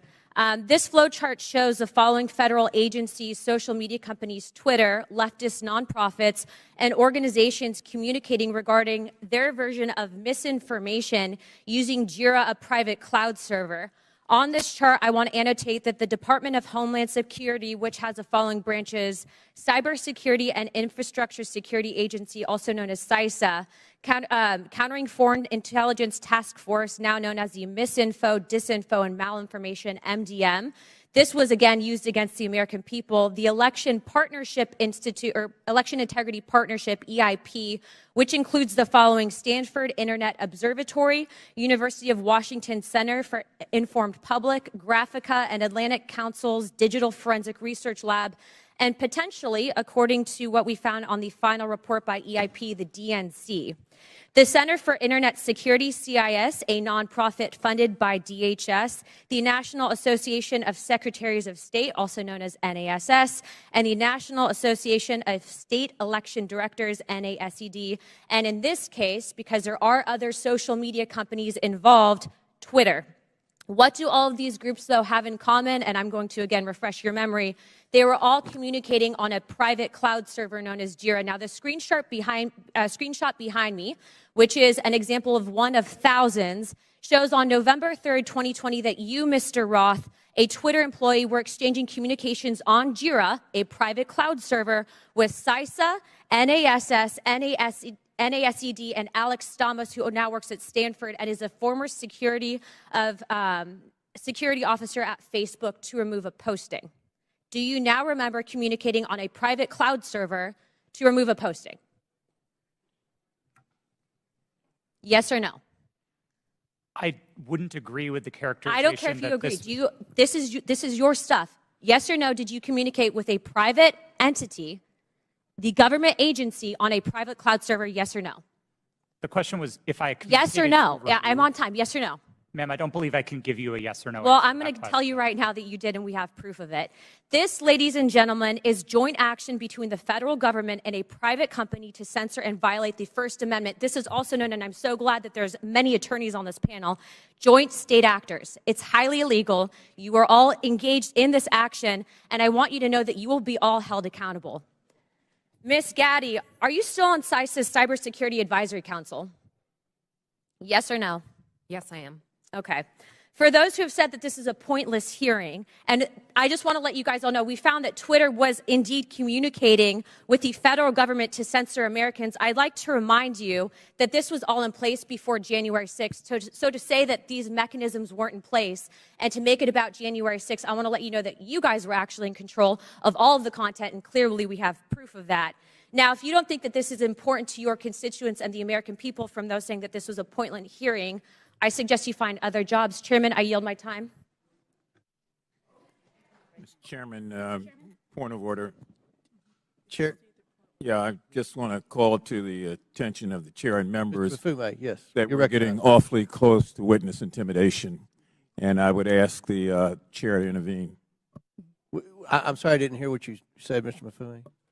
I said I would caution all members that we were getting very close to witness intimidation, right on the verge of it, and I would ask that the chair and the ranking member agree how we will proceed from this point on.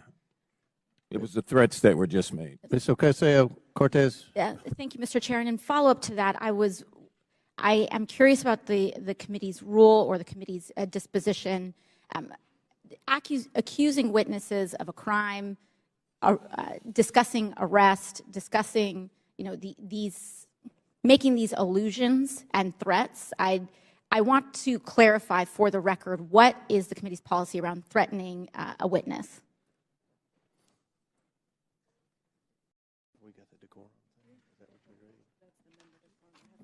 We have the member decorum. Do we have a witness decorum? And around the rules of decorum, can we agree that threatening a witness comes close to broaching general decorum? It does broach general decorum of the committee? With all due respect, Ms. Ocasio-Cortez, we don't agree that there was any witness threatening. In threatening, when we discuss arrest, when we discuss a potential arrest of a witness and alluding to a witness or suggestion of a witness committing a crime without evidence and without documents being supported to the record. Can you be more specific?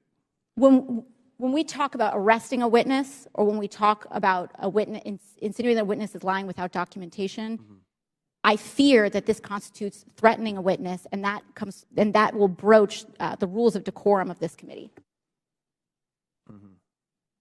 And I'd like to ask that we request witnesses be treated with respect. Thank you. Appreciate that, and I will remind everyone of the member decorum and witness decorum to treat everyone with respect. Thank you, Ms. Ocasio-Cortez. Do you have anything to add? No, thank you. I agree with you, Mr. Chairman.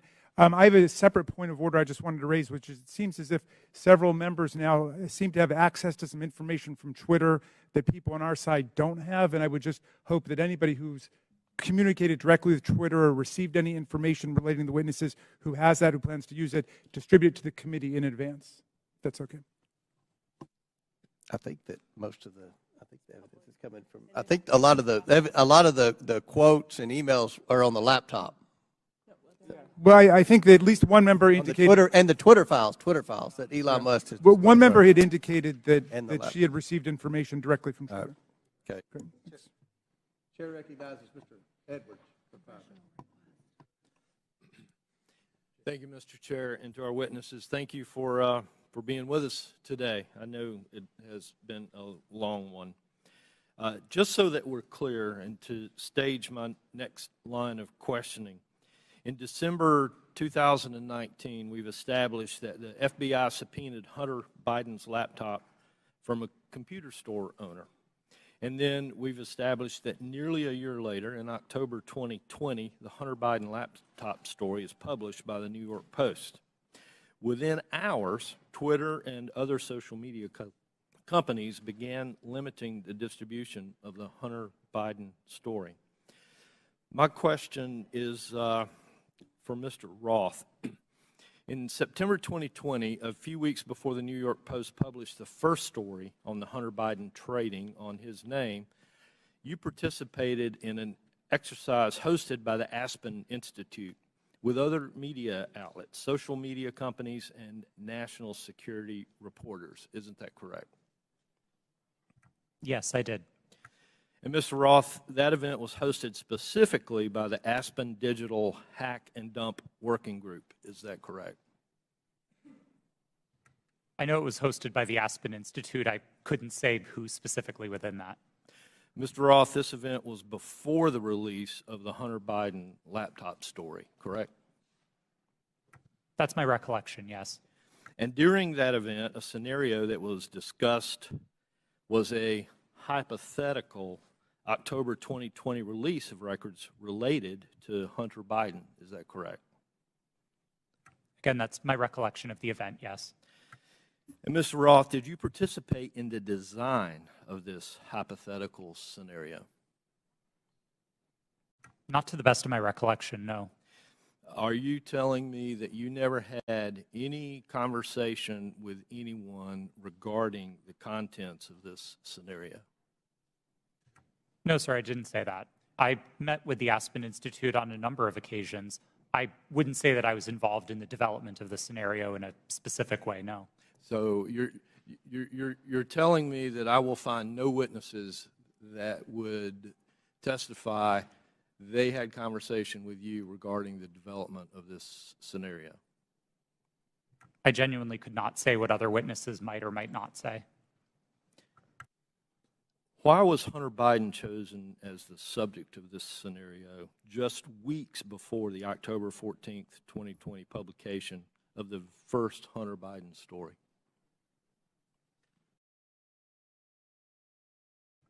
I don't know. But you participated in the conversation. I was invited to and joined an event hosted by the Aspen Institute, yes. And so surely there had to be some level of conversation as to why Hunter Biden was the topic in that scenario. Not that I can specifically recall. Mr. Roth, representatives from Facebook attended this event also, correct? To the best of my recollection, yes. And Mr. Roth, the FBI had Hunter Biden's laptop nearly a year before it was uncovered by the New York Post and before the Aspen Institute event. Did members of the U.S. intelligence community participate in the September 2020 Hunter Biden hack and dump exercise? I don't recall. Mr. Roth, I'd like to point you to a sworn statement that you previously made. I believe this was to the FEC. You've given a sworn declaration stating that federal law enforcement agencies communicated that they expected hack and leak operations by state actors might occur in the period shortly before the 2020 presidential election, likely in October. Is this your statement? Yes, it was. And Mr. Roth, you said since 2018 you had been meeting with the Office of the Director of National Intelligence, the Department of Homeland Security, the FBI, and industry peers regarding election security, correct? Yes, sir. And Mr. Roth, you were told there would likely be a hack and leak operation occurring in October. Is that correct? I believe the FBI has objected to the word likely or expected, but we certainly discussed that possibility with them. All right. Thank you. Mr. Chair, I yield back. Gentleman yields back. Chair recognizes Ms. Bush for 5 minutes. St. Louis and I are here today to talk about the crisis posed by the power of private companies that operate social media platforms. Republicans are holding this hearing because of their ridiculous, politically motivated obsession with Hunter Biden. This is a distraction from their inability, again, to govern, and it hides the shared concerns raised by Republicans and Democrats alike about the vast power, impunity, and lack of accountability of social media platforms. There are so many examples of these companies responding inadequately or inappropriately in crisis that we have come to understand misconduct as the norm for social media giants and not an aberration. Social media played a key role in fanning the flames of violence on January 6th, on that attack on our U.S. Capitol. The impact has spread all over the world. Last fall, after Reuters reported that disinformation about Chile's proposed constitutional referendum was traveling 3 times faster on social media platforms than facts, several members of this committee wrote to Meta, Twitter, and TikTok demanding further action to reduce the dissemination, reduce the lies, reduce the hate. They did nothing. Ms. Gaddy, you were at Twitter on January 6th and asked repeatedly for a retrospective meeting to discuss what happened in the lead up to that day. Management told you, quote, it wasn't a priority for the company. Why was it not a priority for Twitter to learn lessons from January 6th? I don't believe you're referring to me. Apologies. I'm the Chief Legal Officer. I did not make that statement.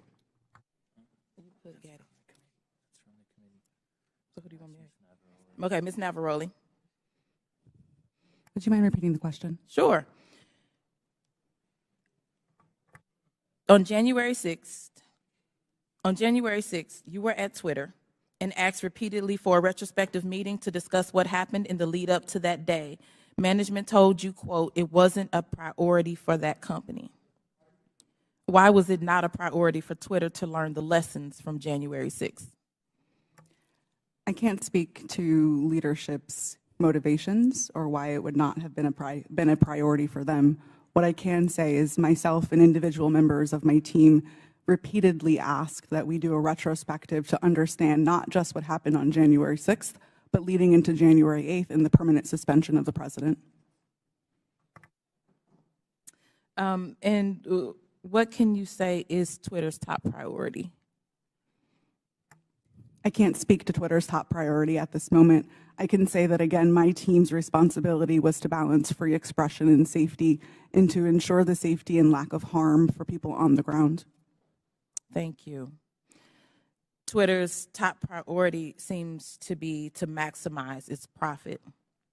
The people on this panel were among the top experts moderating content for equity and safety at Twitter, and your concerns were consistently steamrolled by executives pursuing profit. We know this situation must change, but I would argue that the structure of these corporations ensures this malpractice will continue. These social media companies have shown themselves unfit to maintain a digital public square with almost universal usage and vast power. Their purpose is not to facilitate healthy, fact-based discourse. It is to aggressively pursue profit for their billionaire executives and shareholders. Even when they make a good decision about removing a post or a user, it is only to make a profit. This existential problem will not be solved by asking these for-profit corporations to tweak their approach around the edges. We need to re-envision what the internet can be. Digital platforms, including social media, are here to stay, but we need to make sure that they operate for the public good and not the private interests. We need to invest in better alternatives to big tech, and we need to establish public ownership and control to ensure these platforms serve everyone fairly. Thank you, and I yield back. Chair recognizes Mr. Perry for 5 minutes. Thank the chairman. I thank the witnesses. It's been a long day. Mr. Roth, going back to your statement Mr. Edwards talked about, I want to just kind of revisit that a little bit, where it was communicated to you, at least per your statement, by the FBI that there was expected hack and dump or hack and leak operations, and that they would occur before the election, and that these, at the bottom here, the meetings that were rumored, and those meetings were rumored that the hack and leak operation would involve Hunter Biden. Subsequent to that, well, first of all, who told you that? Was that, did you get that? Can you tell us where you got that information, if you know? The subject of a possible hack and leak was raised by a number of representatives of the FBI. Was one of them Mr. Chan? Elvis Chan? Yes, Mr. Chan was a part of it. So are you familiar with the fact that in his testimony in November of 2022 that he says we did not see any similar competing intrusions to what happened in 2016? And of course, you had been talking to intelligence agencies and law enforcement agencies for some time, and they were referring to the 2016 hack and dump operation. Are you familiar that he said that subsequent to you saying this? They didn't have any evidence? I was not aware of Okay, Mr. that's Chan's fair. deposition. That's fair. No. Did they ever give you any evidence of the hack and dump operation that happened in 2016? And what I think I'm referring to is the allegation that the Clinton campaign, the DNC server was hacked, and that information was spread about through WikiLeaks or other information channels. Did they ever give you any evidence of that occurrence during these discussions? That information was made public by the intelligence community in the Mueller report and by the Senate Intelligence. Yeah, evidence. Did they ever give you evidence? Because as far as we know, CrowdStrike looked at the servers. Did the FBI ever look at the servers from the DNC, to your knowledge? I think that would be a question better directed at the Fair FBI. enough, but the point is you never saw any evidence, right? You're just taking it on, and I'm not blaming you, because a lot of people want to believe the FBI. I've always wanted to believe the FBI. The question is, did they ever give you any evidence to believe that? Because they're making the case. They're making the case that there's a hack and leak operation coming, and it's going to be about Hunter Biden right before the election. Did they ever give you any evidence? It didn't come up. Okay, yeah, I didn't figure it did. And then you all set up a secret channel between Twitter and the FBI. Who did that from the FBI? Was that Roth? Or you're Roth. Was that Elvis? I'm sorry. Mr. Chan was a part of that work, yes. Yes, he was part of that. And so you set up, and you actually set up a war room as well, right? I believe the FBI operated a war Okay, room. fair enough. I didn't And you join participated in that? No, sir, I did not. You did not. Did Twitter participate in it? I believe Twitter may have sent a representative. Okay, fair enough. And then you did this table talk exercise about Hunter Biden and about a leak about Hunter Biden that would come out right before the election, essentially 10 days, and that happened in September, right before the election. And you participated in that, right? Yes, I did. Who facilitated that exercise? I know the Aspen Institute, but who facilitated the exercise proper? Was anybody from a government agency facilitating any part of that? Were they involved in the discussions during the exercise? No, I don't believe so, no. So they were just spectators? I wasn't aware that they were spectators either, but I don't recall exactly who was there. I know you don't recall who was there. Then who facilitated it? Do you recall that? My recollection is that the event was facilitated by Garrett Graff, who was a member of the Aspen Institute and Aspen Digital. All right. Do you find it odd now, after the fact, and I know you've already testified here, that you don't see, to Mr. Sessions, that you didn't see that you were misled or potentially duped? It sure seems highly coincidental. Would you agree? It at least seems highly coincidental. Knowing that the FBI had the laptop, that the FBI set up the war room and the channel and told you, per your statement, that this was going to happen, do you find it highly coincidental that it actually happened and it was Hunter Biden at all? I want to be clear that my statement to the FEC does not suggest that the FBI told me it would involve Hunter Biden.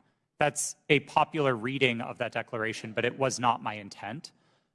I think there is a coincidence there, and I really can't speak as to how that came about. Yeah, it's really coincidental. One last question. Did the CIA or the other governmental agency ever ask Twitter to look at something that violated Twitter's policy? I don't recall specific outreach by the CIA specifically. Other government agency is what it was called in the Twitter files. Yes, Twitter regularly received reports from government requesting review under our rules. So the other government agency, that one, did they ever request information regarding violations of Twitter's policies? The CIA. Gentlemen, time's expired, but please answer the question. I thank the chairman. Again, I don't recall specific contact from the CIA, no. Okay. Chair recognizes Mr. Burleson for 5 minutes. Thank you, Mr. Chairman.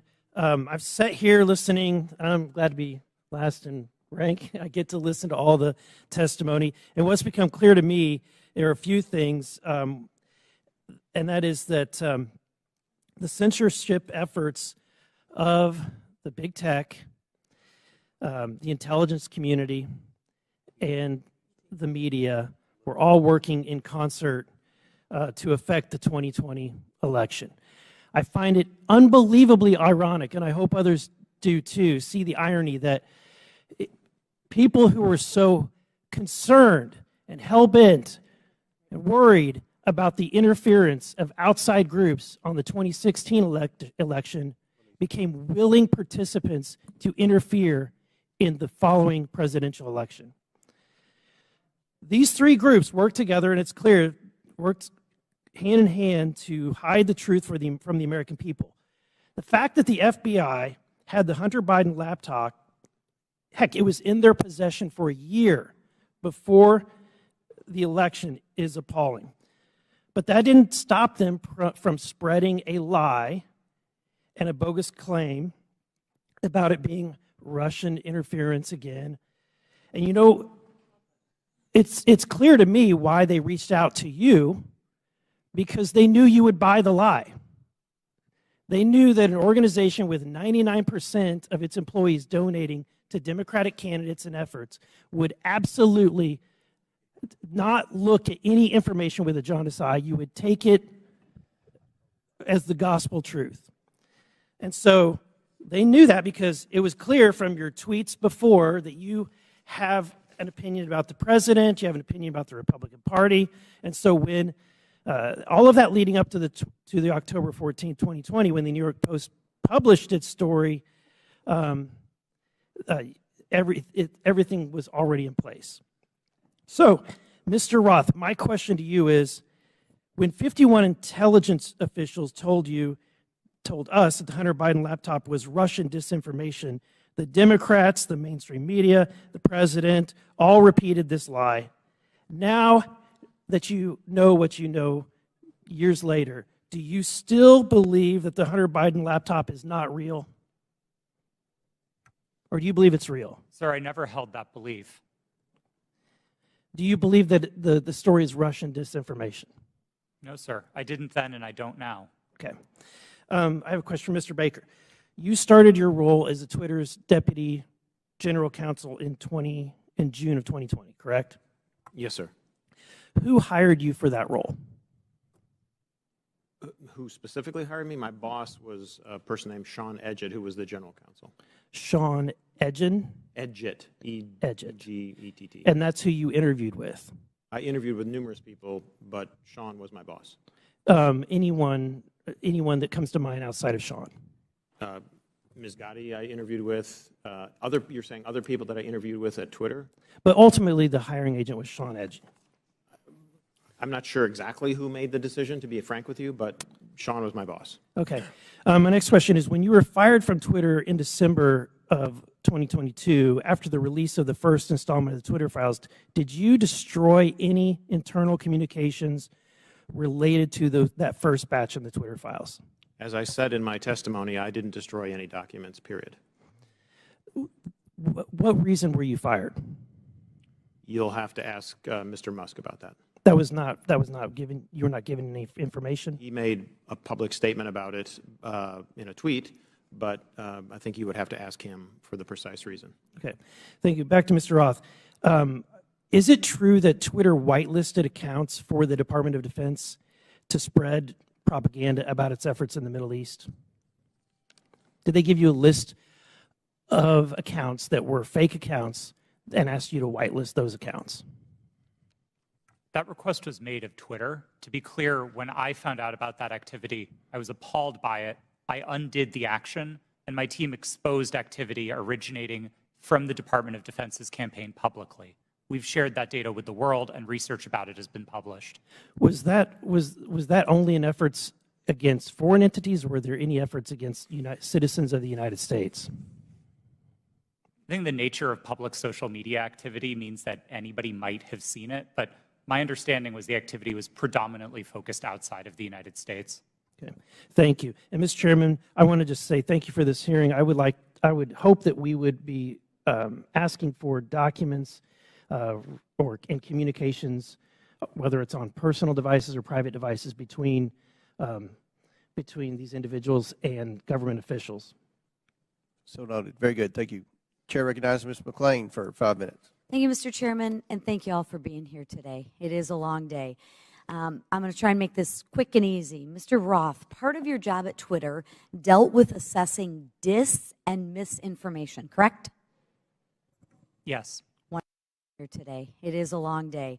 I'm going to try and make this quick and easy. Mr. Roth, part of your job at Twitter dealt with assessing dis and misinformation, correct? Yes. Wonderful. How did you determine what disinformation and misinformation was? What's your criteria for making that decision? Twitter had established policies covering each of those areas, and I'll take them in turn. We used the term we actually generally didn't use the term disinformation, but we focused on platform manipulation. So behaviors like running inauthentic accounts out of a Russian troll farm, we would address as the behaviors that they are, and we would look for technical signs of that type of manipulation, and we would remove those accounts. So technical, it was all technical? On that side of things, yes. Okay. When it comes to misinformation, which broadly is a question of the content of tweets, Twitter would establish written policies. Which was? I'm sorry? Which was? Which policies did Twitter maintain? Yeah. I mean, I think what the problem with America is we have one set of rules for this team and another set of rules for this team. So we're trying to look at what is the equal playing field. I'm under the assumption that when we use disinformation and we use criteria, the criteria is the same for both sides. So I'm trying to figure out what is the criteria that you had in place to determine which information was misinformation, and did you apply that equally, equitably, inclusively, so to speak, to all sides? So what is the criteria? Thank you for the question. We used a three-part test across all of our misinformation policies. Okay. The first is whether the tweet advances a claim of fact stated definitively. Not an opinion, not a viewpoint, but a claim of fact stated definitively. Okay. The second part of that test is whether the claim of fact is provably false. Not iffy, not maybe, not gray area, definitely provably by multiple expert sources false. And then finally, and this is a really important part, we looked for evidence that those claims of fact could cause harm. So if a tweet met all three parts of that test, that it's a claim of fact, that it's provably false, and that it's dangerous, Twitter might intervene under its policies. No part of that test is viewpoint-based. And in your opinion, was that applied to all tweets? No. Thank you. Mr. Roth, you're familiar with the reports that the Biden administration was considering establishing a disinformation governance board under the Department of Homeland Security. I am aware of public reporting about that, yes. Thank you. And that board was never established, correct? That's my understanding. That is correct. It seems to me that the federal government had far more powerful disinformation governance board in its relationship with Twitter. Again, Mr. Roth, question, how often were you meeting with people from the federal government while you were at Twitter? Weekly, daily, monthly? I would estimate somewhere between weekly and monthly. Okay. And were you aware that Mr. Baker was also taking these meetings with the federal government as well? I was not aware of Mr. Baker's calendar, no. So you had no idea that he was meeting, there was no you just worked in silos? I mean, Mr. Baker and I were in some of the same meetings together, but no, I did not know the ins and outs of what he was doing. Okay. What did you understand Mr. Baker's role to be at Twitter besides offering general legal advice? Mr. Baker supervised the primary legal team that advised the trust and safety team. He was the supervisor of the attorneys who advised my team. Okay. And how about Ms. Gaddy's role at Twitter besides offering general legal advice? For the final, I believe, year and a half of my tenure at Twitter, Ms. Gaddy was my direct supervisor. Oh, okay. What was her role? Just to supervise you, to make sure you followed those three claims? Ms. Gaddy supervised what my team's goals and objectives were. She made sure I was doing my job. She made sure that if there was conflict in the workplace, she guided me on how to address that. She did the job of a manager. Okay. And she oversaw you and the trust to make sure that your three claims of fact, provable, false, and would cause harm, she oversaw that? Yes, Ms. Gaddy ultimately oversaw Twitter's policies and enforcement decisions. Thank you. Mr. Roth, in Ms. Navaroli's testimony, she states that her expertise is in media, technology, law, and policy. How often per week did you meet with Ms. Navaroli to discuss these areas while you were both at Twitter? We did not. You did not. Okay. Thank you so much. Gentlelady's time has expired. Chair recognizes Mr. LaTurner for 5 minutes. Thank you, Mr. Chairman. Based on everything I have seen regarding this issue, it is clear to me that government officials colluded with Twitter employees to censor the New York Post's legitimate reporting of the Hunter Biden laptop story. Democrats on this committee have so far characterized this hearing as unnecessary and a waste of time. I'd invite any of my colleagues across the aisle to talk to folks in Kansas, because I can promise you they do not feel that way. In fact, my constituents are very concerned, and rightfully so, that a social media company collaborated with a government entity and a political party to suppress certain social media accounts and filter news ahead of an election cycle. Americans deserve answers on this outright attack on our First Amendment rights, and I look forward to gaining clarity from our witnesses. Mr. Baker, your testimony focuses heavily on the fact that Twitter acted lawfully in its reaction to the Hunter Biden laptop story. But this isn't a criminal trial. It's a congressional hearing. I'm here because my constituents are genuinely concerned that they will be kicked off these platforms for any statement that managers at those companies disagree with. They feel that social media companies like Twitter are forcing them to play a game that they don't know the rules to. I want to know your opinion on if you think it is appropriate for people in positions of power to determine what information gets shared. If not, what criteria is acceptable for making those determinations? Excuse me, sir. That's a very broad question on people in power. I'm not sure I can answer that effectively and address your. Could you try? Well, I mean, the Congress is in power. Congress is restricted by the Constitution of the United States. Congress passes laws. Those laws impact how, for example, private sector actors exercise their power or spend their money, that type of thing. Government agencies have to act in accordance with the Constitution, the laws you pass, internal regulations, executive orders. There's a whole panoply of ways that that people in power, writ large, are held accountable and have to comply with rules and regulations and laws and the Constitution. Mr. Chairman, I would like to yield the rest of my time to Mr. Jordan. Mr. Jordan. I thank the gentleman. Mr. Roth, I want to go back to your statement in your declaration to the FEC. I learned that a hack and leak operation would involve Hunter Biden. Who did you learn that from? My recollection is it was mentioned by another technology company in one of our joint meetings, but I don't recall specifically whom. You don't know the person's name? I don't even recall what company they worked at. No, this was a long time ago. And you're confident that it was from a tech company, not from someone from the government? To the best of my recollection, yes. Did anyone from the government in these periodic meetings you have, did they ever tell you that a hack and leak operation involving Hunter Biden was coming? No, not. Did Hunter Biden's name come up at all in these meetings? Yes, his name was raised in those meetings, but not by the government, to the best of my recollection. Okay. Mr. Baker, I want to go back to the question we had a few hours ago. But I want to frame it in a way I think you can answer. Did you ever tell the FBI that they had no legitimate interest in enforcement of Twitter's policies?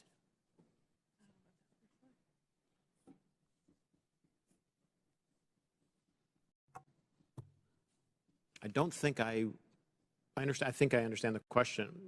I don't recall ever having such a conversation with the FBI. Okay. Did you think there was a problem with the FBI sending you a list of names and accounts and saying, "Hey, these violate your policies"? Did you see that as as some kind of potential concern? I was always concerned that the FBI adhered to the Constitution and laws of the United States. Period. And you didn't think that crossed the line? Well, what crossed the line, sir? What I just asked you. That the idea that they're sending you a list of accounts that they say these violate your terms of service. Again, I'm making sure that I can answer the question.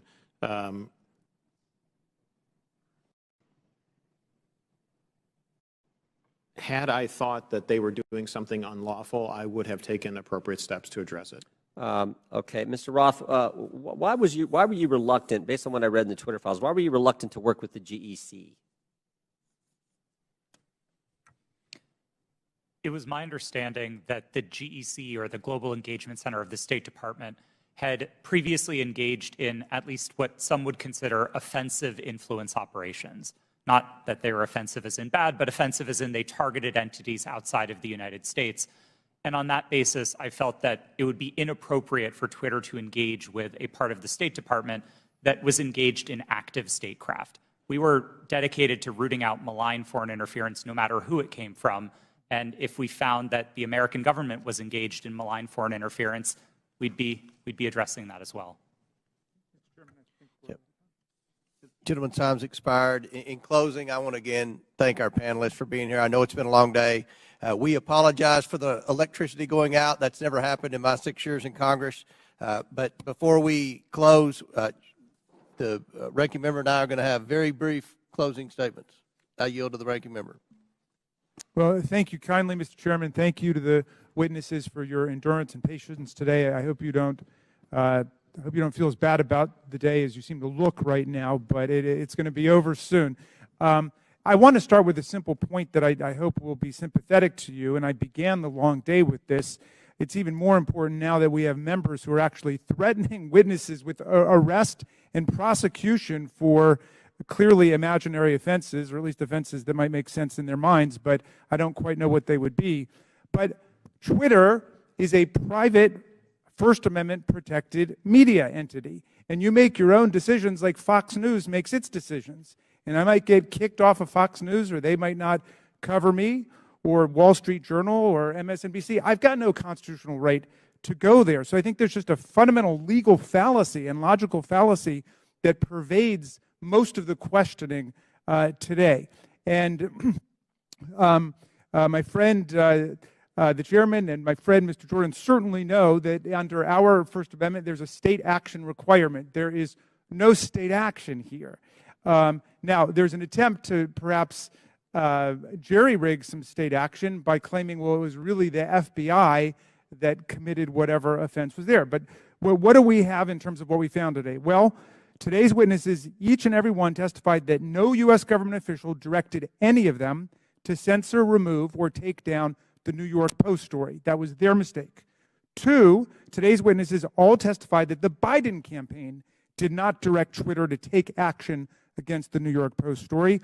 And 3, the whole hearing was predicated on the idea that the FBI directed Twitter to take down the New York Post story to protect Biden, but once again, not a single witness testified that the FBI even communicated with Twitter about the New York Post story. So to me, this has been a wild cyber goose chase all day. It has turned up absolutely nothing. But there was one serious point made by our witness, Ms. Navaroli, who said that the violence and the chaos that was wreaked upon this institution, not far from where we sit today, on January 6th, the attempt to topple a presidential election and install someone who had not been elected as president, was facilitated by Twitter and other social media entities. And at Twitter, at least, the brass there specifically rejected the pleas of employees to take seriously all of the signs and clues of coming violence in the insurrectionary action that took place. That's a serious problem that we're going to have to deal with at some point at a serious hearing, Mr. Chairman. I yield back to you. Gentleman yields back. I will conclude by reminding my friend, the ranking member, that you've gone through quite the transition at the beginning of the hearing.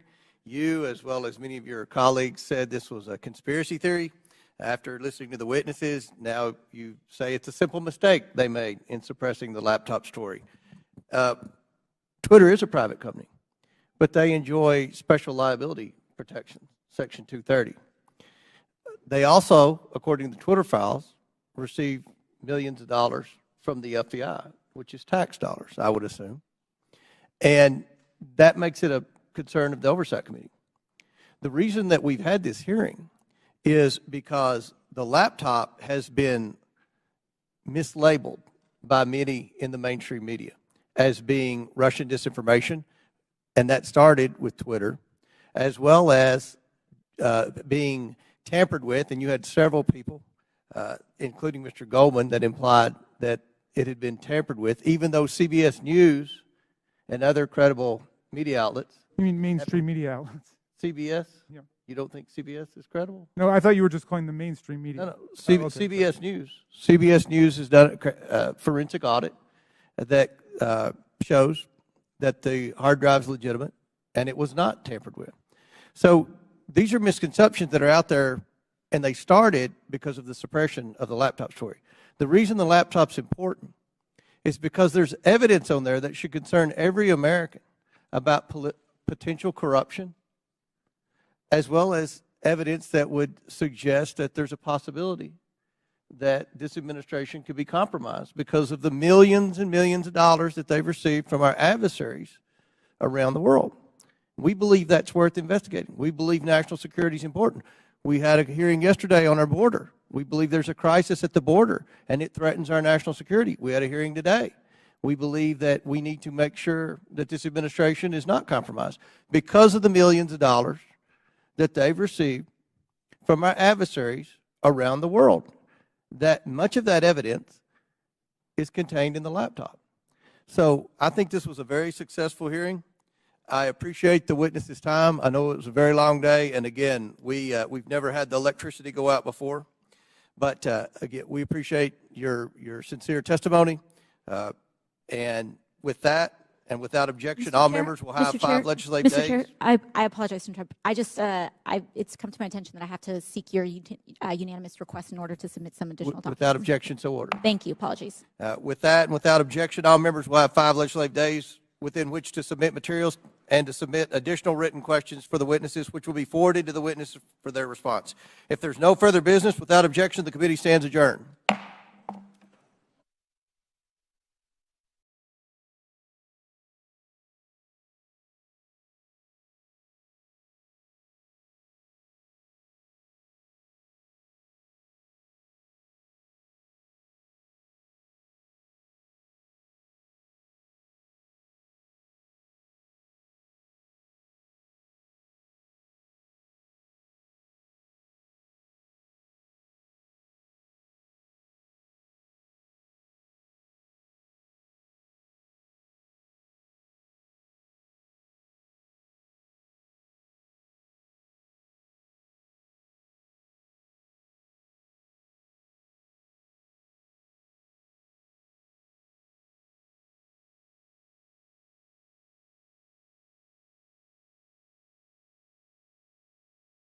Other big tech companies and reporters attended as well.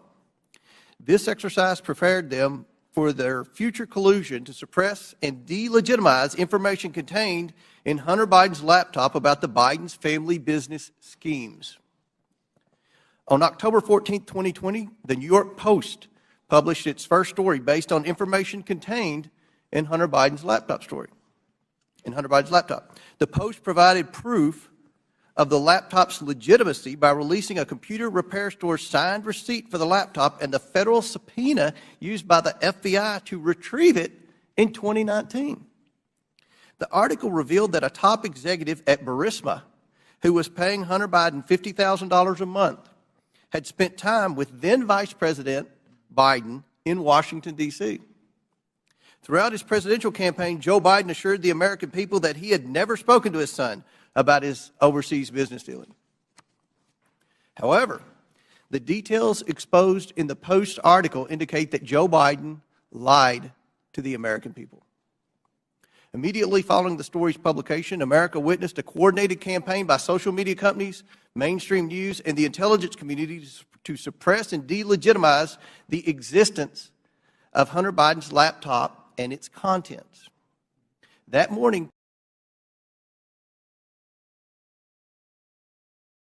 Twitter and other social media companies took extraordinary steps to suppress that story. Twitter immediately removed the story and banned the New York Post account. Twitter also banned accounts who shared the story, including White House Press Secretary Kayleigh McEnany, and blocked its transmission via direct message. This episode marked the first time Twitter directly limited the spread of information from a mainstream news organization. And the New York Post would not get its account back for 2 weeks. Twitter would finally admit its mistake, but the damage had already been done. On October 19th, 51 former intelligence officials published a letter that Hunter Biden's laptop was Russian disinformation, which Joe Biden used as a talking point at a presidential debate on October 22nd. But we all know now this was not Russian disinformation. It wasn't disinformation. I want to make sure the American people truly understand the timeline here because it's very important. The Hunter Biden laptop story was published on Wednesday. Twitter did not acknowledge a mistake for at least 24 hours. Then on Monday morning, 51 former intelligence officials published their letter. That letter was then wholeheartedly accepted by mainstream news as proof that the laptop was fake. Joe Biden used that letter to brush aside the few questions he received about the story. During that time, the mainstream media was more concerned about what flavor of ice cream Joe Biden had ordered on a particular day. All this happened 2 weeks before the 2020 election. 2 weeks. One survey found that 17% of Biden voters would not have voted for the Biden-Harris ticket if they'd known about the Biden laptop. But many Americans did not know about it because of a coordinated cover-up by big tech, the swamp, and mainstream news. Now mainstream media outlets have verified the laptop, but the damage has been done. Today we are joined by 3 former high-ranking employees at Twitter. Vijaya Gaddy, Twitter's former top lawyer, James Baker, Twitter's former deputy general counsel, and Yoel Roth, Twitter's former head of trust and safety. We're also joined by Annika Collier-Navaroli, Twitter's former head of trust and safety. A former Twitter member of U.S. safety policy team. Let me get that right. I would like to thank you all for your participation in today's hearing. We owe it to the American people to provide answers about this collusion to censor information about Joe Biden's involvement in his family's business schemes. With that, I yield to the ranking member for his opening statement. Thank you kindly, Mr. Chairman. Last night in his State of the Union address over all the heckling, President Biden reviewed significant achievements his administration and congressional Democrats are delivering for the American people. The lowest unemployment rate in over 50 years, a manufacturing boom in clean energy, semiconductors, and infrastructure, expanding health care for veterans and lowering prescription drug costs for seniors and people with diabetes, beating the opioid epidemic and addressing our national mental health crisis, historic action on climate change. But this morning, we return not to focus on advancing this robust agenda of progress, but instead to take up an authentically trivial pursuit, all based on the obsessive victimology of right-wing politics in America. The majority has called a hearing to revisit a 2-year-old story about a private editorial decision by Twitter not to allow links to a single New York Post article made for a 2-day period that had no discernible influence on any or anything.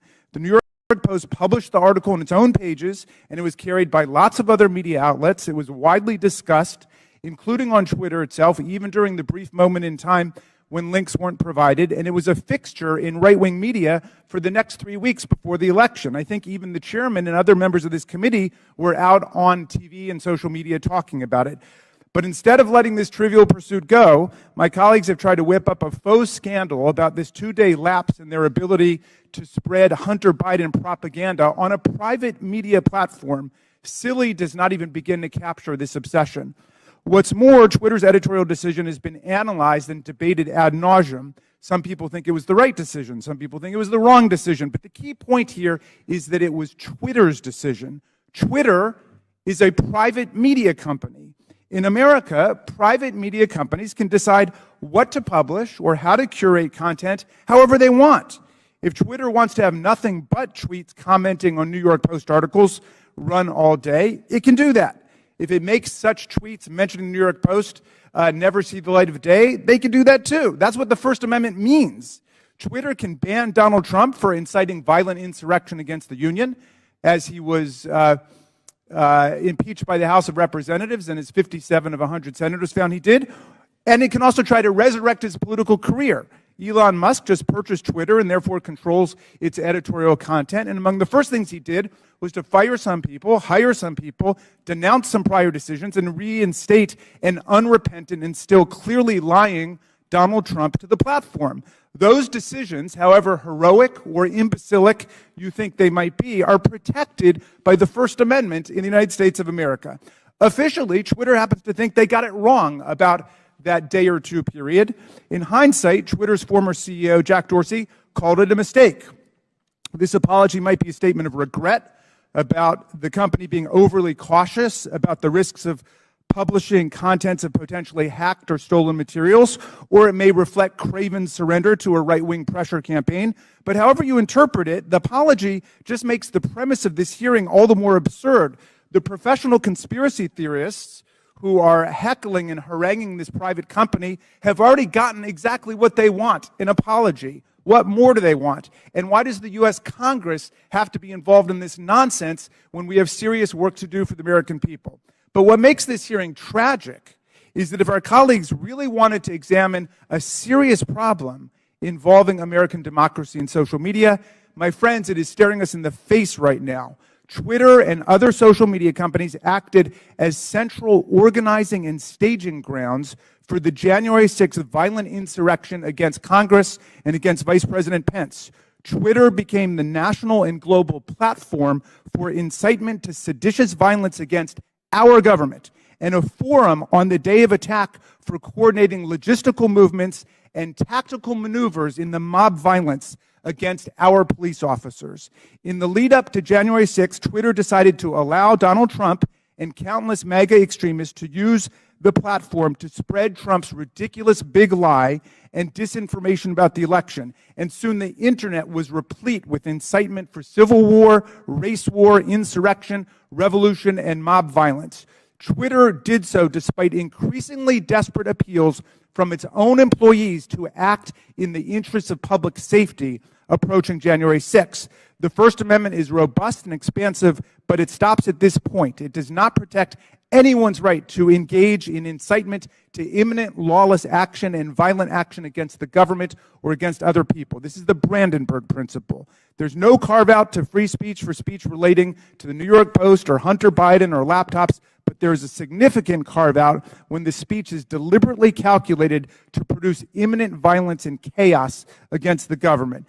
That's why Twitter's deliberate indifference to Trump's big lies and incitement, its decision to ignore the pleas of its own employees to deal with the impending explosion against our police and against Congress on January 6th are matters that require real investigation and reflection.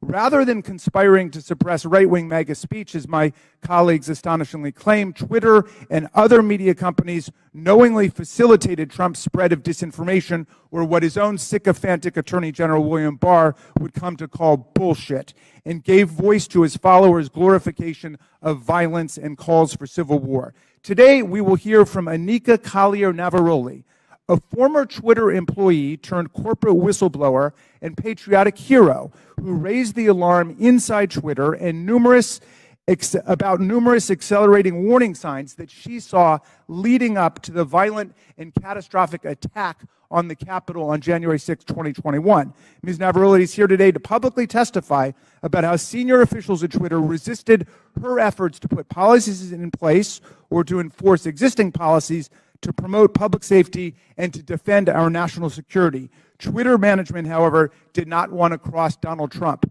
I don't know precisely how we will solve the problem of private social media platforms being used for the organization of coups and incitement of violent insurrections against the United States or Brazil or any other country. But this is a grave problem confronting democracy, not just in America, but all over the world. It is not a silly, concocted partisan issue. We must analyze it carefully and legislate effectively to address it, and we must never forget that the enemies of democracy, led by autocrat and war criminal Vladimir Putin, are spending hundreds of millions of dollars on social media propaganda and disinformation to destabilize democracy all over the world, even as they wage their genocidal, illegal, aggressive war against the people of Ukraine. How are we going to prevent the liberal democracies from being overrun by propaganda, disinformation, and violent incitement? Well, listen to Anika Collier-Navaroli, because she has something important to say. She poses a problem that would be worthy of a serious congressional hearing, and we should have one. Thank you, Mr. Chairman. I yield back. Gentleman yields back. I want to thank, again, the witnesses for appearing here today. Today's witnesses are former Twitter employees. Vijaya Gaddy, Twitter's former general counsel. James Baker, Twitter's former deputy general counsel. Yoel Roth, Twitter's former head of trust and safety. And Anika Collier-Navaroli, a former member of Twitter's U.S. safety policy team. I want to remind everyone you all are appearing under subpoena by your own request.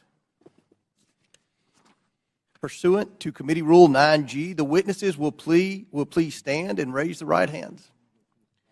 Do you solemnly swear or affirm that the testimony you are about to give is the truth, the whole truth, and nothing but the truth, so help you God? Let the record show that the witnesses all answered in the affirmative.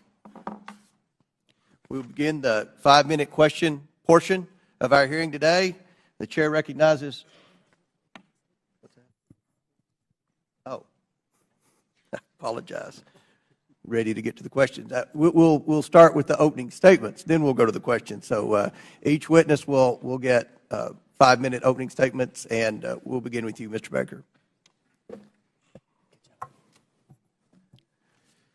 Thank you, Mr. Chairman. Mr. Chairman, Ranking Member Raskin, and members of the committee, thank you for the opportunity to appear before you today. I hope that we will have a useful conversation about matters that are of great importance to the nation and the world.